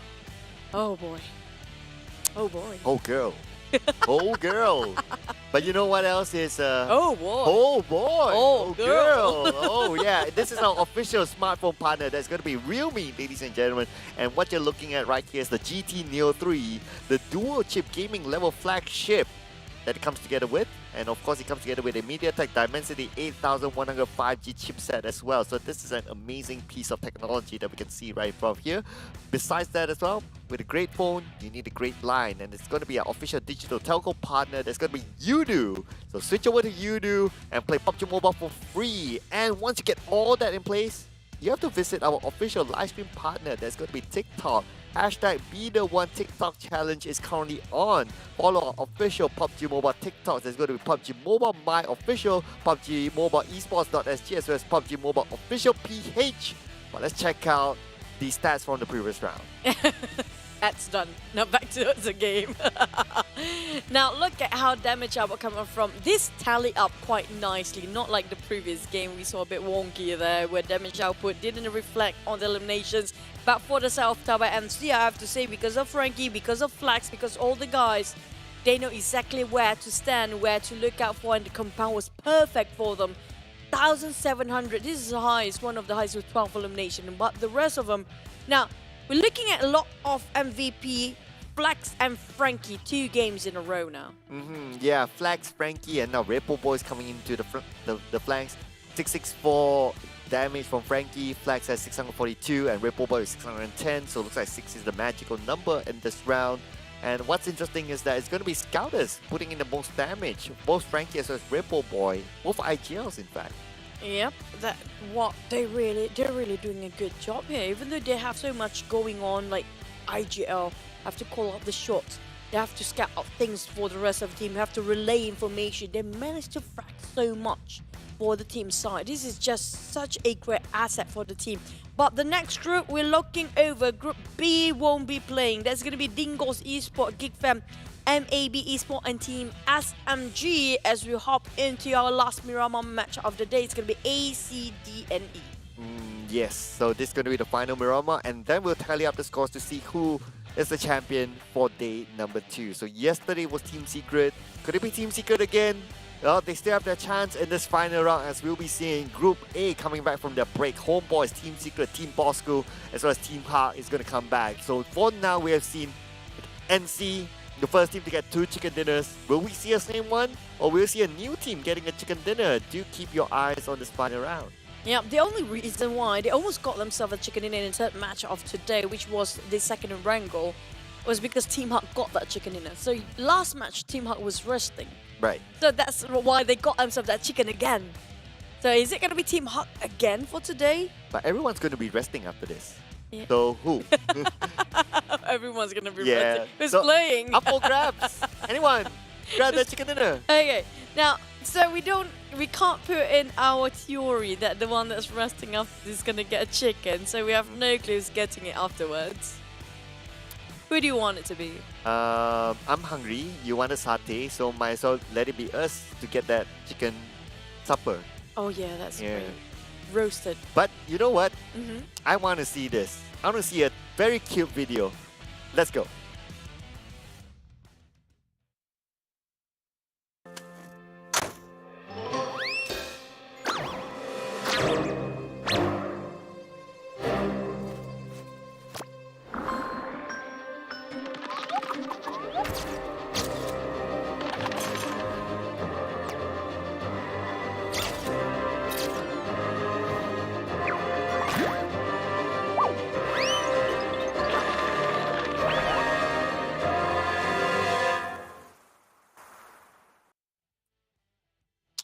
That's so cute. I know, right? Okay, express it.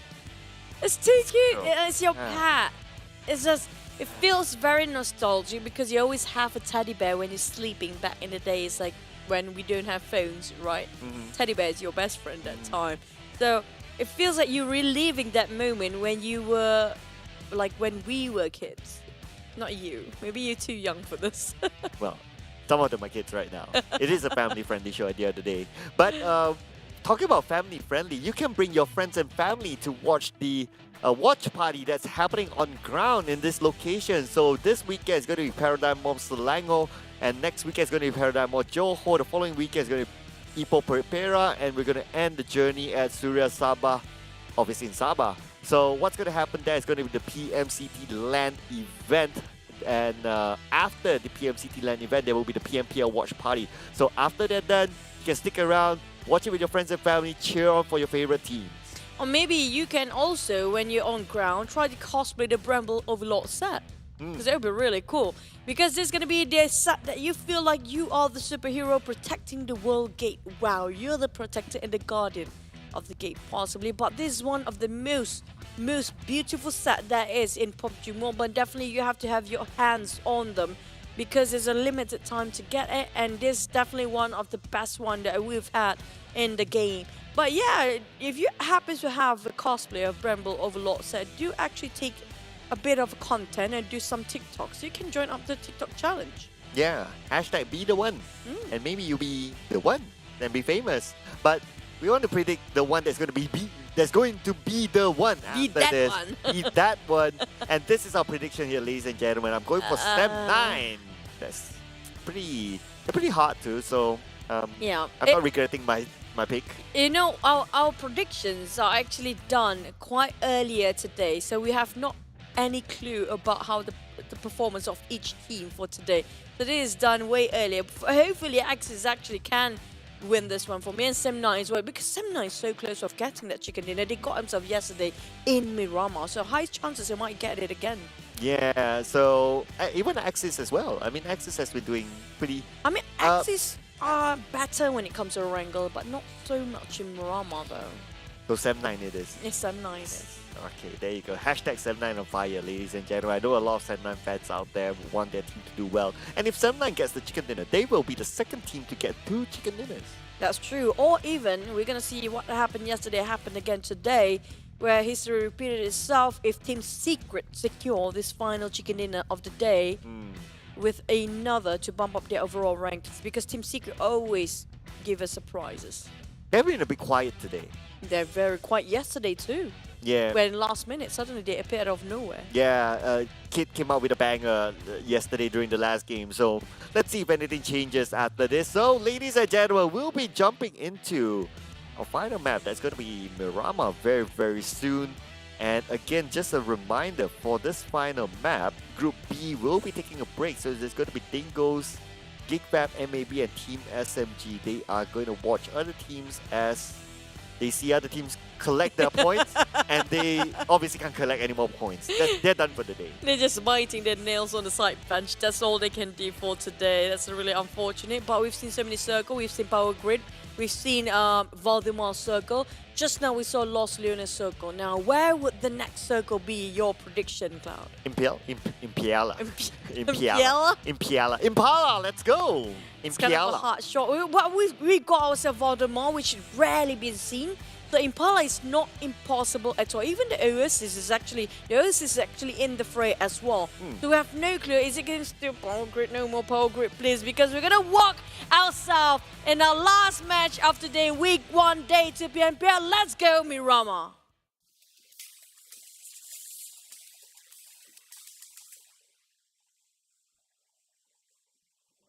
Miramar, it is. I like saying it that way all the time. Never get bored in season 1. But here we go. So Miramar. So the flight path on the right. Oh, again. So it's going to be quite a distance to travel for teams on the left. Genexus, HYVE. We got DBD, QSM maybe, and we got NC as well. So, but NC, because they are in Valdemar, going through the southern road into Valdemar should be okay. But it's a little bit risky for Genexus because they're in the middle. They're in Monte Nuevo, so it's going to take a bit for them to get there. Feels like very similar to the last flight path there. So, are we looking over chances are the same circle like the last one? Well, If that happens, yeah. Well, if I know, I'll probably be the PUBG Mobile god. But I guess I like to see something different. I like to see like what you said, Oasis. That'd be nice. We haven't seen an Oasis forever. I remember the last time we saw an Oasis was back in PMPL Season 2. that was just it. That's it. Yeah. That's the only time. That was the one and only time. EVOS VIP got Same the goes for second winner that Impala, right? Impala is Im- like only a couple of times. Yeah, we had a few Impalas. But for Oasis, that was that one and only time. That's why I could still remember it clearly. Calling a very long shot here if it happens to be an Oasis, but right now I'm waiting for the circle to pop. It was flight paths very similar to the last one, but hey, power grid again. Here we go. Okay. Let's see here. Okay. But at least the last time we had a power grid, it was a different set of group. It was a different grouping, so Yeah. it might change a little bit here and there. But speaking about changes, so Funky will be substituting a Molly for Farang Guerilla in this round. Now, Farang Guerilla is very interesting because their team is mostly comprises of new players. A lot of them, let's see, like what we saw the substitution earlier on. I And think like out of what 6 players, 4 of them are actually new, right? Uh, Was it? pretty much, or new, or at least have only played one season. Even like Mango, yes, he is in the lineup yeah. last season, but he didn't play much. So we can kind of consider him to be kind of new as well. And in fact, this season we haven't seen him play yet, so I wonder where he is. But here's another substitution. So Ham is substituted for Ame. So Ame, the first Malaysian player to be playing for MUGEN this season. But he already played yesterday. Oh, he played yesterday? Yeah, he played. The Okay, only cool. one that we haven't witnessed from Mugen is actually just Tricky. All right. Still Tricky. Tricky is nowhere to be seen yet. But the side of back towards Farang Guerilla, right? I have to say that's a well done job from Bravo and also Stone, since they are, and especially Bravo because it's the IGL, to actually lead the team that's quite not that exposed to its PMPL playstyle. And they managed to secure quite a number of points still. When it comes to their placement, they're not that bad. You know, they're quite okay at 12 in the 16 here. But when it comes to the 20 overall rankings, they're not that at the bottom of it. It's still a good start. Yeah, I would say Bravo has big shoes to fill. Filling in for Adibs, who has played with Farang Guerilla for the longest time, is definitely not an easy feat. So for him to come in and try to carry as much as possible, it's tough for him. But I think he's doing decently well, and he's definitely a good fragger. So he can lead by example for sure. So we have another substitution, Brian, substituting for Ranger. So a fun fact, I have a story here. Yep. So RSG during the off-peak season, they played one of the LAN tournaments in Ipoh. So they became champions, so they won. So for those who have followed Ranger in his esports career, they know that he came from a different game, and he has a very interesting character when it comes to offline or LAN events. And How apparently so? he carried that character during that time, and people feared him just because of his presence. And that- Why? Yeah, well, if you know Ranger, right? He's very, I guess the right word to say is very charismatic. Oh wow. Yeah, very charismatic in person and towards other teams. So he will taunt other teams like nobody's business, and everyone goes like, "Oh, what's this guy's doing?" But at the end of the day, they would give extra respect to him. I guess that would be the best word to put it, and that gave them a little bit of an edge during the offline tournament. So he performs well better when it comes to offline tournaments then. Yes, Ranger is a big character when it comes to offline. And we have bantered this for quite a lot last time between having there are some players really brilliant their performance when it comes to offline, and some of them are more comfortable when it comes to online and offline. It's like two different things entirely. Some of them, especially the ones that are actually too comfortable with online, the problem is when you're having the tournaments offline, they're not used to the crowd. They're not used to the pressure on set. They're not used to the shouting, the lights and everything. That's a bit of a problem actually. Yeah, and the thing about in an offline setting is that you're not in your comfortable setting. You're not in your own chair.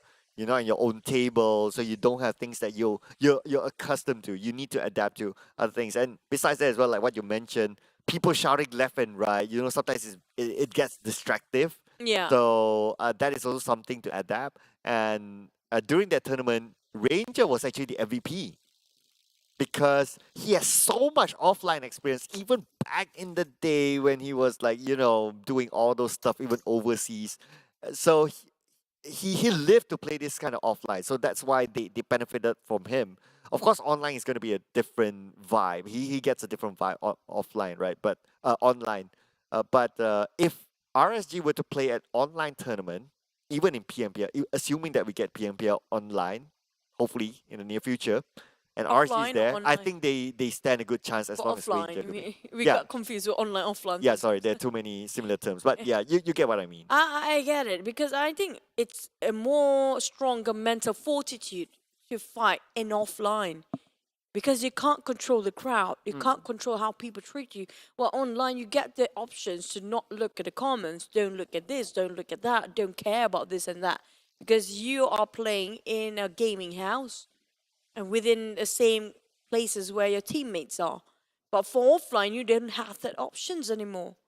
If your mental fortitude is not strong enough, in this case, Ranger is really strong then, but he's performed more better when it comes to compare with online. This is kind of harder to get than online. Oh yeah. If anyone were to search his pictures online, you will see his old pictures. Even the picture tells itself like he's very aggressive when it comes to the offline setting. So you can see him shouting, you can see him standing up and like taunting his opponent just by that one picture. I have it in my head right now, but you guys at home can search it out. It's online somewhere. So yep, good information to have. Yeah, that is skill set that's needed to have by pro players too. Right now, recently, in the past few years, we've been playing a lot of online, so that's not really an issue for now.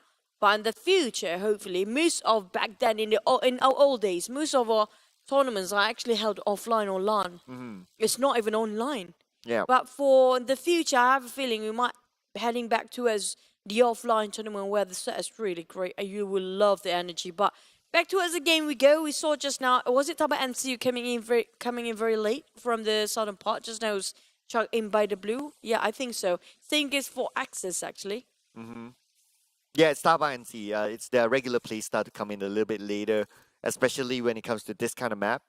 So they're at the point where if it works, why change? If it's not broken, why fix it, right? So it's working out for them, and they're the first team to get 3-digit points. Go on. I can't say the same for MUGEN though. Oh, MUGEN. I just wait and wait with our hopes being crushed down. Whenever MUGEN got a spot, like they can actually do something, they do anything out of it. I just stop believing anymore. Now back to us on the side of Yoodo Alliance. This is a team. Oh wait, the circle. Oh, this seems like a day one circle, isn't it? Almost. At least it moves away from that high ground towards the left side of Hacienda, where HYVE is at. So it's a bit different. This time it focuses onto that San Martin area. It was. We ended up in Hacienda de Patron that day. Yeah, but it was the high ground on the left. Oh yeah. Yeah, so It's this time slightly off. Yeah. yeah, this time is more focused onto the town. So we might see a compound fight finish towards the end. And that's going to be an urban war.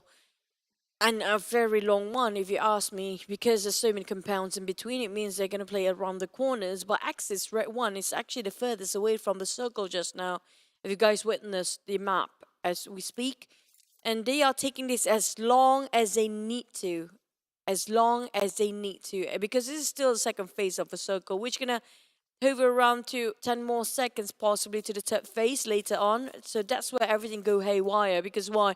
A third phase where it starts to get hit for the blue zone and the teams will not wanting to tank the blue anymore.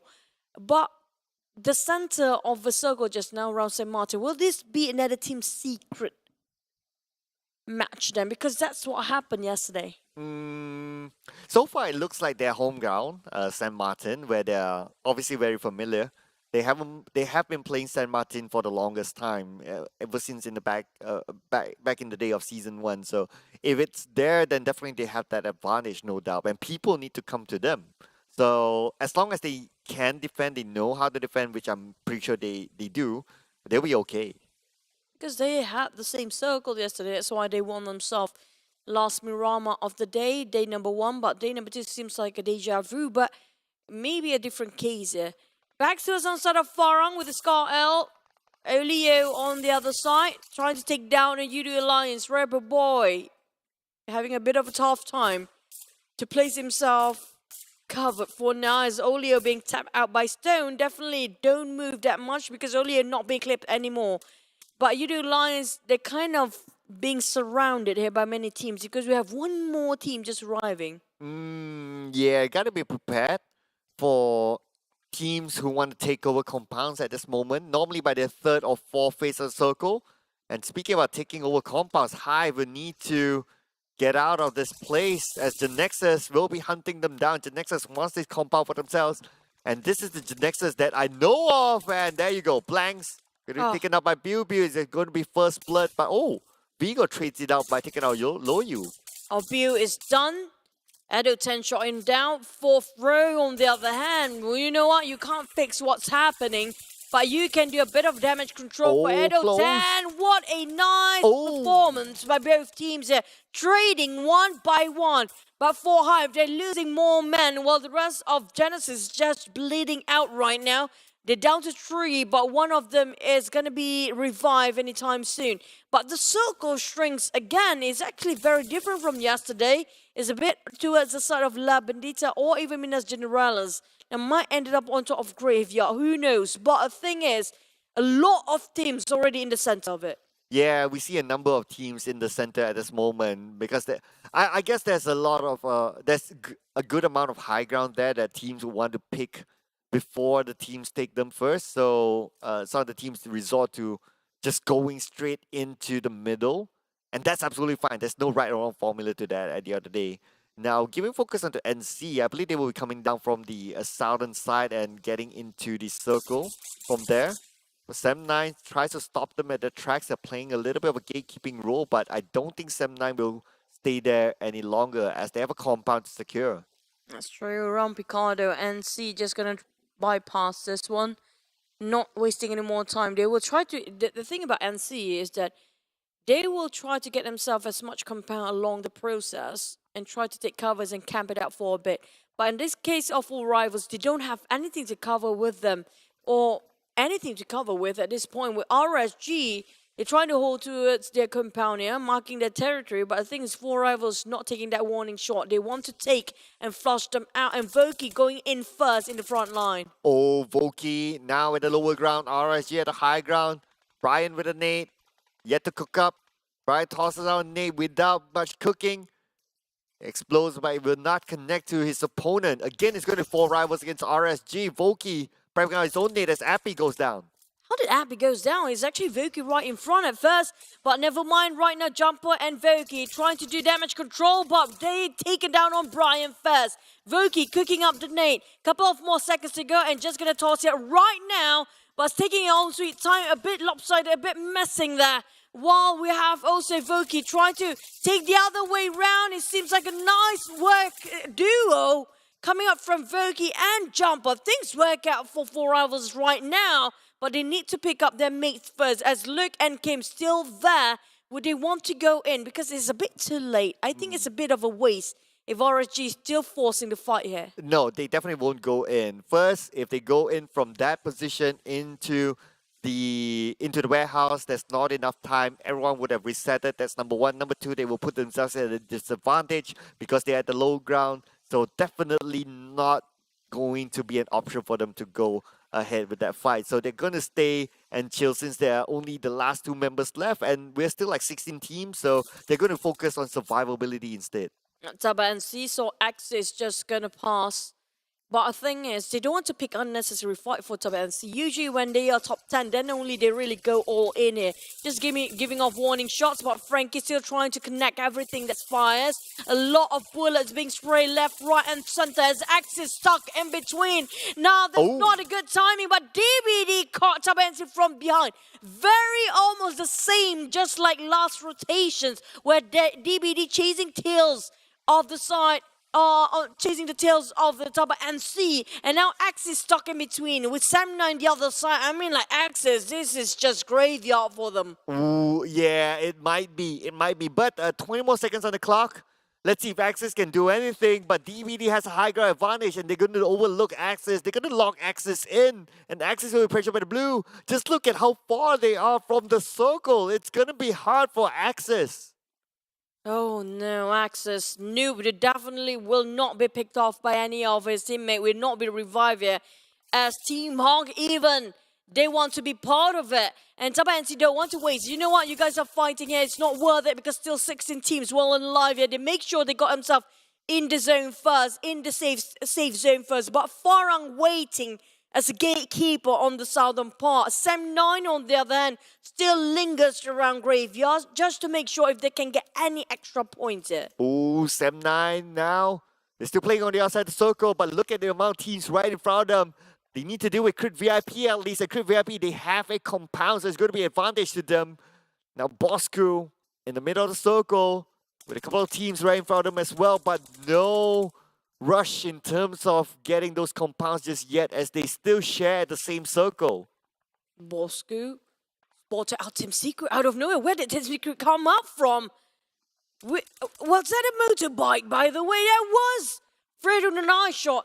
Just parked themselves outside of Crit VIP. What a decision. That's not really a good one in this case because there's so many teams on top of graveyard right now. They just walk themselves into a battlefield. Oh, two teams want this compound as Sam9 starts to crash in on the Crit VIP and Sam will go down to Adips and Kuza go down as well. We are Insomniacs together with Razor, the duo that's going to do it. Can they get much out of this? They need to build this. They need to leave this compound as Team Secret goes in with the El Clasico against Sam9, but looks like high shots will be shot from afar and it's going to be another team on the high ground. It's going to be Bosskurr shooting on Team Secret. And Team Secret just walked themselves into the death trap here with their motorcycles with redONE and I shot got caught up in a crossfire between Sam9 and Crit VIP. There's also Bosskurr and Tabah NSEA and DBD as well. Now they're trying to retaliate on the side of Tabah NSEA, trying to do countermeasures of what being caught from behind just now. Backstab all the way for DBD to Tabah NSEA. But now they split into 2-2 formation again. Now we do know that Tabah NSEA goes for 2-2. Definitely means that they want to go for aggressive and try to caught up in the war zone. But Frankie just made it out alive in the last minute. Where are the two members of Team Secret just now? They were obliterated. They were bowing out quite early. Yeah, number 16 for Team Secret and no elimination points for them. So they went home empty-handed. But then again, it's going to be, DBD as well. Number 15 for them. No elimination points as well. Crit VIP has one player still active. Managed to survive that onslaught from Sam9. And now the circle. Looks like it favors for rivals. And look at this. Razor is the last representative for Crit VIP from the fight. And also RSG in between there. Now, can they actually defend with 2v4 of 3 teams? Bosskurr for rivals and HomeBois got themselves inside, including RSG who left with 2 men. But the ones firing is going to be Tabah NSEA. They are quite far, almost into the blue zone here, fighting, cutting across against Farang. And there's one more team, if I'm not mistaken, it was Team Hawk. Oh, Farang Guerilla against NC. NC needs to move in. Flags right in front of him. Magix gets 1 over Mins. There's going to be 1 up here for NC. And the nade coming in from afar from Funky. Stone tosses his own nade as well. Trying to get flags, but not able to connect those nades. Oh, dominating with 5 eliminations. After last game, they are really on their best momentum here for Tabah NSEA. But Farang, right now, they won what Tabah NSEA has. That's going to be the previous chicken winner, but this time it's going to be Des. Genexus eliminated at 14 with only 2 eliminations. We're talking about Farang still taking a fight against Magic. Finish off straight away. It's a sealed deal for them. It's going to be 3v one of Farang left remaining, actually. Only Funky left. Oh, Funky, the last man standing, going up against the rest of NC. Looks like Rush will be burned down by Funky somehow, and Flags will be taken down as well. Oh, no. Could this be a moment? Come back here for Funky. Oh, Okay, no. Frankie, let's go. Here we go. Frankie versus Funky. Who Oh! will be better one? And Funky clutch! Funky clutch! 1v3, the hero for Farang Guerilla. That was insane. That was a clutch. But Crave VIP right now is they're being banned inside the abandoned church. It's going to be Sam9 winning this one. We're down to a 9 team in a flash here. One more team out. Oh boy, this is really a close call. And Team Hawk now fighting against who? Is it HomeBois? Sam9 just arrived from their backs. Yeah, Sam9 won that fight against Razor. It was 4v1. But now they'll be forcing themselves to move. Team Hawk trying to stop Sam9 from going further forward. Sam9 still playing by the rim of the circle. A lot of open space between them and that high ground right in front of them as our boy from afar tries to stop Sam9 at the track. Zolly, the Scar L, now forcing himself into the blue for a bit, boosting himself up first before he heals himself with last first aid. Sam9, they're really low when it comes to resources. They don't have much utilities to work with to heal themselves. But MUGEN happens to be there as well. They are clinging towards the edge of the circle. But Virgil spotted out HYVE. HYVE International, here comes a bit of too early for that nade just now, if I'm not mistaken. Didn't pop off yet, was it? A smoke. Now, 4 men of MUGEN forcing into Vigo, where he's standing by. Fourth row, a bit on the backside. He saw it. He saw the rear end of Vigo. Oh, this is Vigo. brutal. Well, he can't really see because of the smoke there, but the fourth row is just behind in the fourth row, not able to finish up the job. And that is it. HYVE International, 8th place, 3 elimination points, and MUGEN won that fight against HYVE. It's been a while since MUGEN being very aggressive, but today's the day where they rise up to the occasions. On the side of Bosskurr, they got the center of the circle, but it's just so hard for them to actually squeeze into the center again as the circle shift. Dap Sam9, they tank a bit of a blue. Now, right now, they have to go into the center because the circle is too small for the 7 teams that remains. Oh, Virgil goes down to Kim. RSG, they do have the high ground advantage, and Kim will secure the elimination point out of Virgil. Ham tries to get onto the high ground. They do not have the circle at this moment. Kim will poke up his nade. And the nade will be tossed out the side of Ham. Will it land nicely on the Ham? Ham will not connect. Oh, but the thing is, Kim didn't realize the rest of MUGEN already breached his fortress there. Same goes, there's one member of Yoodo Alliance remaining behind him. But the thing is, Baburu got caught up. Voki, the last one, remained. Last no, never mind. It's 4 rivals. Jumper still there. One by one, dropping out for like flies for 4 rivals. Remaining with Appy. Appy, just gonna bail this one. There's no time as the blue zone shrinks and just gonna chuck down all their HP. Dap on the other end, taking down on the lower ground, trying to spot every member that is still fighting, but it's just so hard to land a shot. Oh, we have another team just eliminated, and there's going to be 4 rivals with 4 elimination points at 7 place. Iron Pro with a long range onto him. He will be taken down. After a counter fire coming in from Bosskurr, he managed to take Ayman in the process. HomeBois will need to find a way onto the high ground. They need to be prepared for the next phase of the circle, while Sam9 still maintain all 4 of their team members. Now, the only team with the most men here feels like Sam9 might take this in the back. They won the first match of the day with a close up this today, day number 2 in week 1, with another win for that chicken. While we're looking over HomeBois, also still have 4 men. They will revive one of their teammates being knocked down. Finally, MUGEN actually rise up and woken from the slumber with placing themselves in the top 6. Kim. But Kim! Oh. He can't pick at all. There's so many eyes watching. Tough one. The long range, the short range, everyone's on the Kim at this moment. Sam9 still with a complete squad, but now the zone doesn't favor them. Kim will succumb himself to the zone. His point will not be given to any team, and Olio, the last man standing for Yoodo Alliance, doesn't have the circle. Sam9 needs to fight their way through as well, as HomeBois, also with a complete squad, will be going up against Sam9. What's funny is that all the teams that are favored by the circle don't have enough men to defend, but we saw how Drax did that earlier. It's not impossible for these guys to just one need to rule them all, and Olio, what a big call just now. We mentioned how Drax did it. He made it as well. It's only dropping another nade right on top of Toby. What a nice play by one person of Yoodo Alliance, Olio. Oh, Leo! With those nades getting knocked down onto HomeBois. Just that.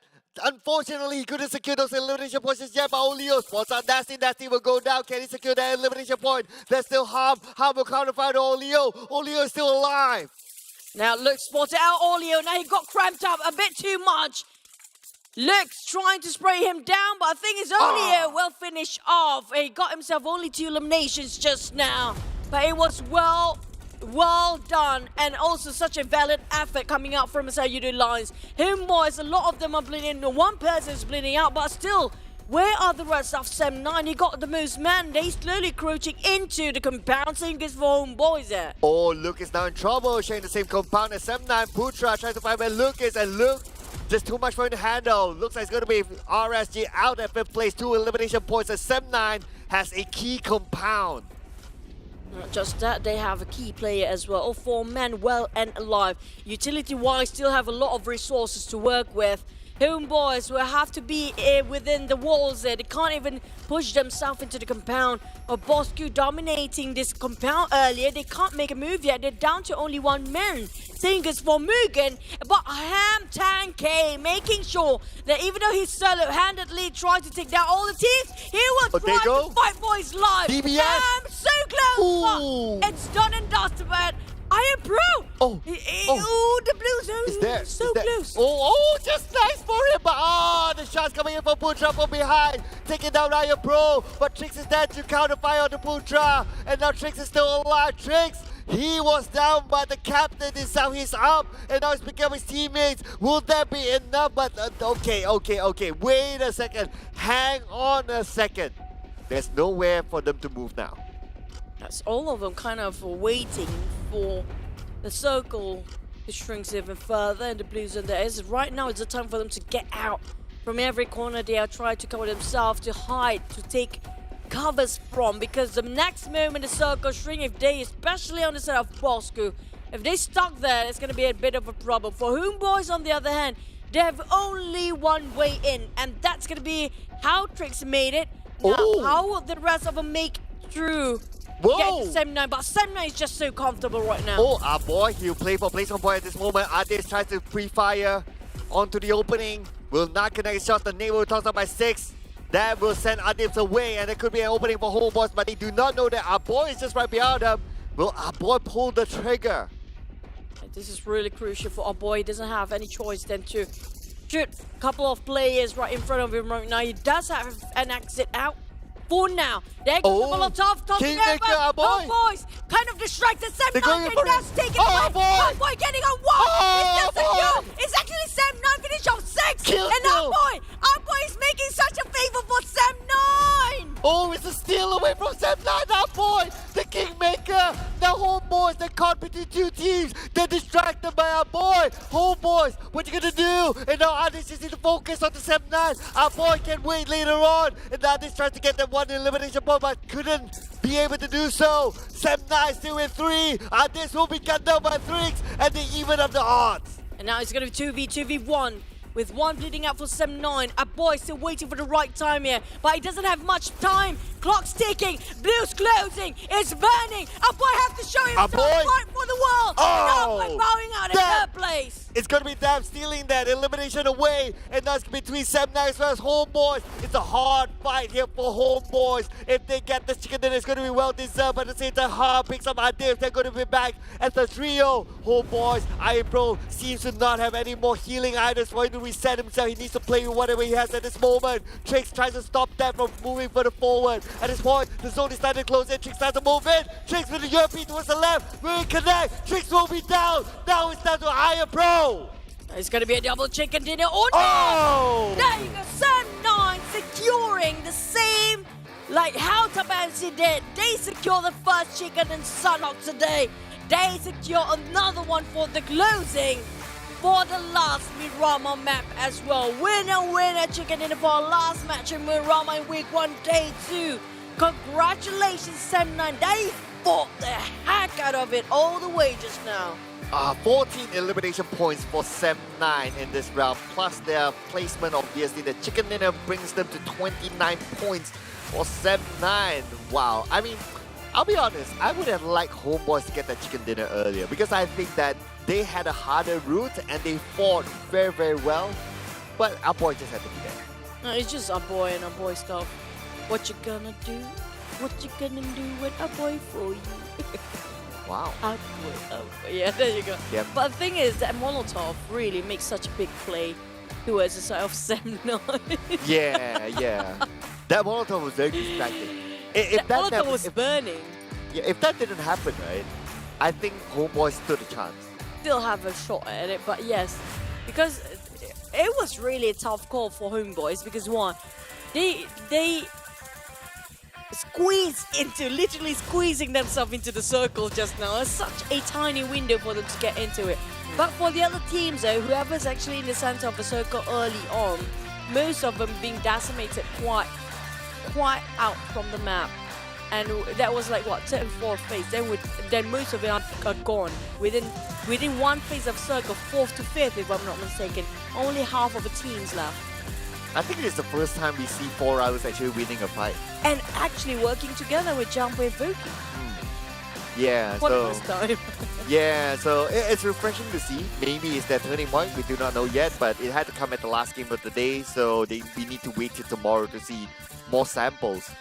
But what was interesting as well for this win, Sem9, they didn't have it easy too. They need to go through Team Secret, they need to go through Crit VIP at some point, so they fought their way into the circle. It wasn't a given circle for Sem9. Yeah, most of them are not given, except for, who was it again who was actually in the center of the circle? 4 rivals. Or was it Good four? point, Right? yeah, That four we rivals. couldn't make it though. Yeah. So we saw just now how Farang was actually right at the edge. They were too busy fighting against Tabah NSEA. Tabah NSEA trying to execute the same plan that he had the past few games, but it won't work out here when it comes to the last match, especially with this kind of circle. It's kind of hard for them to go against that. This is where Sem9, they got themselves all the conditions safe, but we really have to give a lot of respect to its HomeBois so just now. And those same goes for Bosskurr. They have been trying to get into there for the longest, for the hardest way that is. But when it comes to utility-wise, they don't have that much for Boss though. Yeah, the most utilities used out of the top 4 is MUGEN, and I think this is the first time we see MUGEN actually in the top 4. So I'm like, that's a good feat. Yeah. Like, this is really them stepping up the game. They've been very aggressive too. yeah, this is what we like to see. I'm sure the Singaporean fans would like to see MUGEN do well as well. So I'm glad to see them at that place, at that placement. But then again, they had to come towards the last game. We wish we would have seen more today, but it is what it is. But anyway, so Sem9 with 14 eliminations with a chicken dinner, 29 points in total. Again, the only team to get double digit in terms of elimination points is Sem9. HomeBois coming in next, 19 points. Bosskurr 14 points. MUGEN 13 points. Bosskurr, MUGEN, these two teams are the page 2 teams towards the end, but they took this last round very well, and now I'm sure they would have boosted themselves up maybe at the edge of page 2. And also, the same case, just like how Bosskurr played just now, same case for Olio. Remember when we mentioned Drax that were 1v3 or once against the world? He did the same thing for Olio. Yeah. But not just one team, he did it against 2 teams. It was against MUGEN, and who was the other team? Was it behind them? Was it Sem9 as well? It was HomeBois, but he didn't finish off HomeBois. He couldn't finish off HomeBois. Yeah. I think because there's one RSG coming up from his flank as well. Look. Yeah, Brian was distracting him, so he couldn't finish off HomeBois. But that nade knocked like 3 members from HomeBois. It took them a while to reset, so it was really a big nuisance. But then again, it would have been a really good one if we secured those elimination points. But now let's look at the overall ranking. So we have 2 teams now with triple digit. It's going to be Sem9 as well as NC, and Sem9 finish up the day with a number 1 spot with 113 points, and it's a difference of 5 points from NC. And we see quite a significant gap here, 23 points between NC and Team HAK. Yeah, but when it comes to the second page, Mugen, at least they're improving, but I think it's not enough because still at bottom 20. Same is for 4 rivals. You did actually see the first time ever 4 rivals working hand in hand and winning a CQC, but it's still not enough. Every single day when we cast every single game, there must be Iftar in the corner somewhere, always on the second and the third spot. But today has been a lot of flax day, and also DAP squeezing into the third place. I have to say, finally we're looking back DAP here in the MVPs. Yeah, one of the top 3 eliminators. Iftar, I totally agree. The only thing that's lacking with MAB is the chicken dinner. Other than that, they always come out on the charts. Iftar, we see him coming up a lot as well. So it's about time for them to get that chicken dinner. But obviously, it's not going to be today. Hopefully tomorrow. Hopefully tomorrow, because we saw a lot of teams. Now today has been a lot of double chicken teams today. We're talking about Tabah NSEA and also 79. The only team that's quite different for having a third game chicken dinner is going to be Team Hawk. But the thing is, Tabah NSEA got themselves in second place, and Team Hawk getting that chicken dinner. So that's definitely a lot of same teams here today. It shows something. It just a lot of things going on for the other teams, and these are the teams that rising up the occasion and adapting to the game faster than the rest of them. Yeah, so I would say 79 is one of those teams who adapted well as well. So let's check out the highlights or the recap from the previous round. So 14 eliminations, 2,208 total damage coming in from 79. To be fair, the circle is kind of like their circle. So their natural drop spot is in Power Grid. They know how to play around that. They know the hills of Power Grid. They make use of that knowledge around the areas of Power Grid as well. And considering that this round, GEEK fam isn't playing, so they wouldn't need to worry about another team coming in behind them, except for maybe NC but minus GEEK fam. Basically, GEEK fam has a lot of firepower. So look at how they play this high ground. They know how to play this, and because their drop spot is there, they hold that first. NC needs to take a different route. And not just that, they're holding on even though the circle already comprises on top of Graveyard, but they're still holding on to it as a high ground. Why? One thing, because they gain so much information based on where they stand. And the next thing, the only thing they have to worry about is what's on their back. That's going to be Tabah NSEA. Definitely over Tabah NSEA being taken by another team, which I'm not mistaken was DBD. But the thing is, how they actually manage to squeeze into the circle for the next 3 phases, that's where it's really crucial. Because you saw the previous circle, they were quite far off from the center of the zone. So it's just how did they manage to evade all the perspective of all the other teams out there and manage to get into the compound that being held by RSG at first, and even 4 rivals. Well, they fought their way through. If you remember that compound that the Crypt VIP was, that Team Secret wanted to as well. So they were there and they fought, they won that fight, and from there it was like their immigration counter to the other side of wherever they want to be. So by winning that fight, it gave them the entry into this compound, and it was only Brian alone in the compound. Easy job for them to clear that, and that's how they secured this prime position. Now, if only Putra can actually move forward from that point outside of the wall, he can shoot down all members of HomeBois. But because of the Blues, it closes that part first. There's nothing can be done. But you saw how they line up just to squeeze into the circle in the last minute. Just it was so cute, right? To line up like students, like elementary school kids. Well, I don't know if I felt that was cute. I felt that was I don't know. That was kind of tough for them because you don't have anywhere else to move, right? Yeah, I mean, like if you pass by elementary schools in the morning, that's how it looked like, because they're passing through the gate and lining up to get into the gate, and that's what it looked like to me. It was so cute, but at the same time, it was really painful to watch because they don't have any way. I'm surprised the fact Sam9 didn't actually try to get the gate opening at the behind one, because that's the only entry point for the set of HomeBois. I guess because they had the information, because Putra was there. So he had the information that, okay, HomeBois is there, and then they kind of know that the zone is already at that corner. So if HomeBois were to go through the back gate, they would take like maybe 70% damage or 80% damage. So it's not going to be worth it. So their only entry is to the front way, but they only take like maybe like 10 or 20% of damage from the blue. But the thing is, the Blues includes the damage that where Putra was at first. The Blue Zone closes that part first. So that's where Putra has that that information. Okay, but anyway, we need to speak to one of the teams. So we will be throwing on to the interview, ladies and gentlemen. So who will it be? Stick around and you'll find out.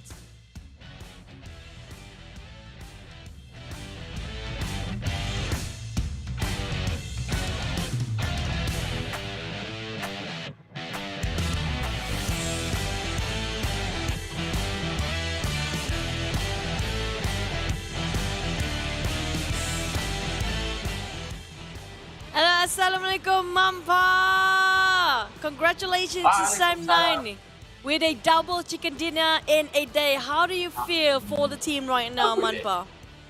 Double eh? Mana ada? Baru satu lah. Double chicken dinner gitu. Two chicken. Semalam satu, hari ni satu. Earlier, Sunhawk, you got Sunhawk chicken. That right? was yesterday. Oh, that was yesterday, yeah. I mean, like, you got yourself double chicken, so still double chicken. How do you feel getting yourself a double chicken? Or is it one? Sam9. Perasaan saya memang bangga sebab orang dapat deliver memang unexpected lah. So, orang memang betul-betul deliver apa yang kita orang nak dan orang did a great job. Oh. Okay, so just for our international audience as well, so Manparang says that he didn't expect them to be so successful, and he's very happy and good job to his team. So Manpa, maybe you can tell us as well. So Adib and Ham is a new inclusion into the team. Can you tell us how and why did you select them? Okay, so untuk first kali untuk Ham adalah pilihan pertama untuk coach kita orang, iaitu saya Gigi, sebab dia pernah bekerja dengan Ham sebelum ni dan dia macam rasa yang Ham tu adalah penambah yang baik. So untuk Adib pula, kita orang cuba try out dan kita orang memilih Adib sebagai player yang kedua untuk kemasukan di dalam Sam9.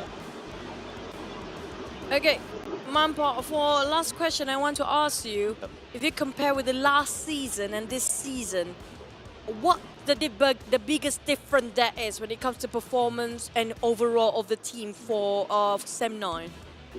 Okay. So for this one, the biggest one is we didn't have drags. Oh, why? Why? Tell us why. Why? I want to know why. Tak ada. Ay. Come on, Manpa, come on. Okay, sebenarnya drag tu dia abang kesayangan pada Tab. Oh, so cute lah. I still want to know why. Is it a good thing or a bad thing? Yeah, why? Jaga saya. Sebab drag jaga dia dulu. Tapi saya jaga diri sendiri sebenarnya. Tapi saya kredit lah kat dia. I think we need... okay. So, good luck untuk Bravo dengan Drag dan Stone dan lain-lain di tim baru. Okay, all right. I guess thank you so much, Mamparang, for spending time with us. All the best for Sam9, but I will still want to know your answer in the future, okay? All the best. We say your hello to Drax, okay? Bye. Hey. Thank you, Mampa. Good luck. Wow, this is a feisty one, honestly speaking. Okay, but I think we need to translate some of those for our international audience as Yeah. well. So the second question that we asked was why and how did he select Adibs as well as Yeah. Ham? So Mamparang said that for Ham, it's because he has worked with Sly Didi, their coach. Before this, I believe it was Anti-Circle. So Sly Didi believes in the capability of Ham. I'm not going to It was contest his that. selection. Yes, it was his selection. And for Adibs, they had a tryout. They felt that he had good synergy with them, and they just picked him. So it was as simple as that. And for the third question, it was what was it again? I asked between this season and last season, what was it? What's the biggest difference for Sam9? He mentioned that the biggest difference is actually they don't have Brax anymore. Oh, So I'm not sure was it a good thing or a bad thing. yeah, interesting. So his response was Wait a second. We'll talk about the PMPL Watch Party, but we'll tell you about his response soon. So stay tuned, ladies and gentlemen. But the PMPL Watch Party will be happening starting this weekend in Paradigm Mall Selangor. The following weekend, Paradigm Mall Johor, and in Ipoh Perak from the 6th to 7th of August. 13th and 14th of August will be in Suria Sabah, office in Sabah. And what's going to happen there is the PMCT live LAN tournament. After the PMCT, there will be a PMPL Watch Party. So as you go and support your favorite teams, community teams there, you can stick around to watch the PMPL party as well. And now we have to translate that second half. Oh yeah, well they did mention that Drax used to babysit on the DAP, but Dap said something like, "I'm just giving him that credit. He usually takes care of himself." So I'm not sure which, like, there's a grey line there. But he said thank you everyone that actually supported for the start of Sem 9. But I have to apologize for you guys because of my really bad handwriting, just doctor's handwriting.